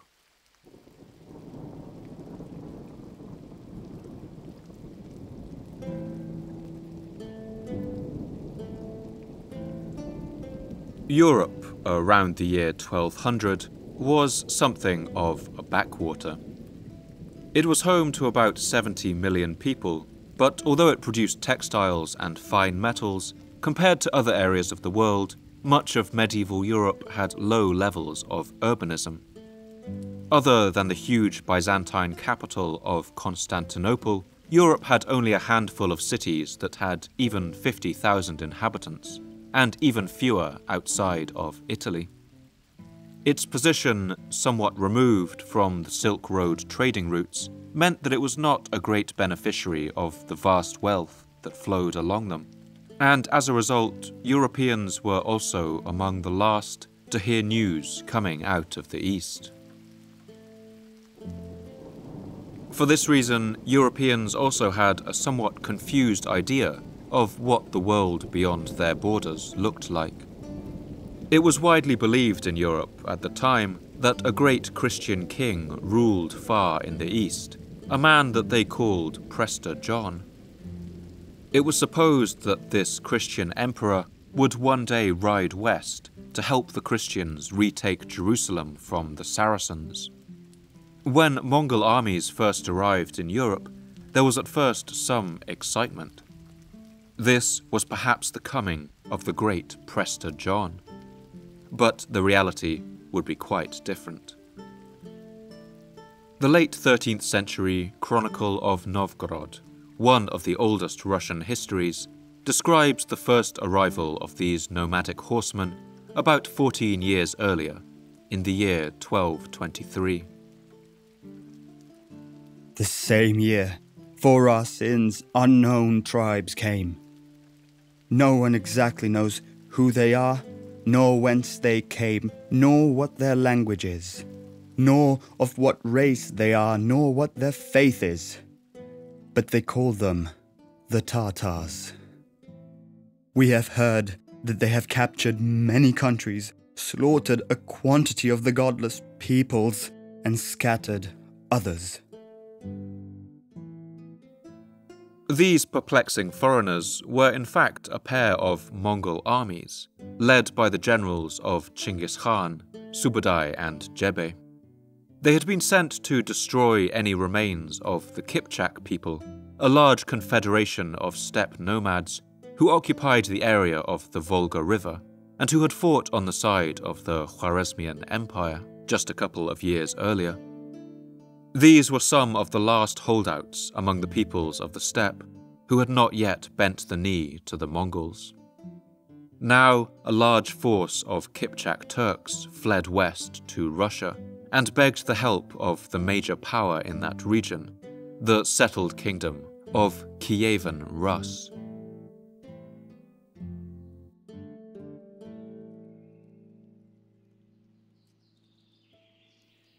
Centered around the city of Kiev in modern Ukraine, Kievan Rus was less of a kingdom and more a fractious collection of princely city-states that formed a belt across the European peninsula, from the Arctic White Sea in the north to the shores of the Black Sea in the south. And like the Khwarezmians, its people had often employed Kipchak nomads as mercenary cavalry in its armies.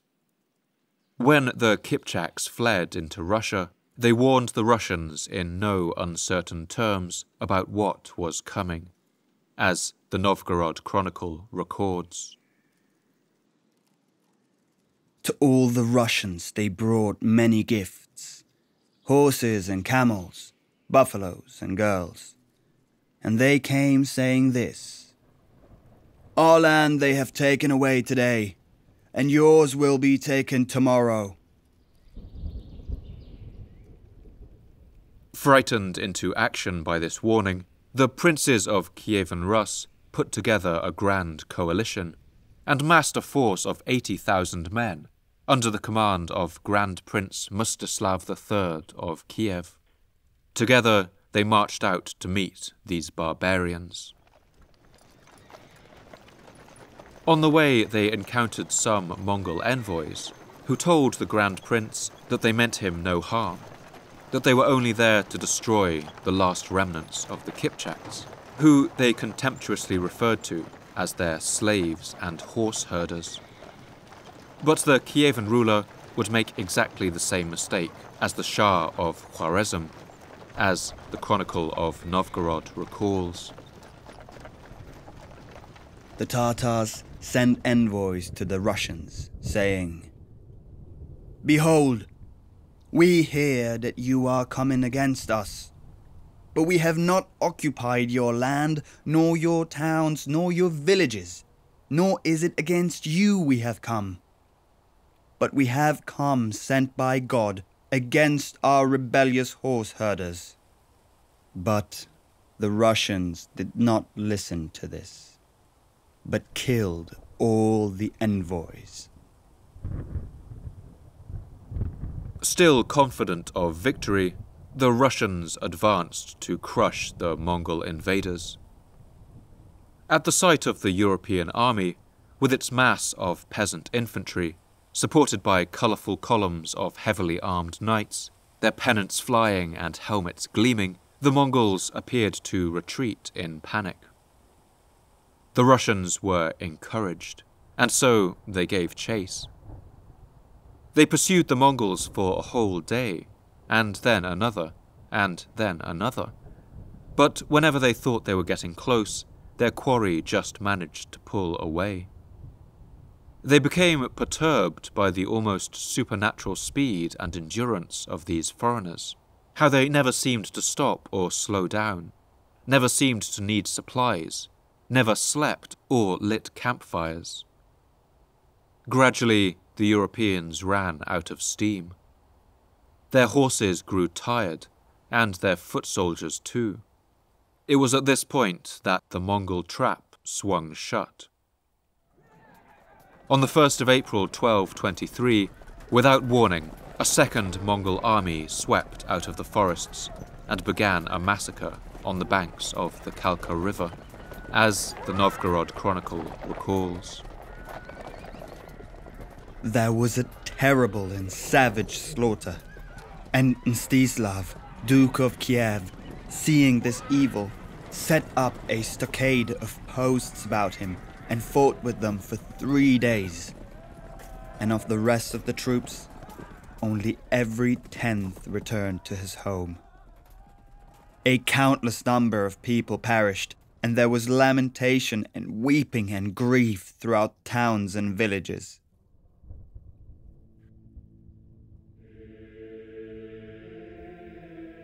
As the infantry was slaughtered, the princes of Kiev tried to flee the battlefield, but they were easily hunted down by the Mongols. A great part of the kingdom's aristocracy was wiped out in that single day of battle. It's recorded that several Kievan nobles were captured, and as a punishment for killing the Mongol ambassadors, they were stuffed under the floorboards of one of the Mongol tents. All night, the Mongol warriors feasted and celebrated their victory, their weight steadily crushing to death the nobles beneath the floor.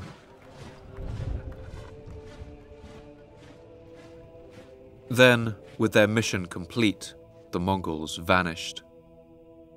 They had appeared, wiped out an entire army with ease, and then disappeared without a trace. The Novgorod Chronicle records the confusion that the event sowed. The Tatars turned back from the river Dnieper, and we know not where they came from, nor where they hid themselves again. Only God knows where he fetched them against us for our sins. To the medieval European mind, the meaning of this event was clear. It was a punishment from God. But little did they know that worse was on its way.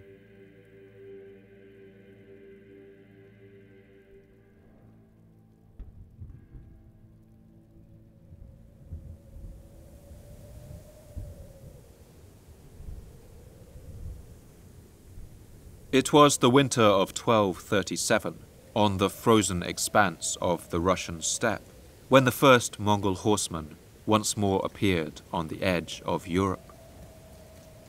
But this time they came to stay. In his Chronica Majora, or Great Chronicle, the English writer Matthew Paris wrote about these newcomers in terms of utter condemnation. An immense horde of that detestable race of Satan, the Tartars, rushed forth like demons loosed from hell. They are inhuman and of the nature of beasts, rather to be called monsters than man, thirsting after and drinking blood and tearing and devouring the flesh of dogs and human beings. They are invincible in battle. They have no human laws, know no mercy, and are crueler than lions or bears.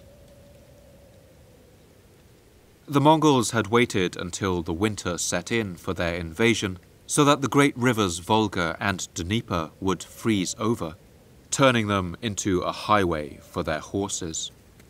Moving fast over the frozen ground, they once more easily encircled the Russian armies and utterly destroyed them. It wasn't just the speed of the invasion that took the Europeans by surprise.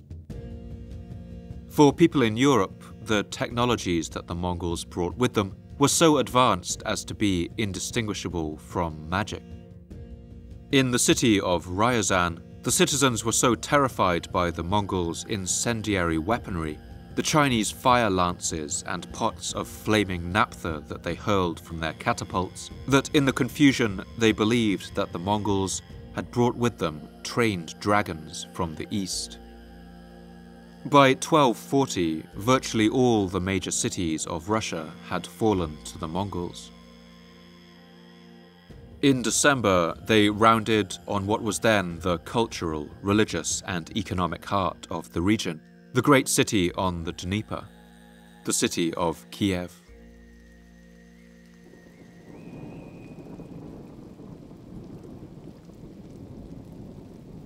Kiev held out for 9 days, during which the Mongol catapults bombarded it with stones and flaming projectiles. In terror, its population flooded towards the great stone Church of the Tithes that stood on the banks of the Dnieper River. They were desperate to get close to the shrine of the Virgin Mary, which they hoped would protect them, and climbed up onto the church's roof. But the weight of the crowd on the roof timbers caused them to collapse, and many of those sheltering within the church were crushed. The Mongol army soon flooded into the city and put its people to the sword. Of Kiev's 50,000 inhabitants, it's reported that only 2,000 or so survived. After the invasion, many Russian cities fell into ruin, and stone buildings stopped for many decades. Economic links between cities and nearby villages were broken, and famine spread, as the Novgorod Chronicle recounts. For what is there to say, or what to speak of the punishment that came to us from God? How some of the common people killed the living and ate them. Others ate horseflesh, dogs and cats. Some fed on moss, snails, pine bark, lime and elm tree leaves, and whatever each could think of. And again, other wicked men began to burn the good people's houses, where they suspected that there was grain. Giovanni da Pian del Carpine, the Pope's envoy to the Mongol Great Khan, travelled through Kiev a few years later, in February 1246, and wrote the following description of the destruction.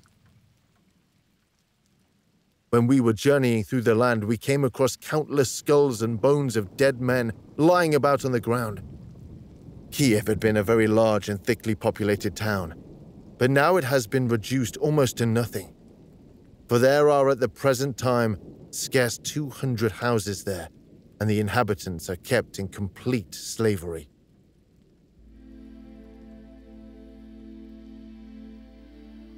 In some places, it took more than 100 years for Russian cities to rebuild.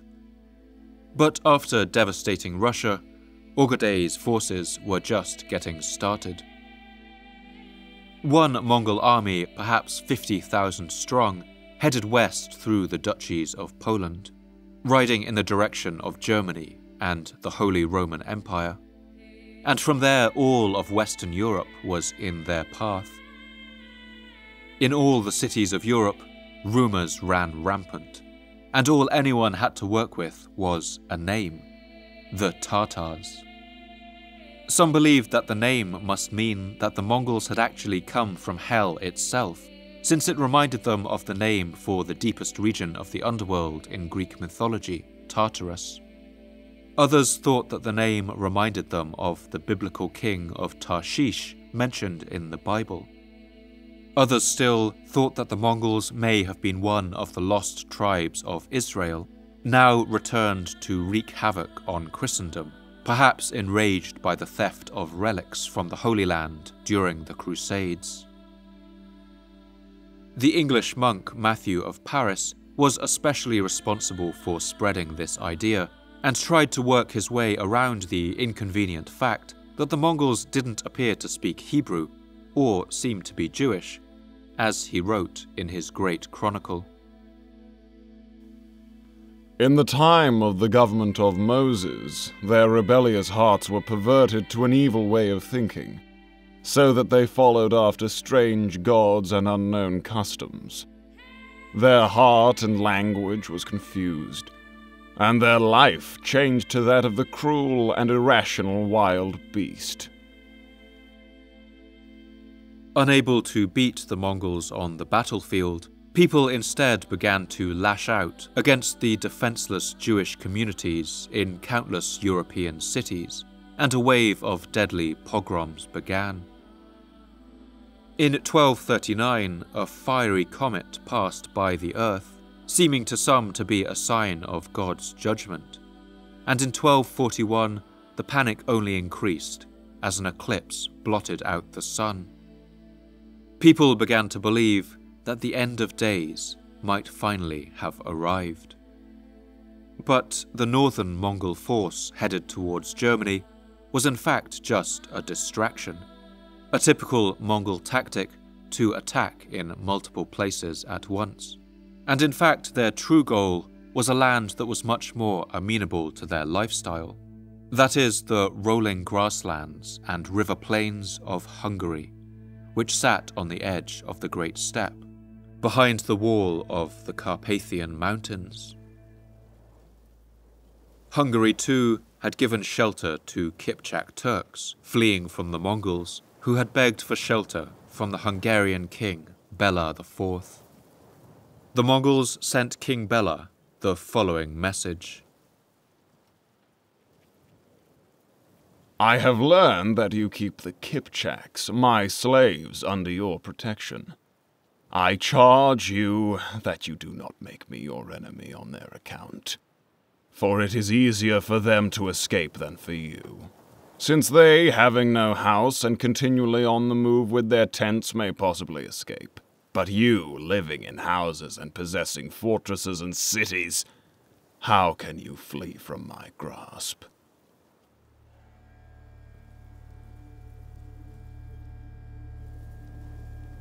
For a time, the Hungarian troops managed to hold off the Mongols on a narrow bridge on a crossing of the Sheyo River, but their resistance did not last long. One priest and writer, Thomas of Spalato, wrote an eyewitness account of the aftermath of the battle. The dead fell to the right and to the left, like leaves in winter. The slain bodies of these miserable men were strewn across the whole route. Blood poured forth like torrents of rain. The miserable country, stained by the blood of its sons, was dyed red throughout its length and breadth. From there, the Mongols poured into the great Hungarian plain. They wiped out the royal army and sacked towns and villages, rounding up huge numbers of skilled people who they took away with them, drafting others to take part in their human wave assaults of fortresses, just as they had in China and Persia, and killing countless others. The Hungarian king Bela fled south to the coastal regions of his kingdom in what is now Croatia, and like the Khwarezm Shah, he took a boat out into the Adriatic and took refuge on an island there. Archaeology paints a clear picture of the desperation of this time.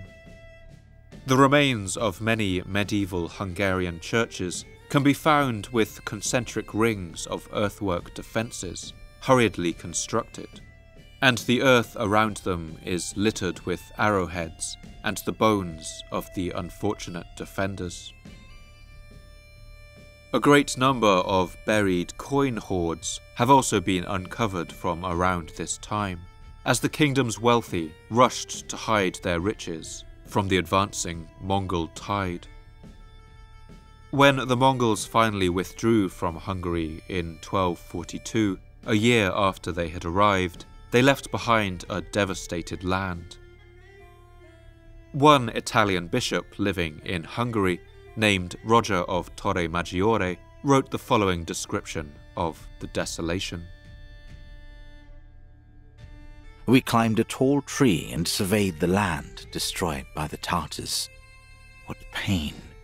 We began to walk across the waste and abandoned land that they had destroyed while retreating. Church towers were our way signs, and the road they marked for us was rough. The roads and paths had vanished. Grass and thorn bushes had taken over. The Mongols were now on the borders of both the Holy Roman Empire and the Byzantine Empire, Europe's two major powers. It looked as though all of Europe would now fall, just like northern China and the Khwarezmian Empire before it. If it had, it's likely that the entire history of the world would have gone down another path. If the Mongols had devastated Florence, Venice, and Milan the way they had devastated Beijing and Samarkand, the Renaissance would likely never have taken place, and the modern world as we know it would have struggled to be born. But history, again, had other plans. One event would transpire that would save Europe from this fate. That was the death of the great Khan Ogedei.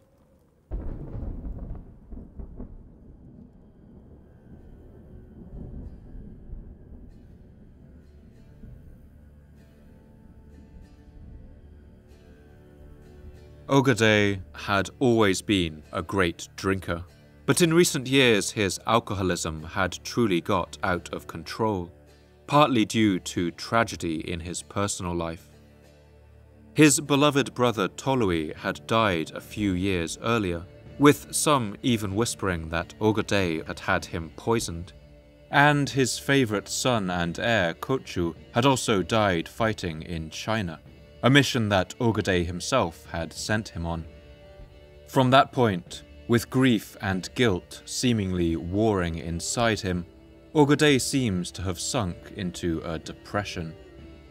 He withdrew from government, increasingly losing his appetite for ruling, and all the while he drank and drank. On the 11th of December 1241, the great Khan Ogedei, the son of Chinggis Khan, died as he had lived, in a drunken stupor, after 13 years of rule and at the age of 55. The secret history contains a note supposedly written by Ogedei himself, but almost certainly penned by one of his successors, in which he notes his failures. Эчгийн кенгих сууранд сууж, улас иргэнийг хөл хөсөр гар гажир тавиулж амар төвшин болгоо. I have sat on the great throne of my Khan father. I made the nation live with their souls on the soil and their grip on the ground. Yet, although I carried forward on my back the teeming kingdom, it was an error of mine to be vanquished by grape wine. This was one of my errors.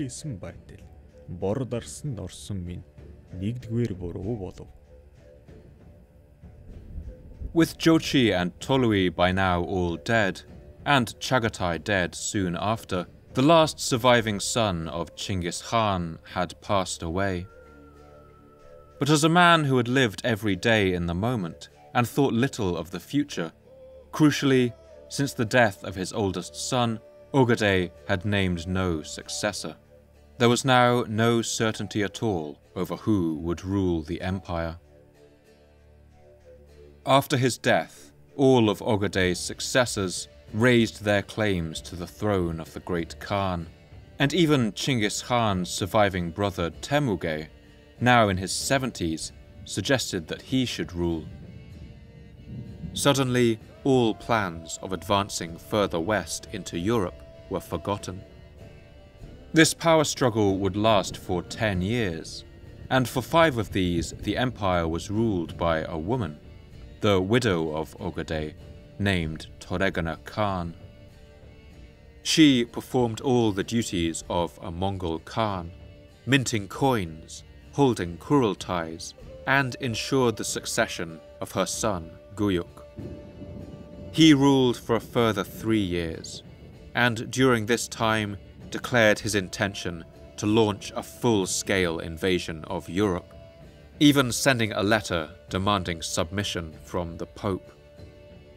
But his health would deteriorate, and he died while travelling on the 20th of April, 1248.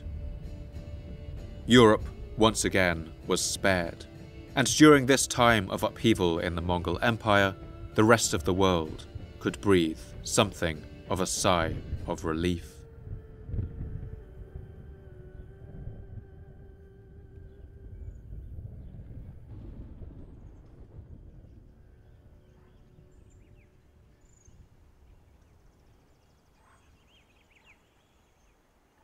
The struggle over who would become Khan would eventually come to an end with the rise of a man named Monka. The previous great Khan, Ogeday, had 7 sons, but Monka was not one of them. He was the oldest son of Tolui, the one brother who had never been considered for the position of Khan. We can tell that this was an awkward fact for Monka, since one of his first official acts was to crown his father Tolui as Great Khan posthumously, thus strengthening his own legitimacy. And when Monka came to the throne in 1251, he is said to have given a statement that acted as a rebuke of the ways of his profligate predecessor, Ogeday. I follow the laws of my ancestors. I do not imitate other countries' ways.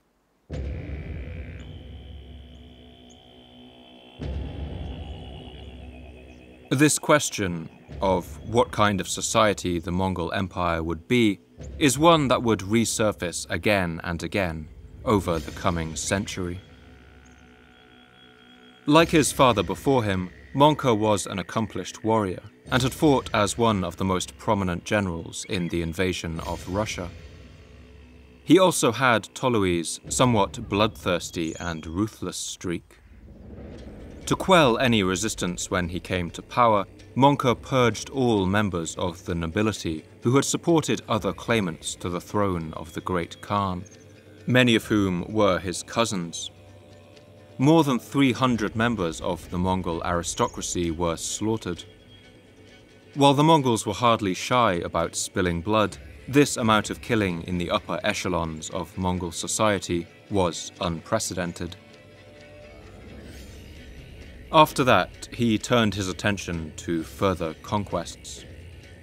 He gave command of his troops in Persia to one of his brothers named Hulagu, and his troops in northern China to another brother named Kublai, ordering him to prepare for an invasion of southern Sung China.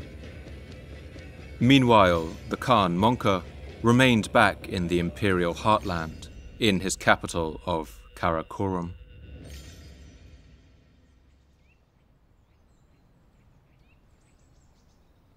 It was during the reign of Monka Khan that the King of France, Louis IX, sent an ambassador to Mongolia, a Flemish friar named William of Rubruck. He would write one of the most fascinating accounts of life in the Mongol court of Karakorum at this time. After many months of travel across the steppe of Central Asia, William of Rubruck arrived at the Mongol capital late in the year 1253. He was taken to see the Khan, and gives a rare description of the appearance of Monka. The Khan was sitting on a couch, dressed in a fur which was spotted and very glossy, like a sealskin. He is snub-nosed, a man of medium build and aged about 45. William was frustrated because his interpreter was drinking continually throughout his meeting with the Khan, and by the end was thoroughly drunk. By this point, he could hardly understand what the Mongol ruler was saying. Nevertheless, the Khan gave them permission to stay in the city, and William of Rubruck began exploring the Mongol capital. In this melting pot in the heart of the empire, he encountered people from all over Eurasia, including one monk from China who seems to have had some fun at his expense. On one occasion, a priest from China was sitting with me, dressed in cloth of the finest red, and I asked him where he came by such a colour.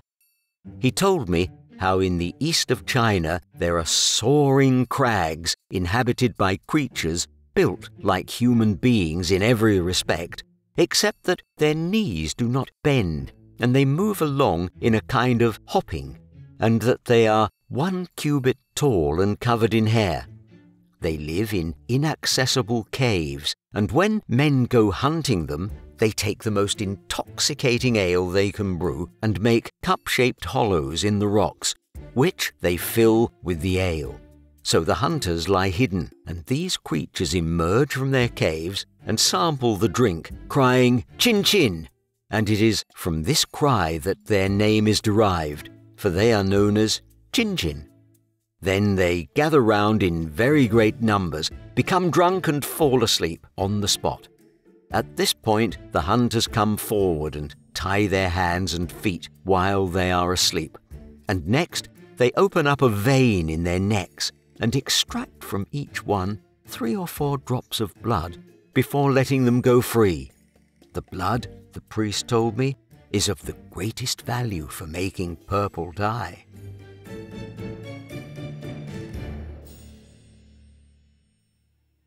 But despite his slightly gullible nature, William explored the city diligently, and there he was astonished to find a number of other Europeans living and working in this foreign land, thousands of kilometers from home. We were discovered by a woman from Metz in France named Pasha, who had been captured in Hungary, and she made us as substantial a meal as she could.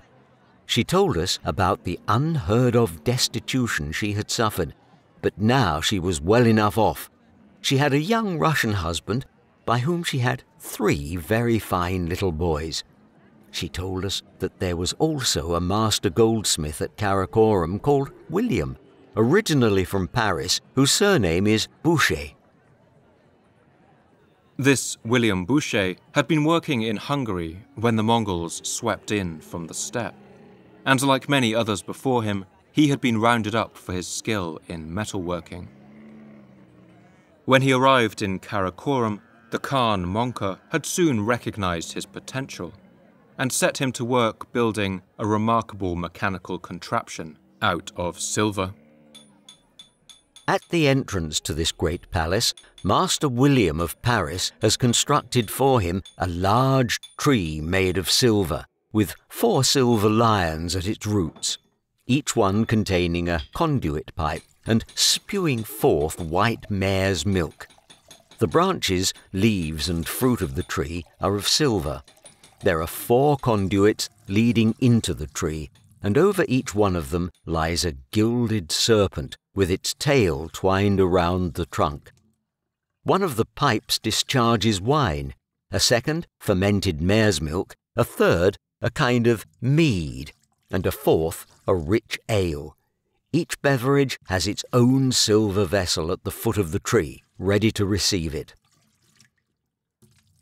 The fountain even had a method of announcing to guests that the drinking had begun, the perfect centerpiece for a Mongol feast. Between the 4 pipes at the top, he made an angel holding a trumpet, so when drink is required, a man concealed in its cavity then blows strongly on the pipe that leads to the angel. The angel puts the trumpet to its mouth, and the trumpet gives out a very loud blast.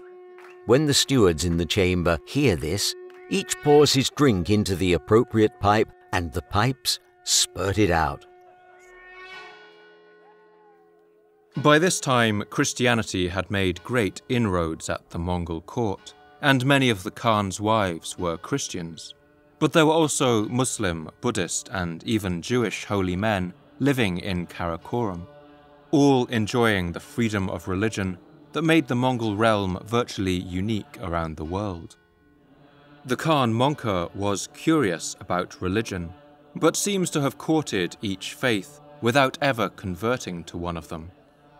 In order to perhaps settle the matter once and for all, the great Khan organized a series of debates and invited the friar William of Rubruck to take part. The following day he sent to me his secretaries, who said, "Our master is sending us to you with this message. Here you are, Christians, Saracens, and Buddhists, and each one of you claims that his religion is superior and that his writings or books contain more truth. So, he would like you all to assemble together and hold a conference, and each one to put his claims in writing to enable the Khan to learn the truth." William accepted, but he soon found out that the Mongols arranged their intellectual debates much like their wrestling matches. This would be a rowdy, boisterous affair, and, like Mongol wrestlers, the debaters were expected to drink a large cup of alcoholic kumis between each round. Quickly, the holy men became drunk. To their surprise, and despite their bitter differences back home, the Muslims and Christians found themselves largely in agreement on the broad points: that there was one God, that he was all-powerful, and that heaven awaited them after death. Together, they argued against the Buddhists, who believed in many gods with limited powers, and in reincarnation after death. They argued over the nature of good and evil, whether everything in creation is good, and why God allows bad things to happen. According to William's own account, he effortlessly outsmarted his opponents. But to his disappointment, no one agreed to convert to Christianity then and there. Everybody listened without challenging a single word, but for all that, no one said, "I believe and wish to become a Christian." When it was over, the Christians and Saracens alike sang in loud voices, while the Buddhists remained silent, and after that, everyone drank heavily. But if William had hoped to convince the great Khan, he would be frustrated. For his part, Monka Khan remained unconvinced. "We Mongols," he said, "believe that there is only one God, through whom we have life, and through whom we die, and towards him we direct our hearts. But just as God has given the hand several fingers, so he has given mankind several paths.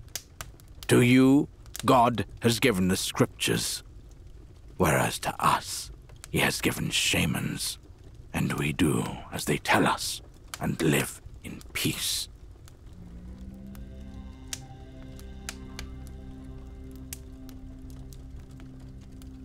The debates came to an inconclusive end, and the question over which was the true religion would go unsettled for another day. William would leave the Khan's court soon after. But during his time in Karakorum, he had noticed some extraordinary measures of personal security surrounding Monka and his household. William himself was even grilled by the Khan's security services. They searched our legs, chests, and arms, to see whether we had knives on us. They made the interpreter take off his belt. We were summoned by the Grand Secretary and Judge, and they inquired most minutely whence we came from, why we had come, what was our business, and this inquiry was made because it had been reported to Monkey Khan that 40 assassins had entered the city under various disguises to kill him. Monka Khan had good reason to be worried.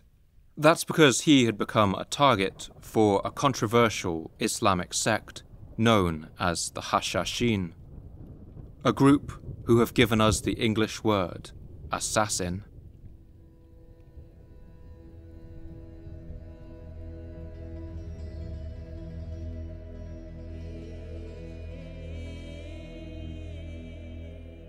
The Hashashin occupied perhaps as many as 100 remote mountain fortresses across an area stretching from the Mediterranean coast to Afghanistan.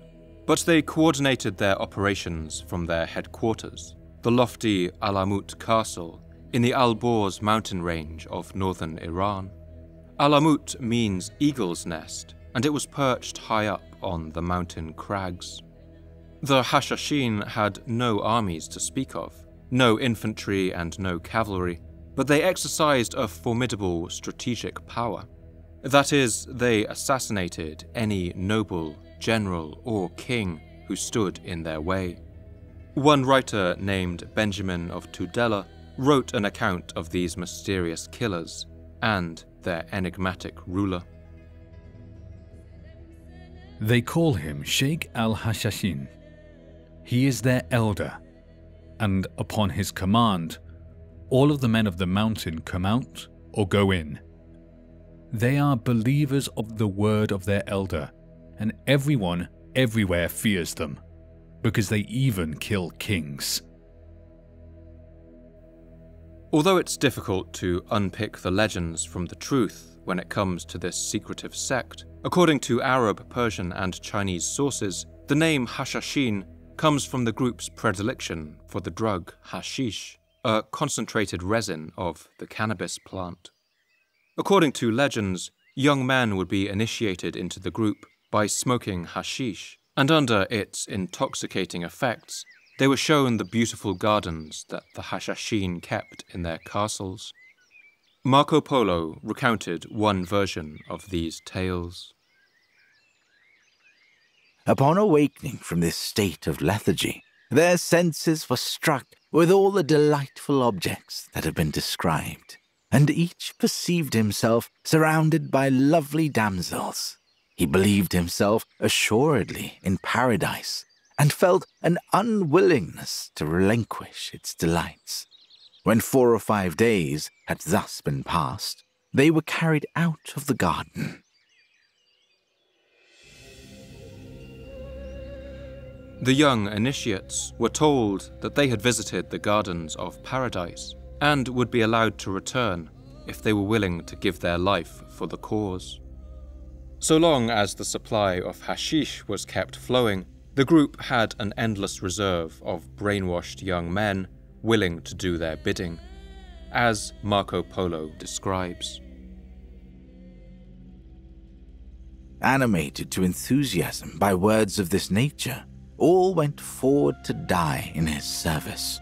The consequence of this system was that when any of the neighboring princes or others gave insult to this chief, they were put to death by these his discipled assassins, none of whom felt terror at the risk of losing their own lives, provided they could execute their master's will.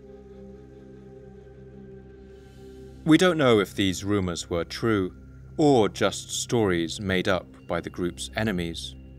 The word hashishi can often mean simply rabble or outlaws, and their name may have actually been the Arabic word asasiyun, meaning something like the principled ones. Regardless of the truth, what is certain is that the assassins were a thorn in the side of the mighty Middle Eastern powers like the Fatimid, Abbasid, and Seljuk empires.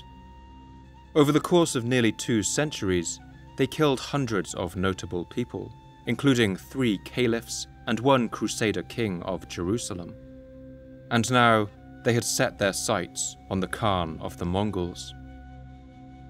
They had clearly enjoyed the respite that the 10 years of Mongol infighting had brought the world, and hoped that by killing Monka they might bring about another, and perhaps even that the entire Mongol entity would simply unravel.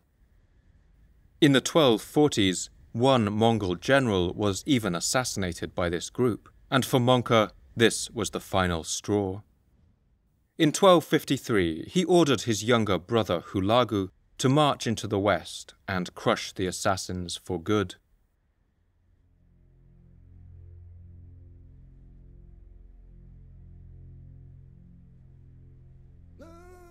Hulagu advanced into Afghanistan, and from there seized their fortresses one by one.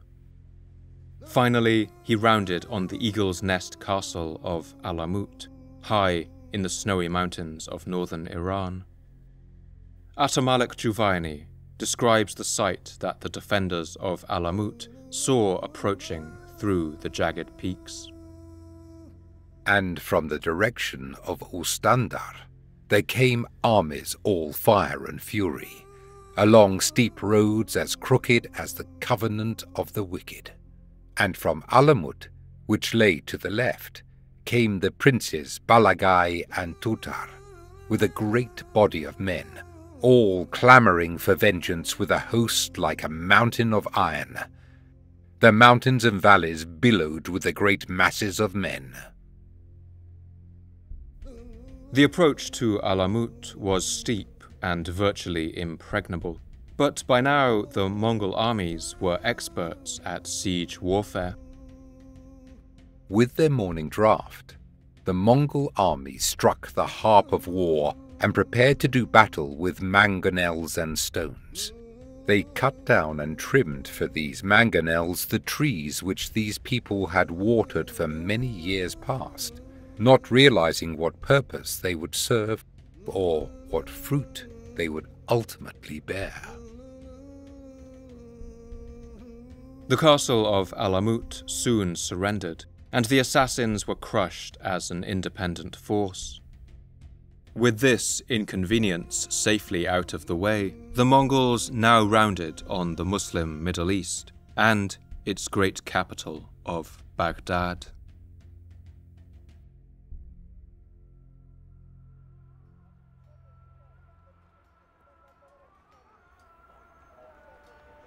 Baghdad at this time was a grand city.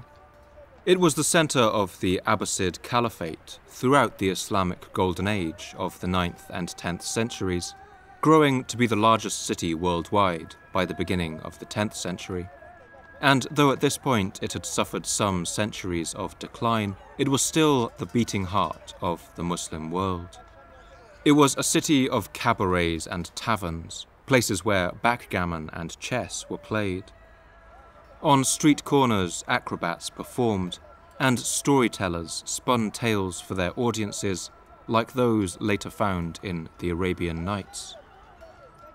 The city also had formidable defences, with a high and thick wall. Each of its 4 gates had double doors that were made of iron, so heavy that it took several men to open and close them. The Caliphate was ruled by the Caliph, who was the supreme religious figure across the Muslim world, somewhere between an emperor and a pope. Until that point, relations with the Caliph in Baghdad, a man named Al-Mustasim, had been relatively friendly. But the Mongols had asked him for soldiers to help them fight the assassins, and, perhaps fearing that their daggers might be turned against him, he ignored the Mongol request. This disrespect was enough for the Khan Monka to order his younger brother Hulagu to march down into the lowlands of Mesopotamia and destroy the Caliphate entirely.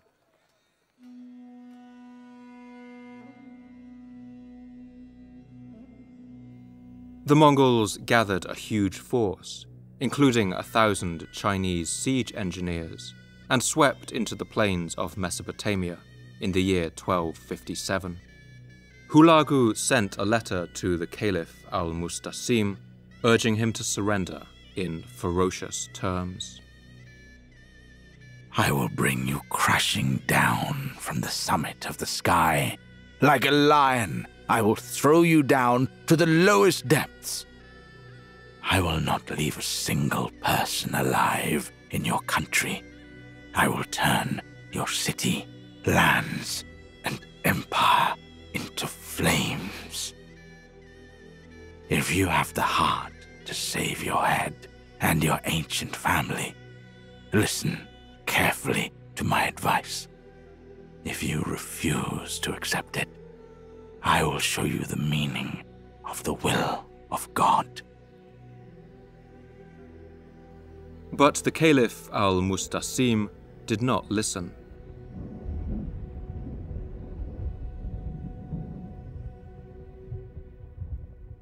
The Mongols arrived at the capital of Baghdad in January of 1258. The 9th century writer Al-Jahiz wrote the following description of the sight that the Mongol soldiers would have seen as they approached across the broad floodplain of the rushing river Tigris. I have seen such cities in the district of Syria, in Byzantine territory and in other provinces, but I have never seen a city of greater height or possessing more spacious gates or more perfect defences than Baghdad.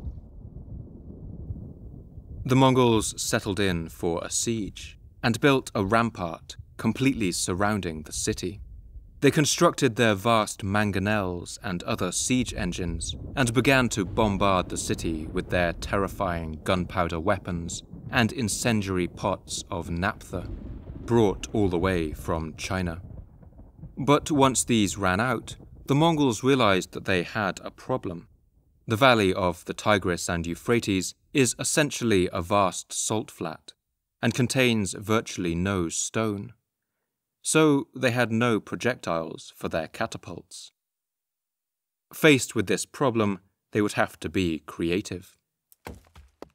The Mongols began to cut down the heavy date palms that grew everywhere along the riverbank and loaded pieces of their heavy trunks into their catapults.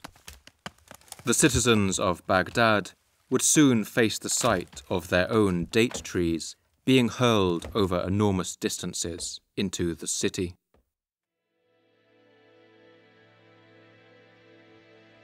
Mongol siege engines broke through Baghdad's defences within just a few days, and the assault on the walls began in late January. By February the 4th, Hulagu's elite forces had seized control of the eastern wall. In a growing state of desperation, the Caliph al-Mustasim made frantic attempts to negotiate. But Hulagu refused, even executing the Caliph's soldiers who tried to surrender. The Caliph ultimately capitulated on February the 10th, and the Mongols captured him and began to sack the city. The Hawadith al-Gamia, written by an anonymous eyewitness, records the scenes of carnage.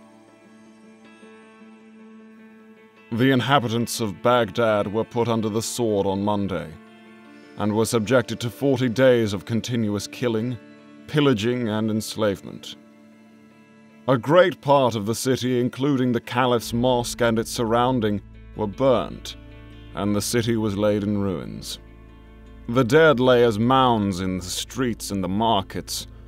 Rain fell on them, horses trampled down upon them. Their faces were disfigured, and they became an example to anyone who saw them.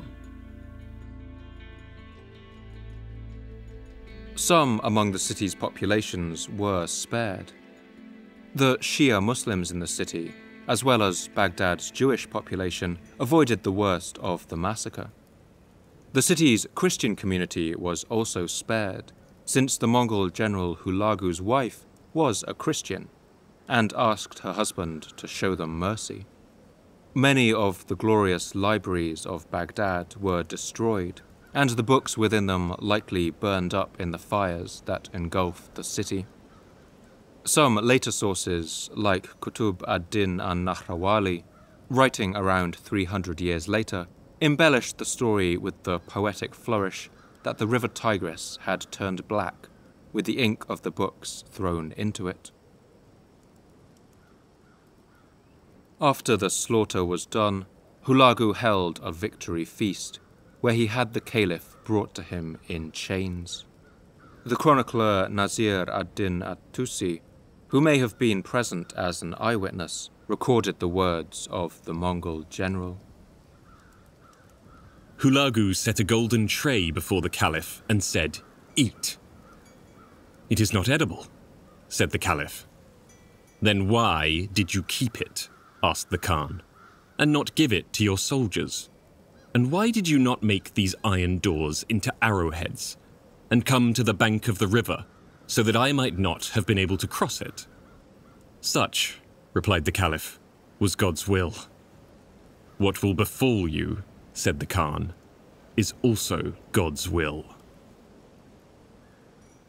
The caliph was rolled up in a carpet and trampled to death by horses, in accordance with the Mongol requirement that royal blood not be spilled. The sack of Baghdad tore the heart out of the Muslim world and ended the 500-year rule of the Abbasid Caliphate.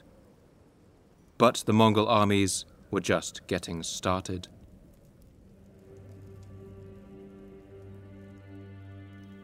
Hulagu arrived at the Syrian city of Aleppo in December 1259, and after a siege of 7 days, stormed it and massacred its population.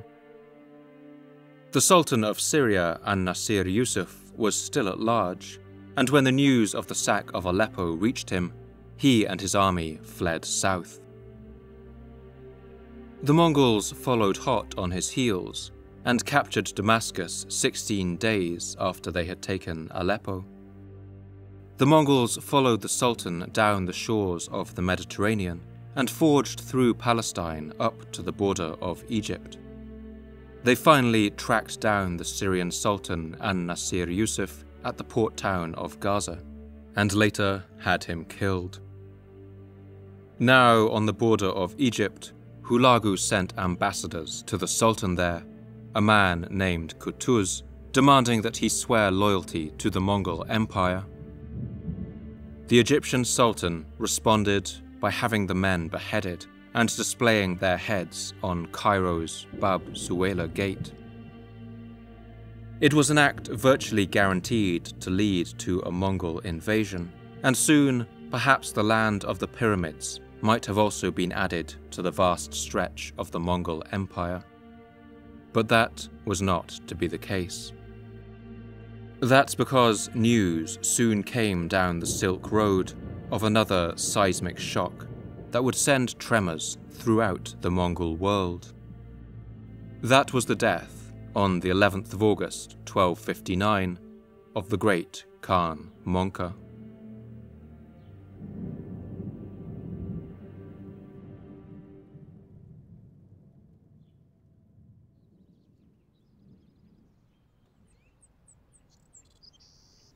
For years now, the Khan Monka had been concerned with how poorly the war in China was going. News of his brother Hulagu's glorious victories in Persia and Mesopotamia trickled back to him in Mongolia. The destruction of the assassins, the seizing of Alamut, the sack of Baghdad. But meanwhile, the news from China was one of slow, grinding progress. The Khan's other brother, Kublai, who had been left in charge of the final conquest of Sung China, could give him only excuses. The Sung Chinese had by now spent decades hardening their border on the Yangtze River against the Mongol invasion that they knew would come, and their fortifications were formidable. Kublai was not a seasoned warrior like his other brothers. He had a much better head for administration and finance, In fact, he had spent much of his life feasting in a luxurious estate in northern China, a kind of quasi-capital that would be called Shangdu, and has been rendered into English as Xanadu. Eventually, the Khan Monka announced that he would leave Mongolia and travel to China to take charge of the war himself. In the steppe capital of Karakorum, he left his youngest brother in charge, a man named Arik Boka. Monka took charge of an army and marched south. His final documented presence was during the siege of Diaoyu Castle near present-day Chongqing in southwestern China. Later Chinese sources claim that he was killed during an assault on the fortress, either by a crossbow bolt or a flying stone from a cannon or catapult. But more reliable sources, such as Rashid ad-Din, record that he simply died of a disease. Due to the climate there, an epidemic of dysentery broke out. Cholera spread among the Mongol soldiers, and many of them died. The monarch of the world drank wine to ward off the cholera, and he continued so to do. Suddenly he developed an indisposition, and his illness came to a crisis. He soon passed away at the foot of the unlucky fortress. He was 52 years old, and this was the 7th year of his reign.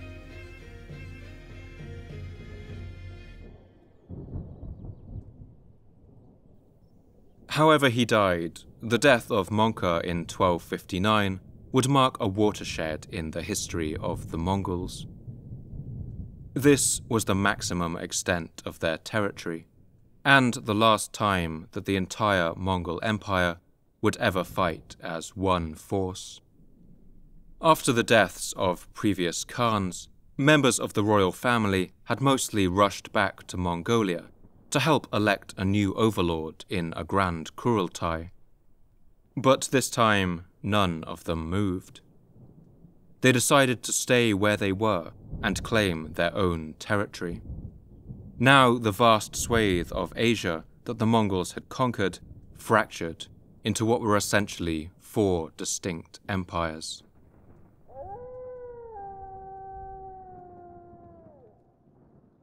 Firstly, in Persia and the Middle East, Monka's brother Hulagu declared himself the ruler, or Ilkhan, of the territory he had spent years conquering, which now stretched from Afghanistan to Turkey. It would become known as the Ilkhanate.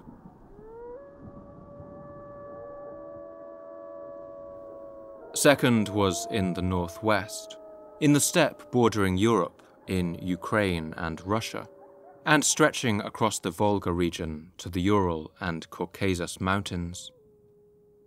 These lands were held by Khans descended from Chinggis Khan's oldest son Jochi, the Guest, who had fought all his life to prove himself to his father. They would call themselves the Ulus of Jochi, but later historians would give them the name the Golden Horde. Their rulers would be among the first of the Mongols to convert to Islam.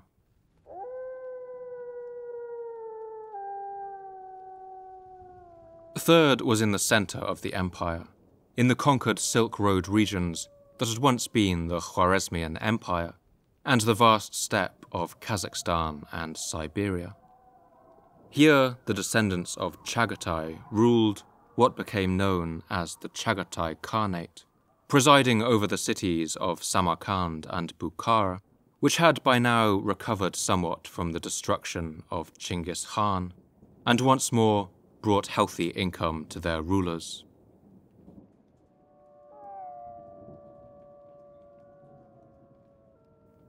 But it was in the east that the heir to the throne of the great Khan rose.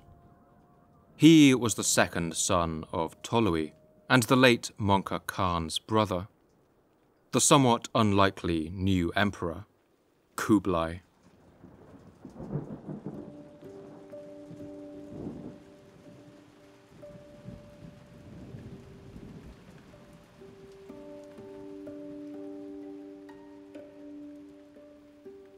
Kublai was born on September the 23rd, 1215, the same year that Chinggis Khan had sacked Beijing. And for his entire life, the Mongol Empire had been at war in China. As an adult, he had been awarded a Chinese estate with 10,000 households, and since then had divided his time between China and the Mongolian steppe. Kublai had a liking for the trappings of settled society, the silks and the finery. He was advised by Chinese advisors, and even a Buddhist monk who converted him to Tibetan Buddhism and taught him to speak Chinese in a rudimentary way. Already, the people back in Mongolia may have begun to whisper that Kublai was more Chinese than Mongolian. When his brother Mongke came to the throne as Great Khan, Kublai was made viceroy over part of northern China and set about building an opulent palace at Shangdu. And he was made one of the commanders of the final assault on the last bastion of Chinese culture, the Southern Sung dynasty.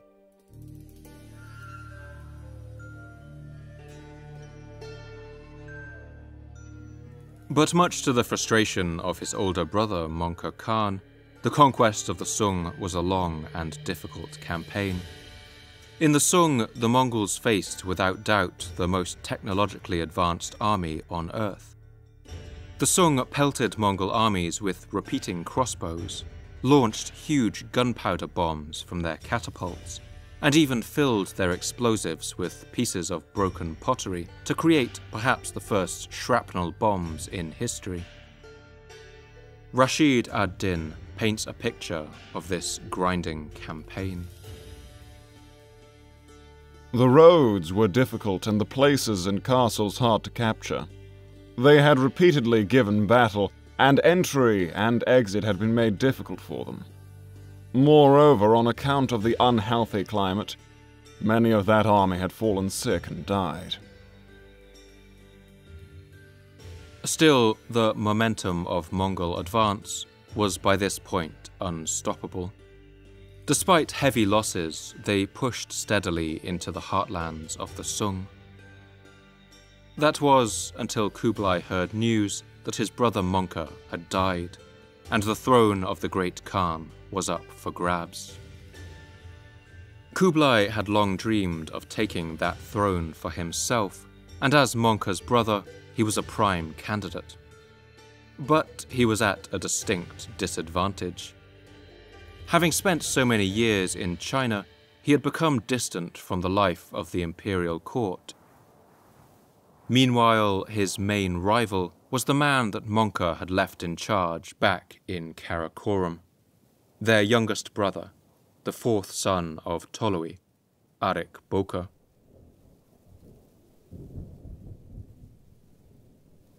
While his brothers Hulagu and Kublai were away fighting in distant corners of the empire, Arik Boka had been back in the capital, living the life of a true steppe Mongol, hunting and riding, and supervising the administration of Mongke Khan's empire. And he had been making friends. He was a skilled politician, and over his years in Karakorum had come to gain the support of the majority of Mongol nobility, including most of Mongke Khan's own family. It's possible that people may have hoped that under his rule, the empire would remain an empire of the steppe for all the people of the Felt Walls, and would not, like Kublai, be seduced by the ways of the settled societies it had conquered. When the Great Khan Mongke died, Arik Boka knew that his time was short. The chronicler Rashid ad-Din recalls how he plotted to seize the throne. No sooner had Arik Boka heard the news of his brother's death than his eyes fell upon the imperial throne, and his courtiers and retainers also urged him to seize it. But it's worth remembering that Rashid ad-Din was writing on behalf of the Mongol court in Persia, who were Kublai's allies, and in fact all evidence points to the fact that Arik Boka was Mongka's preferred successor, and that it was Kublai, and not him, who was attempting to seize the throne in a coup. To Arik Boka's anger, he soon got news that Kublai, still in China, had held a Kurultai of his own in 1260 in his summer palace at Shangdu, and announced his counterclaim to the throne of the Great Khan. This action was by all Mongol standards illegal. It was not held in Mongolia, as was proper. None of the royal family was in attendance, and to make matters worse, it was done with some of the trappings of Chinese ceremony. In virtually every way, it was an affront. Blindsided, Arik Boka rushed to announce a Kurultai in Mongolia, and at that gathering, he declared himself the new Great Khan. In response, Kublai gathered his armies and marched north. The Mongol Empire was now at war with itself. In the west, Hulagu's Ilkhanate backed his brother Kublai's claim, and went to war with the Golden Horde and the Chagatai Khanate, who backed Arik Boka. And meanwhile, Kublai gathered all his forces and marched into Mongolia. With him, he brought all the might of northern China. Unfortunately for Arik Boka, his skill as a politician did not translate into strategic thinking. Although he sat at the political heart of the empire, his military position was vulnerable. Karakorum had no natural defences other than the Mongolian steppe around it, and no one who built it ever imagined it having to withstand a siege. The city had little agriculture of its own, and for the last 30 years had needed to be supplied with food and other necessities along sprawling supply routes, as Rashid ad-Din recounts. It was customary for food and drink to be brought to Karakorum from China by cart. Kublai cut off the supply, and this resulted in shortages and severe inflation. Arik Boka was helpless.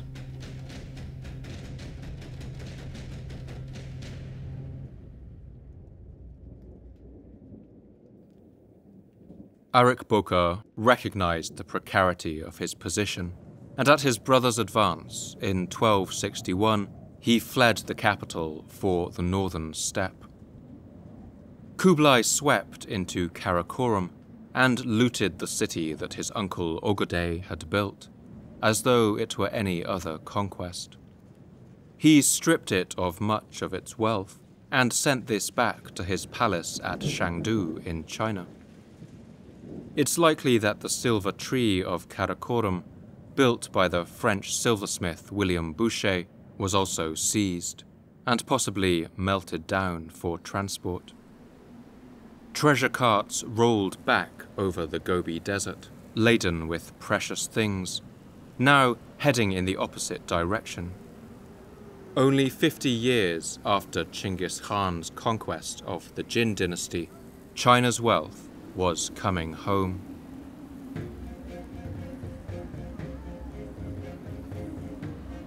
Arik Boka spent the next few years being chased from place to place, trying to gather support on the steppe.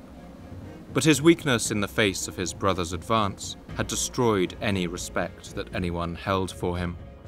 At times, it seemed like even the weather had turned against him, as Rashid ad-Din records. One day, Arik Boka was busy reveling and carousing when suddenly a fierce wind came and tore out the stakes and broke the poles of his court tent, resulting in the injury of several people.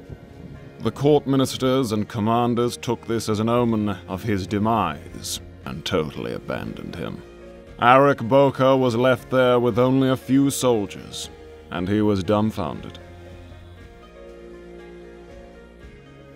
The outcome was soon clear. In 1264, 4 years into the civil war, Arik Boka travelled to Kublai's palace at Shangdu to formally surrender in tears to his brother. Kublai is recorded to have also wept as he received his surrender. Arik Boka was imprisoned and died a year later while still in captivity, possibly from poison. Kublai now ascended the throne and was confirmed as Great Khan in another grand Kurultai. But there were some notable absences at this event. None of the Khans of the other sides of the empire attended. Now the Mongol Empire was officially divided and turned its strength not against its enemies, but against itself. The late 13th century Syrian historian Ibn Wasil recounts the solemn words of one Mongol general. Mongols are now killed by Mongol swords. If we were united, then we would have conquered all of the world.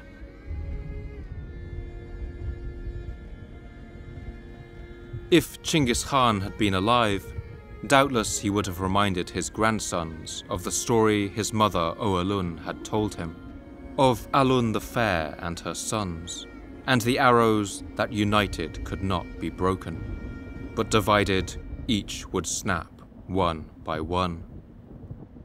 In the coming decades and centuries, this is exactly what would happen.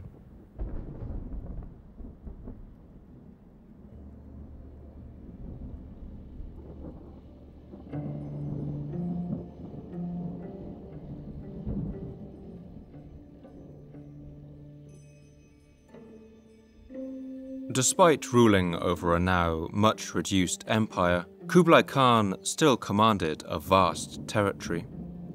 At as much as 14 million square kilometers, it was 50% larger than modern China, encompassing the fertile central plains and a large stretch of the steppe of Mongolia and eastern Russia. And he was determined to build a power base there that would last, and that would perhaps allow him to reconquer the other quadrants of his grandfather's domain. But to do that, he would have to adopt the trappings of power that his Chinese subjects understood, according to their traditions. To this end, in 1271, Kublai Khan formally claimed the mandate of heaven and crowned himself Emperor of China. The following year of 1272 would be the first year of a new dynasty, which he would call the Great Yuan, a word which means either beginning or center. In accordance with Chinese tradition, his courtiers begged him to take the title of emperor, and he modestly refused twice, only accepting the third time they asked.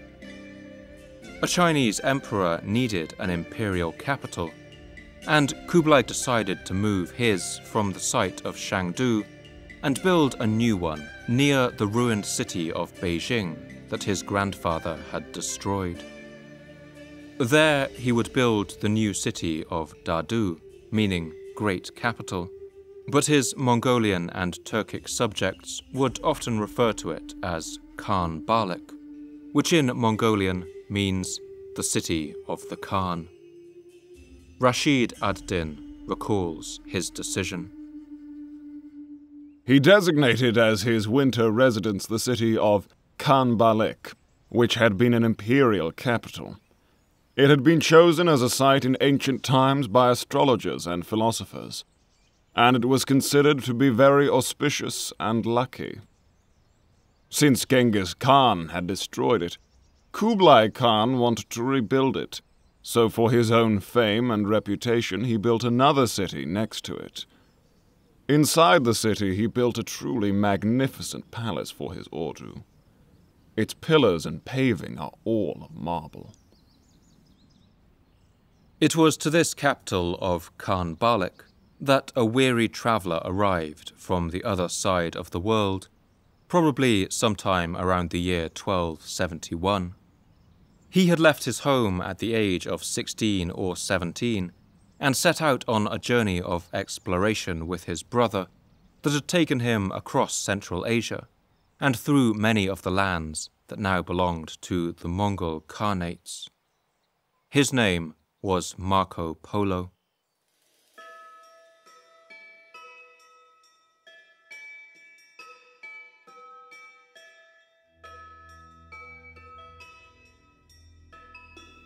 It was likely the unification of much of Asia under the Mongols that allowed Polo to conduct his journey, since the strict enforcement of the Mongol Yasa law code had kept banditry and robbery to a minimum.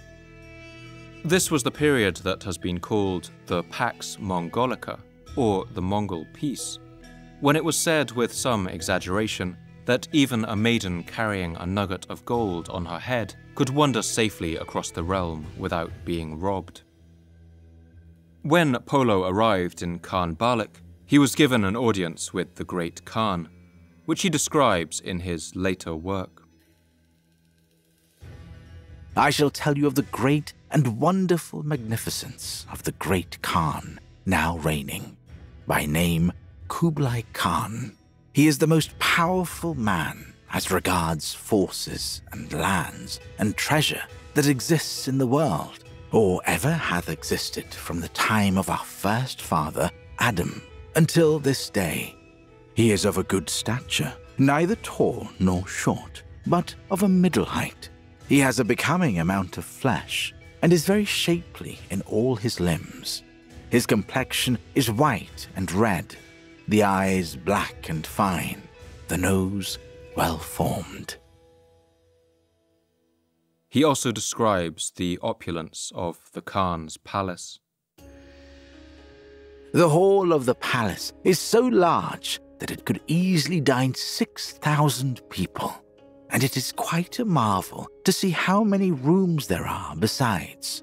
The outside of the roof also is all coloured with vermilion, and yellow and green and blue and other hues which are fixed with a varnish so fine and exquisite that they shine like crystal and lend a resplendent lustre to the palace, as seen for a great way round.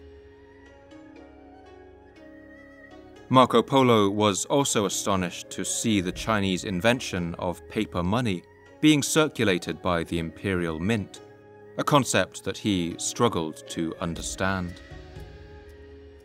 He makes them take of the bark of the mulberry tree, and this they make into something resembling sheets of paper. When these sheets have been prepared, they are cut up into pieces of different sizes. The smallest of these is worth a half silver coin, the next a little larger, a whole silver coin. One, a little larger still, is worth half a silver groat of Venice. All these pieces of paper are issued with as much solemnity and authority as if they were of pure gold or silver, and on every piece a variety of officials, whose duty it is, have to write their names and put their seals. Anyone forging it would be punished with death, and the Khan causes every year to be made such a vast quantity of this money, which costs him nothing, that it must equal in amount all the treasures in the world. According to Marco Polo, Kublai Khan was so impressed with his adventurous spirit and command of 4 different languages that he appointed him an ambassador. Over the next 17 years, Polo claims to have conducted a large number of ambassadorial journeys for Kublai, visiting the far south of China, Burma, and other lands around Southeast Asia, before finally being allowed to return home through Mesopotamia. Back home, the Venetian Marco Polo was taken as a prisoner of war by the rival Genoese and imprisoned for a year in Genoa. During his imprisonment, Polo shared a cell with a writer named Rustichello da Pisa. Throughout their time imprisoned together, Polo recounted his extensive travels through Asia to Rustichello, who transcribed them into a work that they called The the description of the world. But it would become known as the Travels of Marco Polo, one of the most famous and influential travel books in history. Polo's work, published in a dialect of Italian, caused a sensation back home, and after being translated into Latin, it was published around all of Europe continuously for the next centuries. But one detail from Marco Polo's journey does stand out. When he finally got permission to leave China and return home in 1292, nearly 20 years after leaving home, he returned not over land, but by boat. That's because the Pax Mongolica, the Mongol peace that had brought stability to Asia and allowed his journey in the first place, was already beginning to fracture.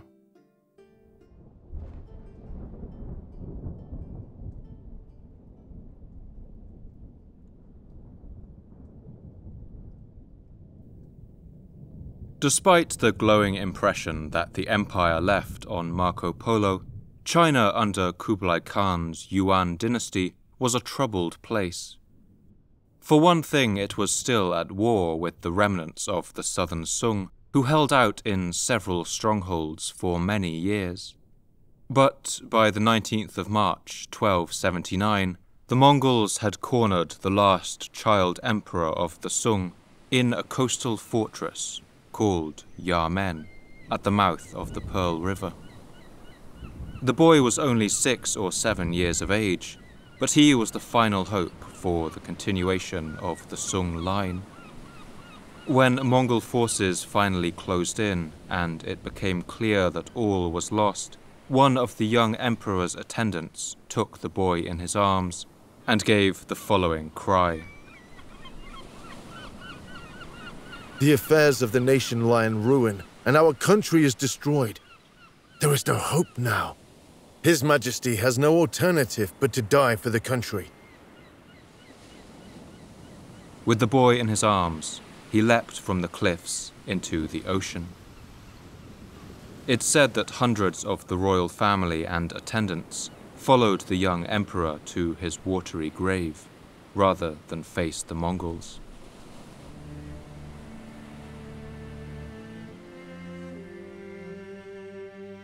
The sorrow of the collapse of the Sung dynasty would haunt the Chinese people for generations. The poet Xie Ao captured the sense of melancholy when he visited the ruins of the former imperial palace at Hangzhou and memorialized it in a poem.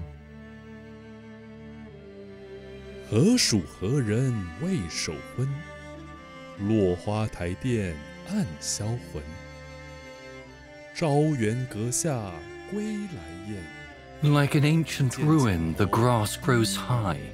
Gone are the guards and the gatekeepers. Fallen towers and crumbling palaces desolate my soul. Under the eaves of the long-ago hall fly in and out the swallows, but within, silence. 照下山花雾散，万年之上挂袈裟。 The destruction of the Sung was something that many of the Chinese citizens of the Yuan dynasty would never forget. And for some, it was a wound that they would never forgive.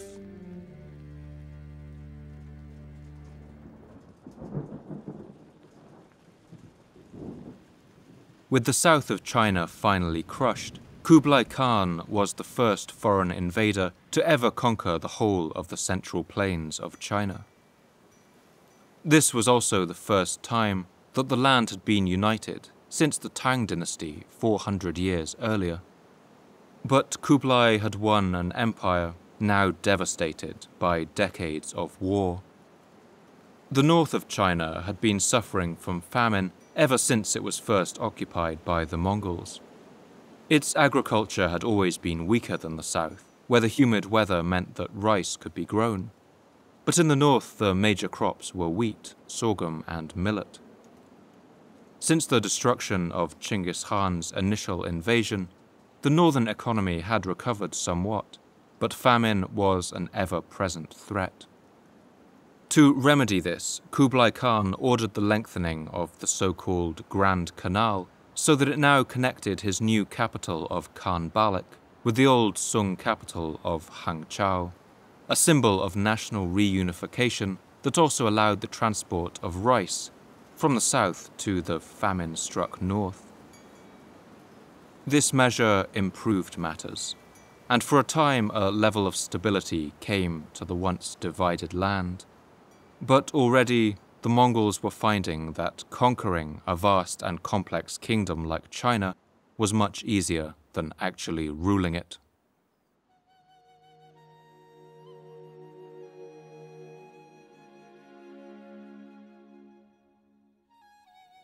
The new hybrid empire of Mongolian China was also going through a crisis of identity. Kublai's government was a tiny Mongol minority, ruling over a vast population of tens of millions of Han Chinese, and they were steadily losing their military advantage. Most of his soldiers were now no longer Mongolian horsemen, but Chinese foot soldiers. The old capital of Karakorum, far out in the steppe, had become an irrelevance, its palaces stripped of their treasures and what wealth it once had taken back to China. People back in Mongolia must have begun to wonder who it was that had actually been conquered. To ensure that the empire maintained its Mongol identity, Kublai was keen to keep all the higher echelons of power reserved for Mongols.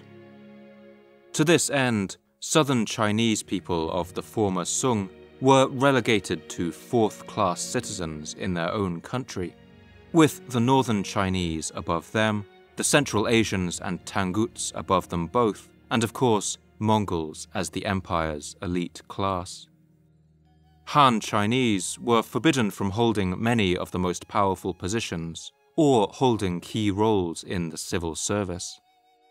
That meant that many of the people who were most familiar with the land and the workings of its administration were kept away from any positions where they might do some good. Increasingly, Kublai feared that he might lose a grip on this slippery empire, and so he decided to do what Mongols had always done when they wanted to unite people around them. They went to war.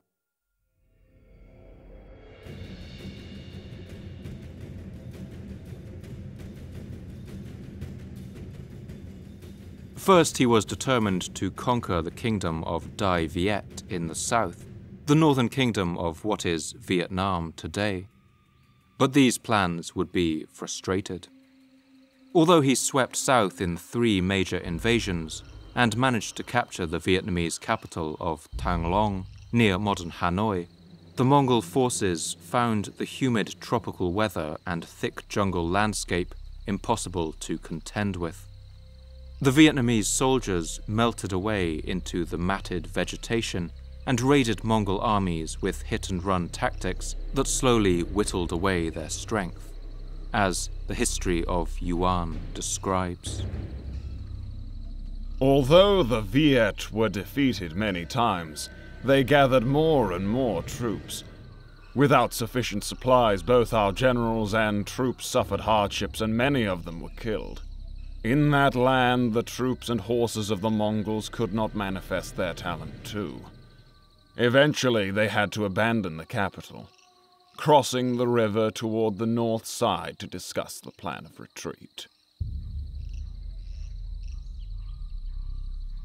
While they were never actually defeated in battle, the Mongols eventually withdrew after taking heavy losses, leaving the kingdom of Dai Viet still independent, if somewhat devastated. These tactics of guerrilla warfare were so successful for the medieval Vietnamese that the generals who had masterminded them became national heroes, and the books on strategy that they wrote would be read for centuries to come. As a result, the same tactics would be used again in the 20th century, when they would inspire the North Vietnamese army, and the irregular forces of the Viet Cong when they once again faced a more powerful invader in the form of the United States. For his part, Kublai Khan was angered by these failed invasions, and even had one of his own sons named Tokan banished for his part in the disaster. With this embarrassment no doubt stinging, Kublai planned an invasion of one of the last holdouts against Mongol rule in the east, the island nation of Japan.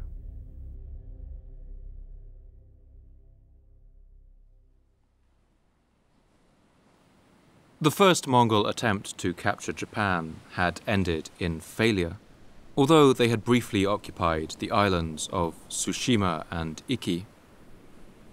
Although they had inherited a large navy from the Jin and Sung, and the Koreans who they had recently subjugated, the Mongols were not used to naval warfare and struggled to seize a credible hold on any land in Japan. This time, in the second invasion of 1280, Kublai sent a larger force of perhaps 30,000 soldiers and ordered the construction of a grand fleet that was probably at that time the largest in the world. He was determined to seize a bridgehead from which a larger force could spread out over the whole of Japan. The armada of as many as 4,000 ships sailed from the port of Masan in Korea and from China, leaving from Ningbo at the mouth of the Yangtze River.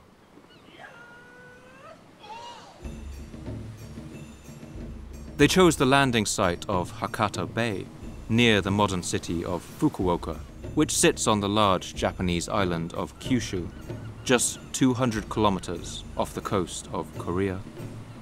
But Japanese resistance would be fierce. They had learned the lessons of the first invasion and spent the intervening years preparing, even building a strong defensive wall surrounding Hakata Bay. When the Mongols landed, they brought all the technological might of China with them. The Japanese source, the Hachiman Gudo Kun, describes the challenge of dealing with these terrifying weapons and notes with scorn the Mongols' lack of adherence to the traditional conventions of warfare. They sent iron bombshells flying against us, which made our side dizzy and confused. Our soldiers were frightened out of their wits by the thundering explosions. Their eyes were blinded, their ears deafened, so that they could hardly distinguish east from west. According to our manner of fighting, we must first call out by name someone from the enemy ranks, and then attack in single combat. But they took no notice at all of such conventions. They rushed forward all together in a mass, grappling with any individuals they could catch and killing them. Many of the invading soldiers were Chinese, not Mongol, and they had little stake in this conflict. Many deserted or surrendered when the fighting got tough.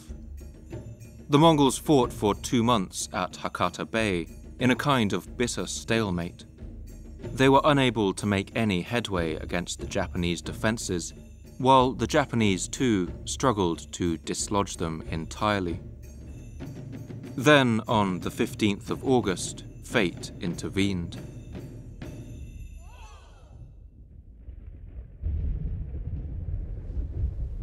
A powerful typhoon swept in from the west, a common occurrence in late summer in Southeast Asia. The storm struck the Mongol fleet anchored off the coast, causing severe destruction. The Venetian Marco Polo describes the outcome. Now it happened one day that such a gale was blowing from the north that the troops declared that if they did not get away, all their ships would be wrecked. So they all embarked and left the island and put out to sea. And let me tell you that when they had sailed about 4 miles, the gale began to freshen, and there was such a crowd of ships that many of them were smashed by colliding with one another. Thousands of soldiers were left clinging to debris or swept ashore by the force of the storm. Japanese warriors walked up and down the beaches, killing all Mongols they could find, only sparing the Chinese, who they believed had been forced into participating in the invasion. To the Japanese, this typhoon was no accident. It was the kamikaze, or divine wind, that had been sent by the gods to smash the Mongol invaders and protect the lands of Japan. To Kublai Khan, this further crushing loss was a disaster from which his morale would never fully recover.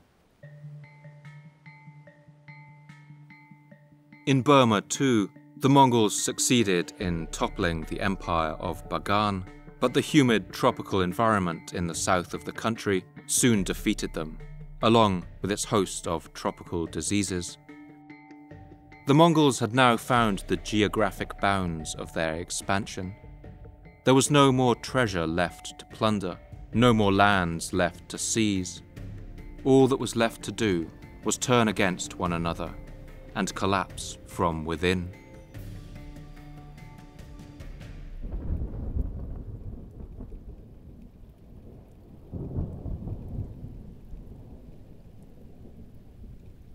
The great Khan Kublai died on the 18th of February 1294, and his death would begin the slow decline of Mongol power in Asia.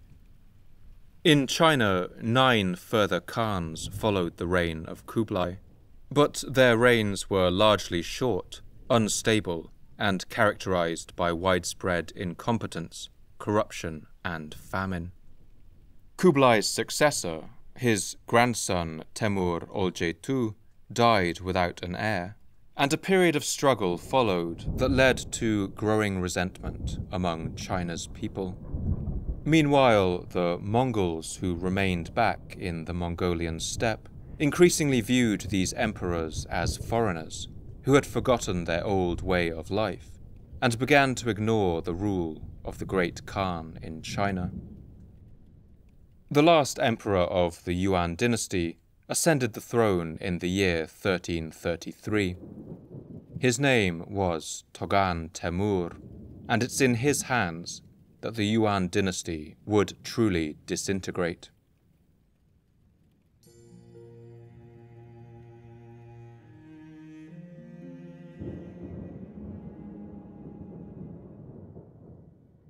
Togan Temur came to the throne at the age of 13 and ruled for 33 years. But as a young boy emperor, he mostly left the business of governing to his corrupt officials. And when he came of age, he saw little reason to change that. During his reign, he presided over a China rife with discord and instability. Banditry became rampant, with the weakened Yuan armies unable to restore order. On top of this increasing discord, it was during these decades that the Black Death arrived in earnest, and moved with shocking speed and lethality through the population of China and the rest of the Mongol world. The very trade routes that had made the Mongols rich over the last century now became conduits through which the disease flowed unchecked. During the 14th century, it's estimated that China would lose between 1/2 and 2/3 of its population to this plague. One later Chinese source describes the effect of this disease. In the autumn, there was a great epidemic. The victim first developed a hard lump below the armpits, or between the thighs, or else coughed thin blood, and died before they had time to take medicine. There were whole families wiped out, with none to bury them. From the late 1290s onward, the countryside endured a truly baffling intensity of natural disasters, including droughts, floods of the Yellow River, plagues of locusts, snowstorms, torrential rains, typhoons, landslides, earthquakes, and even the reported appearance of dragons over the skies of China. These extreme weather events were partly driven by global weather conditions, and the medieval climate shift known as the Little Ice Age. But throughout this period of hardship, the Yuan government's ineffective policies made everything worse. And before long, its people became convinced that the Yuan Mongols had lost the mandate of heaven. The later Chinese source, the History of Ming or Ming-Shi, describes the collapse of central order. At this time, the Yuan government was no longer in control, and bandits rose up on all sides. They amassed armies of several myriads each, and they all appointed generals and commanders who slaughtered the officials and invaded the prefectures and districts. Still other bandits collected their swarms of soldiers and took possession of various places on the sea coast. The world was in chaos. By 1351, popular hatred of China's Mongol rulers erupted in a major peasant uprising that would become known by the scarlet headgear that its fighters wore. It was called the Red Turban Rebellions. The Red Turbans were a large coalition of different groups, many motivated by a religious conviction that the end of the world was coming, that the prophesied final Buddha, named Maitreya, would soon arrive and bring an end to all suffering. These rebels met at night in clandestine meetings and recruited followers from among the workers conscripted to dig the Grand Canal. It was soon a nationwide uprising. By 1351, the rebels had seized several cities, and even the old Sung capital of Kaifang fell into the hands of one Red Turban group. In the midst of all this chaos, the famine and plague passed through the village of one young man, living in the valley of the river Huai, right in the center of China. He was barely more than a boy, born into the depths of the poverty-stricken peasantry. His name was Zhu Yuanzhang. The History of Ming describes this tragedy. Drought, locusts, and pestilence came. At that time, he was 17 years of age. His father, mother, and eldest brother all died in succession. The survivors were too poor to be able to provide a proper burial for the dead. He was now alone, with no one on whom he could lean. This orphaned boy would join a Buddhist monastery, but from there was swept up in the rising groundswell of rebellion. And when he was old enough, he joined the Red Turban Rebellion. Eventually, he would rise through the ranks of this rebel insurgency and then break away to form his own army. To the astonishment of the Mongols, this peasant general even captured the large and important city of Nanjing. After this victory, he announced a war of national liberation in the following terms. It used to be said that the Yuan, or Mongols, who came from the regions of the north, conquered our empire, not so much by their courage and skill, as by the aid of heaven. And now, it is sufficiently plain that heaven itself wishes to deprive them of that empire. The time has come to drive these foreigners out of China.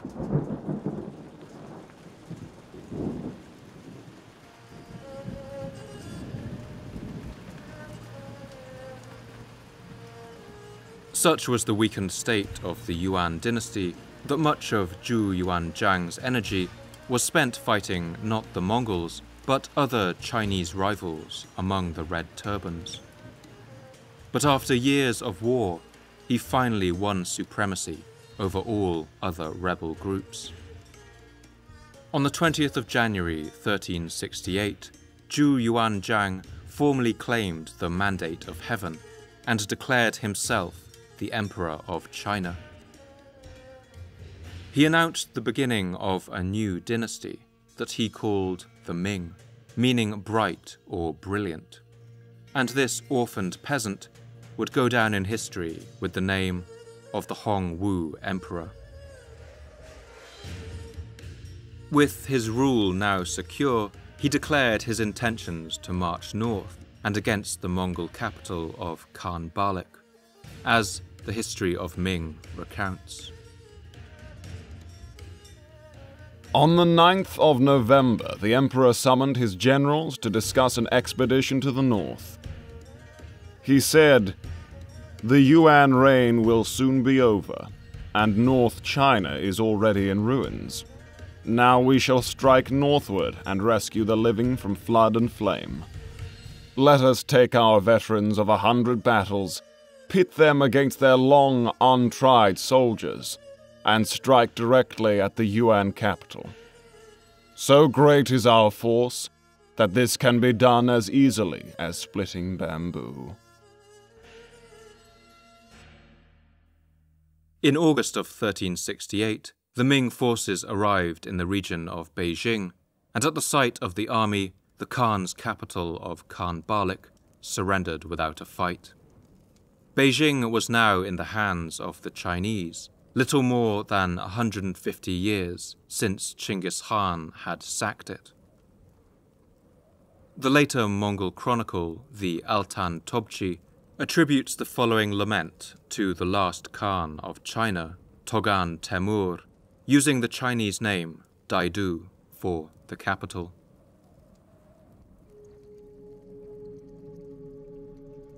My Daidu, straight and wonderfully made of various jewels, the summer residence of ancient Khans. My dear Daidu, that I've lost on the year of the bald red rabbit. Nobles born foolish cared not for their state.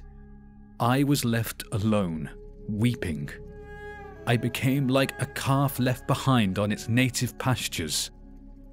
Kublai the wise Khan spent his summers there. They besieged and took precious Daidu.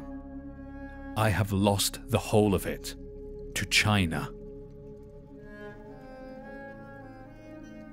Next, the Mongol Emperor turned his sights on the heartland of the Mongols, the Great Steppe itself, and the city that the Chinese called Houlin, the Mongol capital of Karakorum. With vengeance in their hearts, the Ming marched out into the steppe and arrived at the walls of Karakorum in 1372. After a period of bitter resistance, they occupied the city, as the Ming Shi recalls. On the 1st of March, the Duke of Wei was appointed commander-in-chief of the expedition against the enemy slaves. They were to campaign northward into the sandy desert. He was to depart from the Yanmen Pass and race onto Houlin. On the 29th, Li Wencheng defeated the Wan forces at the Orkhon River. On the 18th of May, Lan Yu attacked and smashed the Wan hereditary ruler. He captured his younger son and concubines, princesses, princes, dukes, and others of lower rank, totaling several tens of thousands of people. He then returned to the capital. The timeline of the destruction of Karakorum is uncertain, but it was likely burned and sacked again in 1380, although by this point there would have been few people left living there. The city had always been a figment of one great Khan's imagination, and when it lost its status as capital, it had been in a state of decline for years. Now the final death blow was delivered, and though it would resurge a number of times, its ruins would eventually crumble back into the grasses of the steppe. In the centuries that followed, its stones were taken and reused to create the Buddhist monastery of Erdene-zu, which now sits over its ruin. The destruction was so total that for centuries the location of the city of the Khans was lost, until in the 19th century, Russian archaeologists uncovered certain inscriptions in the area of the monastery that identified the site. Today, the only sign that the city ever stood there at all is the mounds of earth covered in the grasses of the steppe, stretching out to the north of the Erdenezu monastery, and among them a single stone tortoise, one of the 4 that once stood at the 4 corners of the city, symbols of everlasting eternity.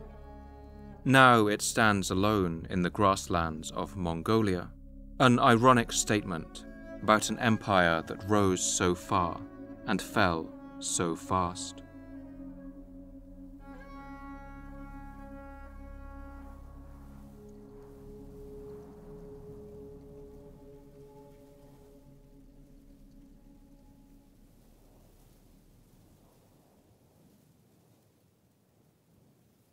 Across the rest of the Mongol world, the dissolution of their rule was sometimes gradual, but just as total. In Persia and the Middle East, the rulers of the Ilkhanate, descended from the Ilkhan Hulagu, Saka of Baghdad, would suffer a similar fate. They would convert to Islam and adopt many of the ways of life of their Persian and Arab subjects. During their reign, Persia would experience something of a golden age, creating hybrid styles of architecture that would be repeated around the world, especially in the India of the Mughals. They resurrected the language of Persian, which had until then been supplanted by Arabic as a language of administration and literature, and commissioned a gloriously illustrated copy of the epic work known as the Shah-Nama, or the Book of Kings. And they commissioned the historian Rashid ad-Din to write his work, the Compendium of Chronicles, the first attempted history of the world ever written, and which we have heard much from in this episode. But their time too would pass. The 9th and final ruler of the Ilkhanate was named Abu Sa'id Bahadur Khan. He died in 1335, either a victim of the Black Death or poisoned by one of his wives. After that, the Ilkhanate disintegrated rapidly into several states, which were soon swallowed up by the Timurid and Safavid empires. The Chagatai Khanate in the former lands of the Khwarezmian Empire and Kazakhstan also followed a similar fate, and was snatched up by the warlord named Timur. When his empire collapsed in turn, the region was given over to local powers. During this time, many of the cities damaged by the Mongols, like Samarkand and Bukhara, enjoyed a kind of revival and became once again wealthy trading stops along the Silk Road. But in the 15th and 16th centuries, as Europeans opened up trading routes by sea and bypassed the Silk Road entirely, these cities slowly began to lose their relevance. Eventually, merchants stopped coming. The booming markets grew quiet, and many of these cities were abandoned. The destructive power of the economy eventually left these cities in ruins more effectively than the Mongols ever had. In the western steppe of Kazakhstan, Ukraine, and Russia, the Golden Horde, founded by the descendants of Chinggis Khan's oldest son Jochi, was the dominant power for 3 centuries. But it eventually weakened under the ravages of the Black Death and the competing rivalries of the descendants of Jochi. Eventually, it split into more than half a dozen smaller khanates during the 15th century. The lands were divided between the Kazakh Khanate, the Khanate of Kazan, the Astrakhan Khanate, the Crimean Khanate, the Khanate of Sibir, the Great Horde, the Nogai Horde, and the White Horde. and the steppe once more looked much as it had in the time before Chinggis Khan had united it, a warring mess of competing nomadic states. Throughout this time, the Mongols had favoured one Russian city above all others, and had allowed it to gather taxes from the whole region on their behalf. This city was Muscovy, which we know today as Moscow. Eventually, Muscovy would break out from under Mongol control and bring the other city-states in the region under its banner, until in 1547 it founded its own kingdom, the Tsardom of Russia.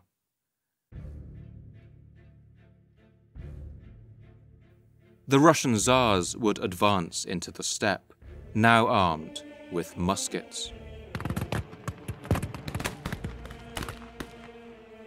For the first time in nearly 5,000 years, the steppe horse archer was no longer the deadliest entity on the planet. And with the rise of powerful centralized nations and the crack of powder and shot, the retreat of the nomads quietly began. The Industrial Revolution sealed their fate. Soon railways would carve through the wilderness, and the sound of repeating rifles echoed across the steppe.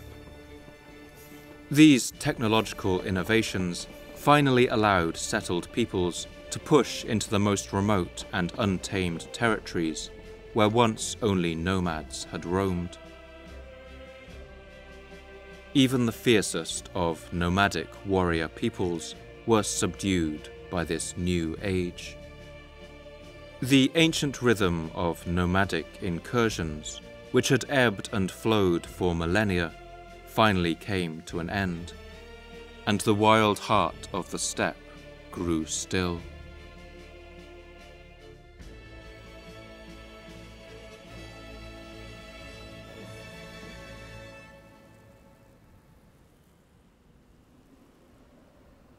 In the 170 years or so between Chinggis Khan's first conquests and the collapse of the Yuan dynasty, the Mongols had reshaped the structure of the world. Old power centers had been swept away, and in their place new nations would begin to rise. Russia, Iran, Mughal India, and the newly united China. The Mongols have left their mark everywhere, from a vast genetic legacy to the names that many of us have today.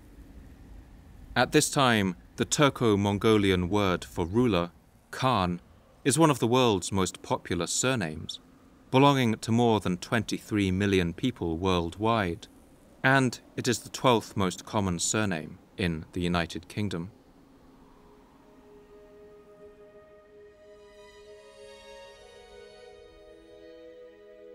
It's in China that they left perhaps their greatest legacy.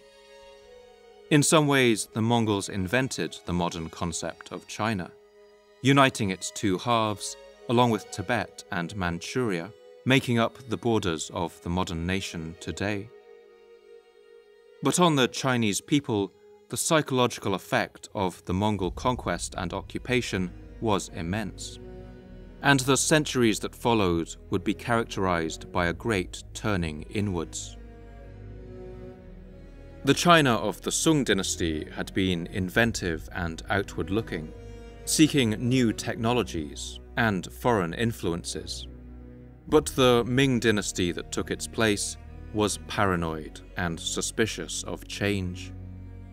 While the Sung had experimented with innovative and modern economic systems, the Ming went backwards, reverting to a more feudal society to deal with the damage left by the Mongols.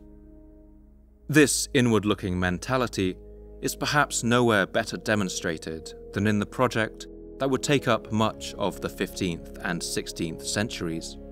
That is, the building of the Great Wall. While China had built defensive walls for more than 1,000 years at this point, it was in the Ming period that the true Great Wall as we know it today took its shape. This snaking line of elegant fortifications runs for nearly 9,000 kilometers across the northern border of China, turning the entire land into a fortress. Using an estimated 100 million tons of building material, the Ming Great Wall is the equivalent of building the Great Pyramid of Giza nearly 50 times. For much of this era, the construction of the Great Wall occupied an enormous part of the labor, economy, and political will of successive Chinese governments. The cost was so great that the Ming diverted funds from other parts of their budget, especially from their fleets of ships.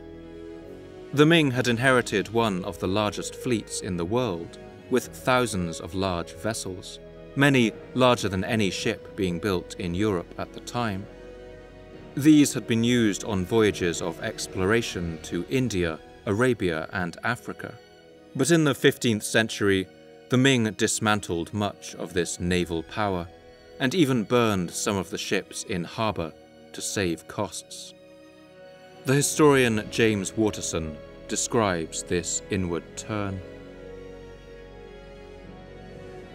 After China's painful experience with the foreign invaders, it is no coincidence that the Ming worked hard to seal off the world beyond their Great Wall, and to build it ever stronger in the post-Mongol period. The Ming suffered a self-inflicted wound by their efforts to seclude their state from the rest of the world, and in doing so effectively missed out on modernity.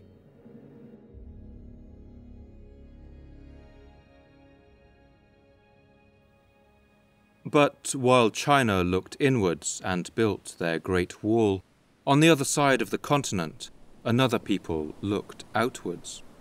While China burned its ships, another people were building them. These were the people who were undoubtedly the biggest winners of the Mongol invasions, and who were now positioned to embark on a wave of conquests of their own. Those were the people of Europe.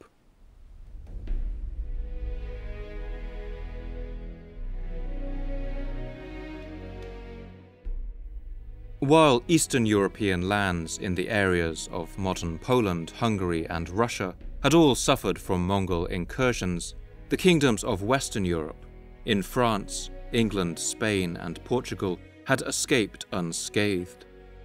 And on top of that, they had reaped a huge number of benefits. The anthropologist Jack Weatherford makes the following argument. Although never ruled by the Mongols, in many ways, Europe gained the most from their world system.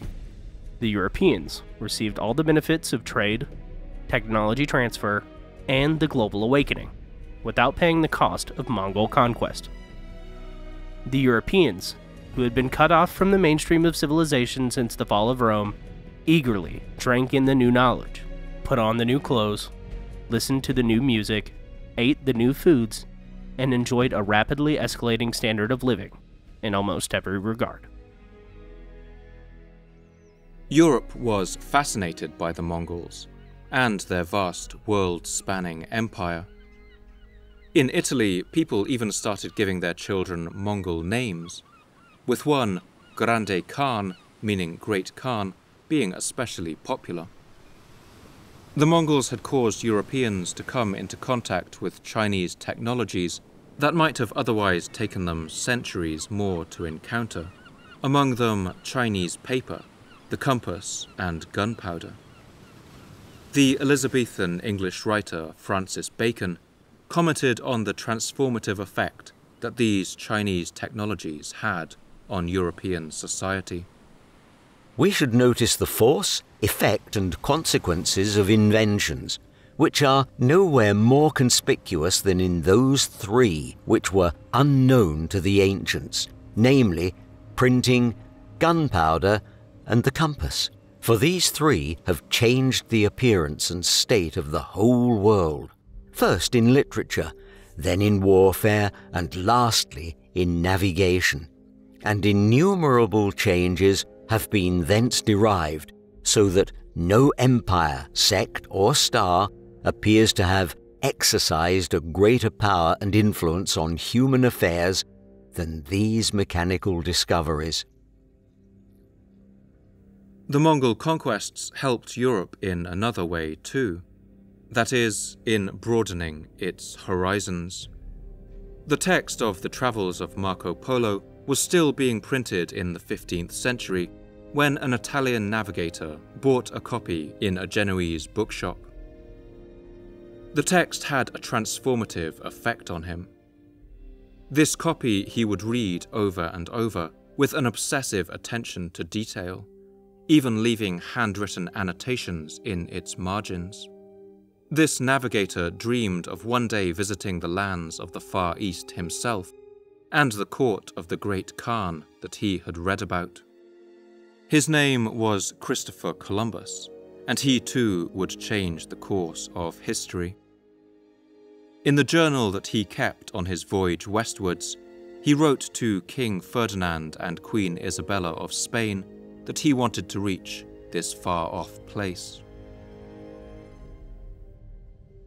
In this present month, in consequence of the information which I had given your highnesses respecting the countries of India and of a prince called Great Khan, which in our language signifies King of Kings, your highnesses determined to send me, Christopher Columbus, to the above-mentioned countries of India, to see the said princes, people, and territories, and to learn their disposition.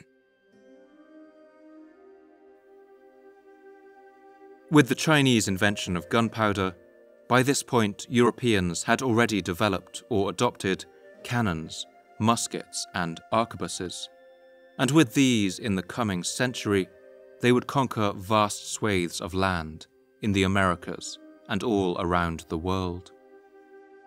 The age of European colonialism and the following 500 years of European power around the globe all found their roots in the fertile soil left behind after the inferno of the Mongol conquests.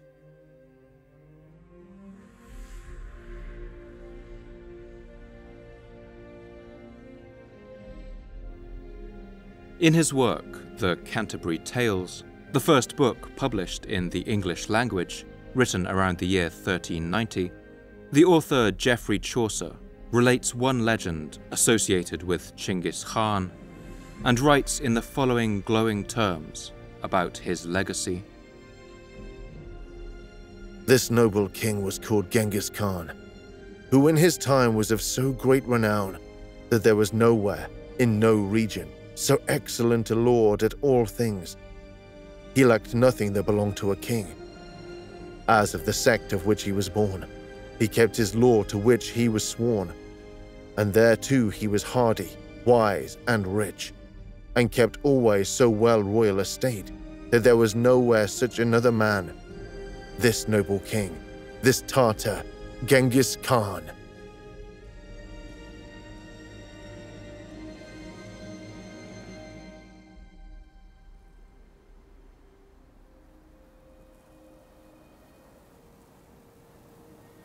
In 1876, the Russian traveller Nikolai Mikhailovich Przhevalsky travelled to Mongolia, hoping to find there traces of the great Khans of old, and perhaps even find the lost burial place of Chinggis Khan himself. But he found himself disappointed at what he saw. All he found was the vast empty grasslands and deserts, broken by rocky mounds of stone, and the only evidence of past greatness he could find was in the people's stories.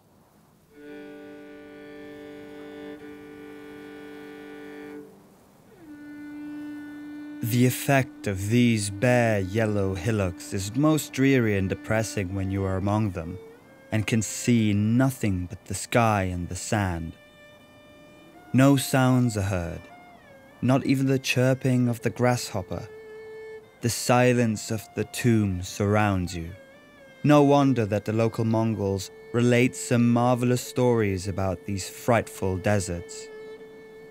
They tell you that this was the scene of the principal exploits of Chinggis Khan, and here warriors fought against the Chinese and slew countless numbers of people whose bodies God caused the winds to cover with the sand from the desert. To this day, the Mongols relate with superstitious awe how groans and cries may be heard in the sands of Kuzupchi from the spirits of the departed, and that every now and then the winds which stir up the sands expose to view different treasures, such as silver dishes, which may not be taken away, because death immediately overtakes the bold man who would venture to touch them.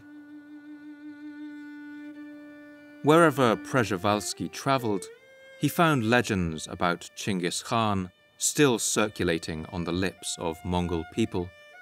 Some even told him of a prophecy that the great Khan would one day return and once again lead his people to greatness.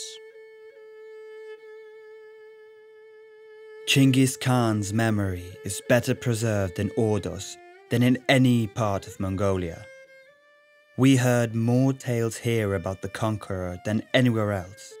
The Mongols reckon that 650 years have elapsed since his death, leaving 150 to 350 years more before his coming resurrection.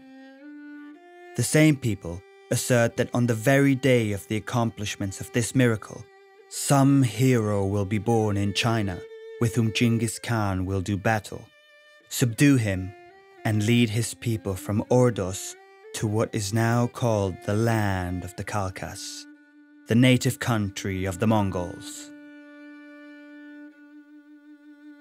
And if Przhevalsky hoped to find the grave of Chinggis Khan, he would also be disappointed.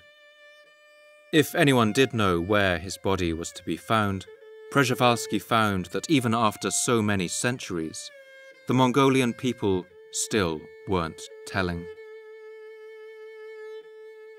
We could not discover the name of the temple where Chinggis Khan is said to be buried. The Mongols, for some reason or other, would not divulge it.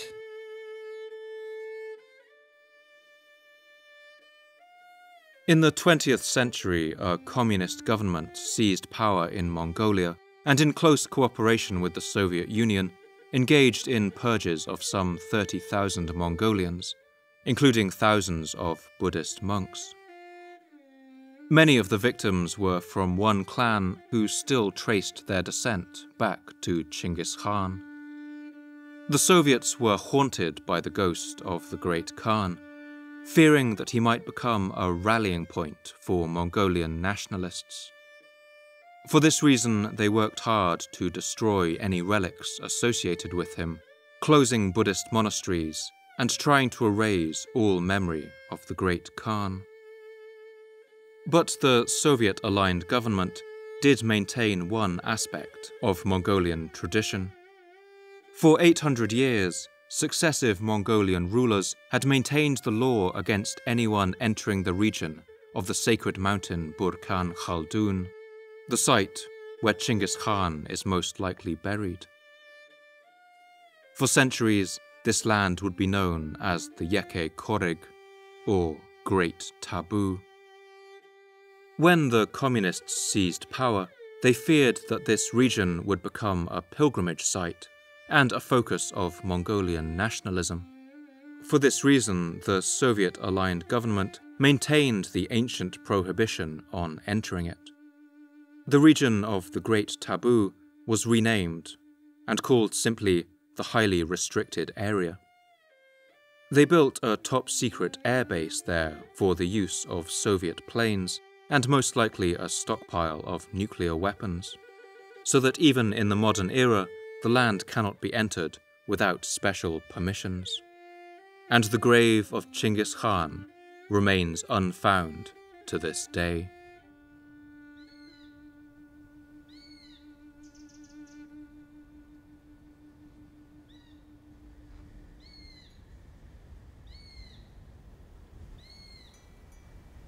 I want to end the episode with a reading from a piece of Chinese poetry written during this time by a poet from the southern Sung dynasty.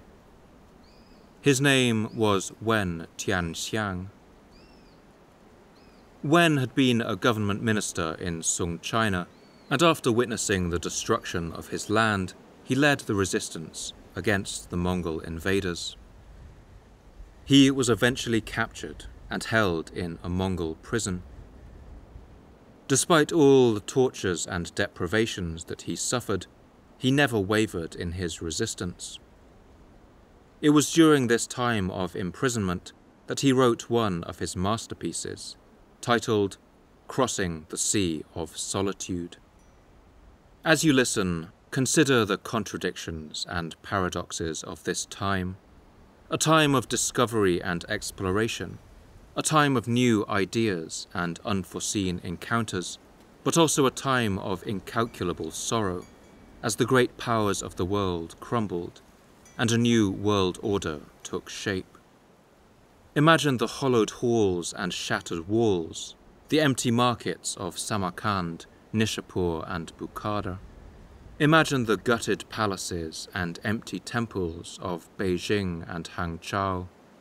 Imagine the emptied streets and burned-out houses, the crumbling libraries of Baghdad and Aleppo, and the fallen churches of Novgorod and Kiev. And finally, at the end of it all, the wind-swept grasses growing through the stones of Karakoram. Imagine the world as you know it coming to an end, and a new one rising from the ashes.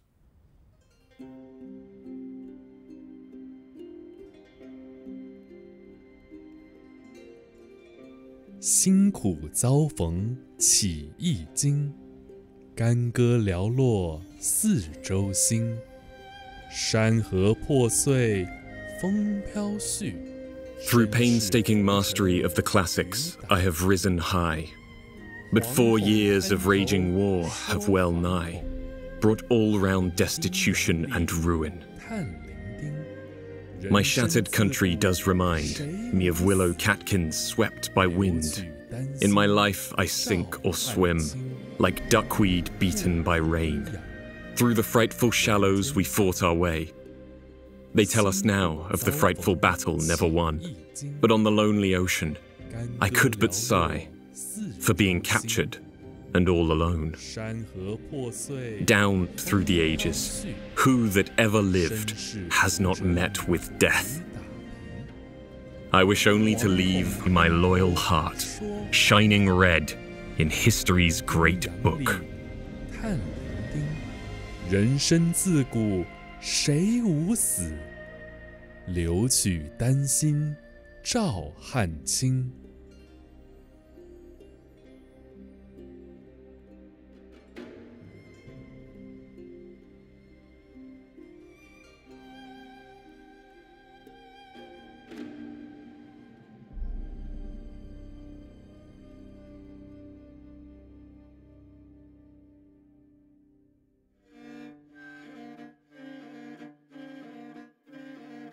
Thank you once again for listening to the Fall of Civilizations podcast.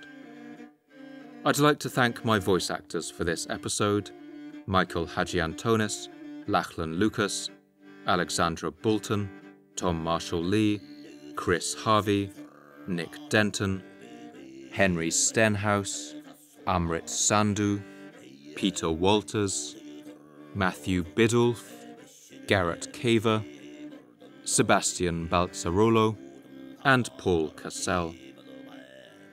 Readings in Arabic were performed by Osama Taher. Readings in Chinese by Richard Teng. Readings from The Secret History of the Mongols in Mongolian were performed by Wiles Effenhaller. The title theme is Home at Last by John Bartman. I'd also like to thank my historical advisors for this episode, Toby Jones of the Oriental Institute of the Czech Academy of Sciences and Jack Wilson of the Central European University, Vienna. You can find Toby on Twitter at Tobias Bahadur, and if you're interested in more information about the Mongols, Jack runs a YouTube channel called Jackmeister, Mongol History, where he explores many of the myths and misconceptions surrounding the Mongols. My book, Fall of Civilizations, Stories of Greatness and Decline, is now out in the United States, and American readers can get it from all good bookstores. I love to hear your thoughts and responses on Blue Sky, so please come and tell me what you thought.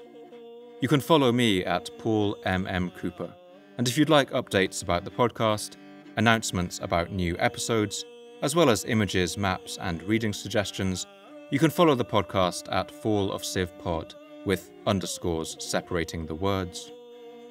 This podcast can only keep going with the support of our generous subscribers on Patreon. You keep me running, you help me cover my costs, and help keep the podcast ad-free. You also let me dedicate more time to researching, writing, recording, and editing to get the episodes out to you faster and bring as much life and detail to them as possible. I want to thank all my subscribers for making this happen.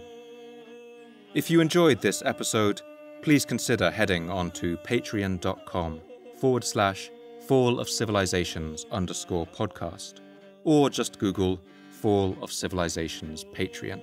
That's Patreon. For now, all the best, and thanks for listening.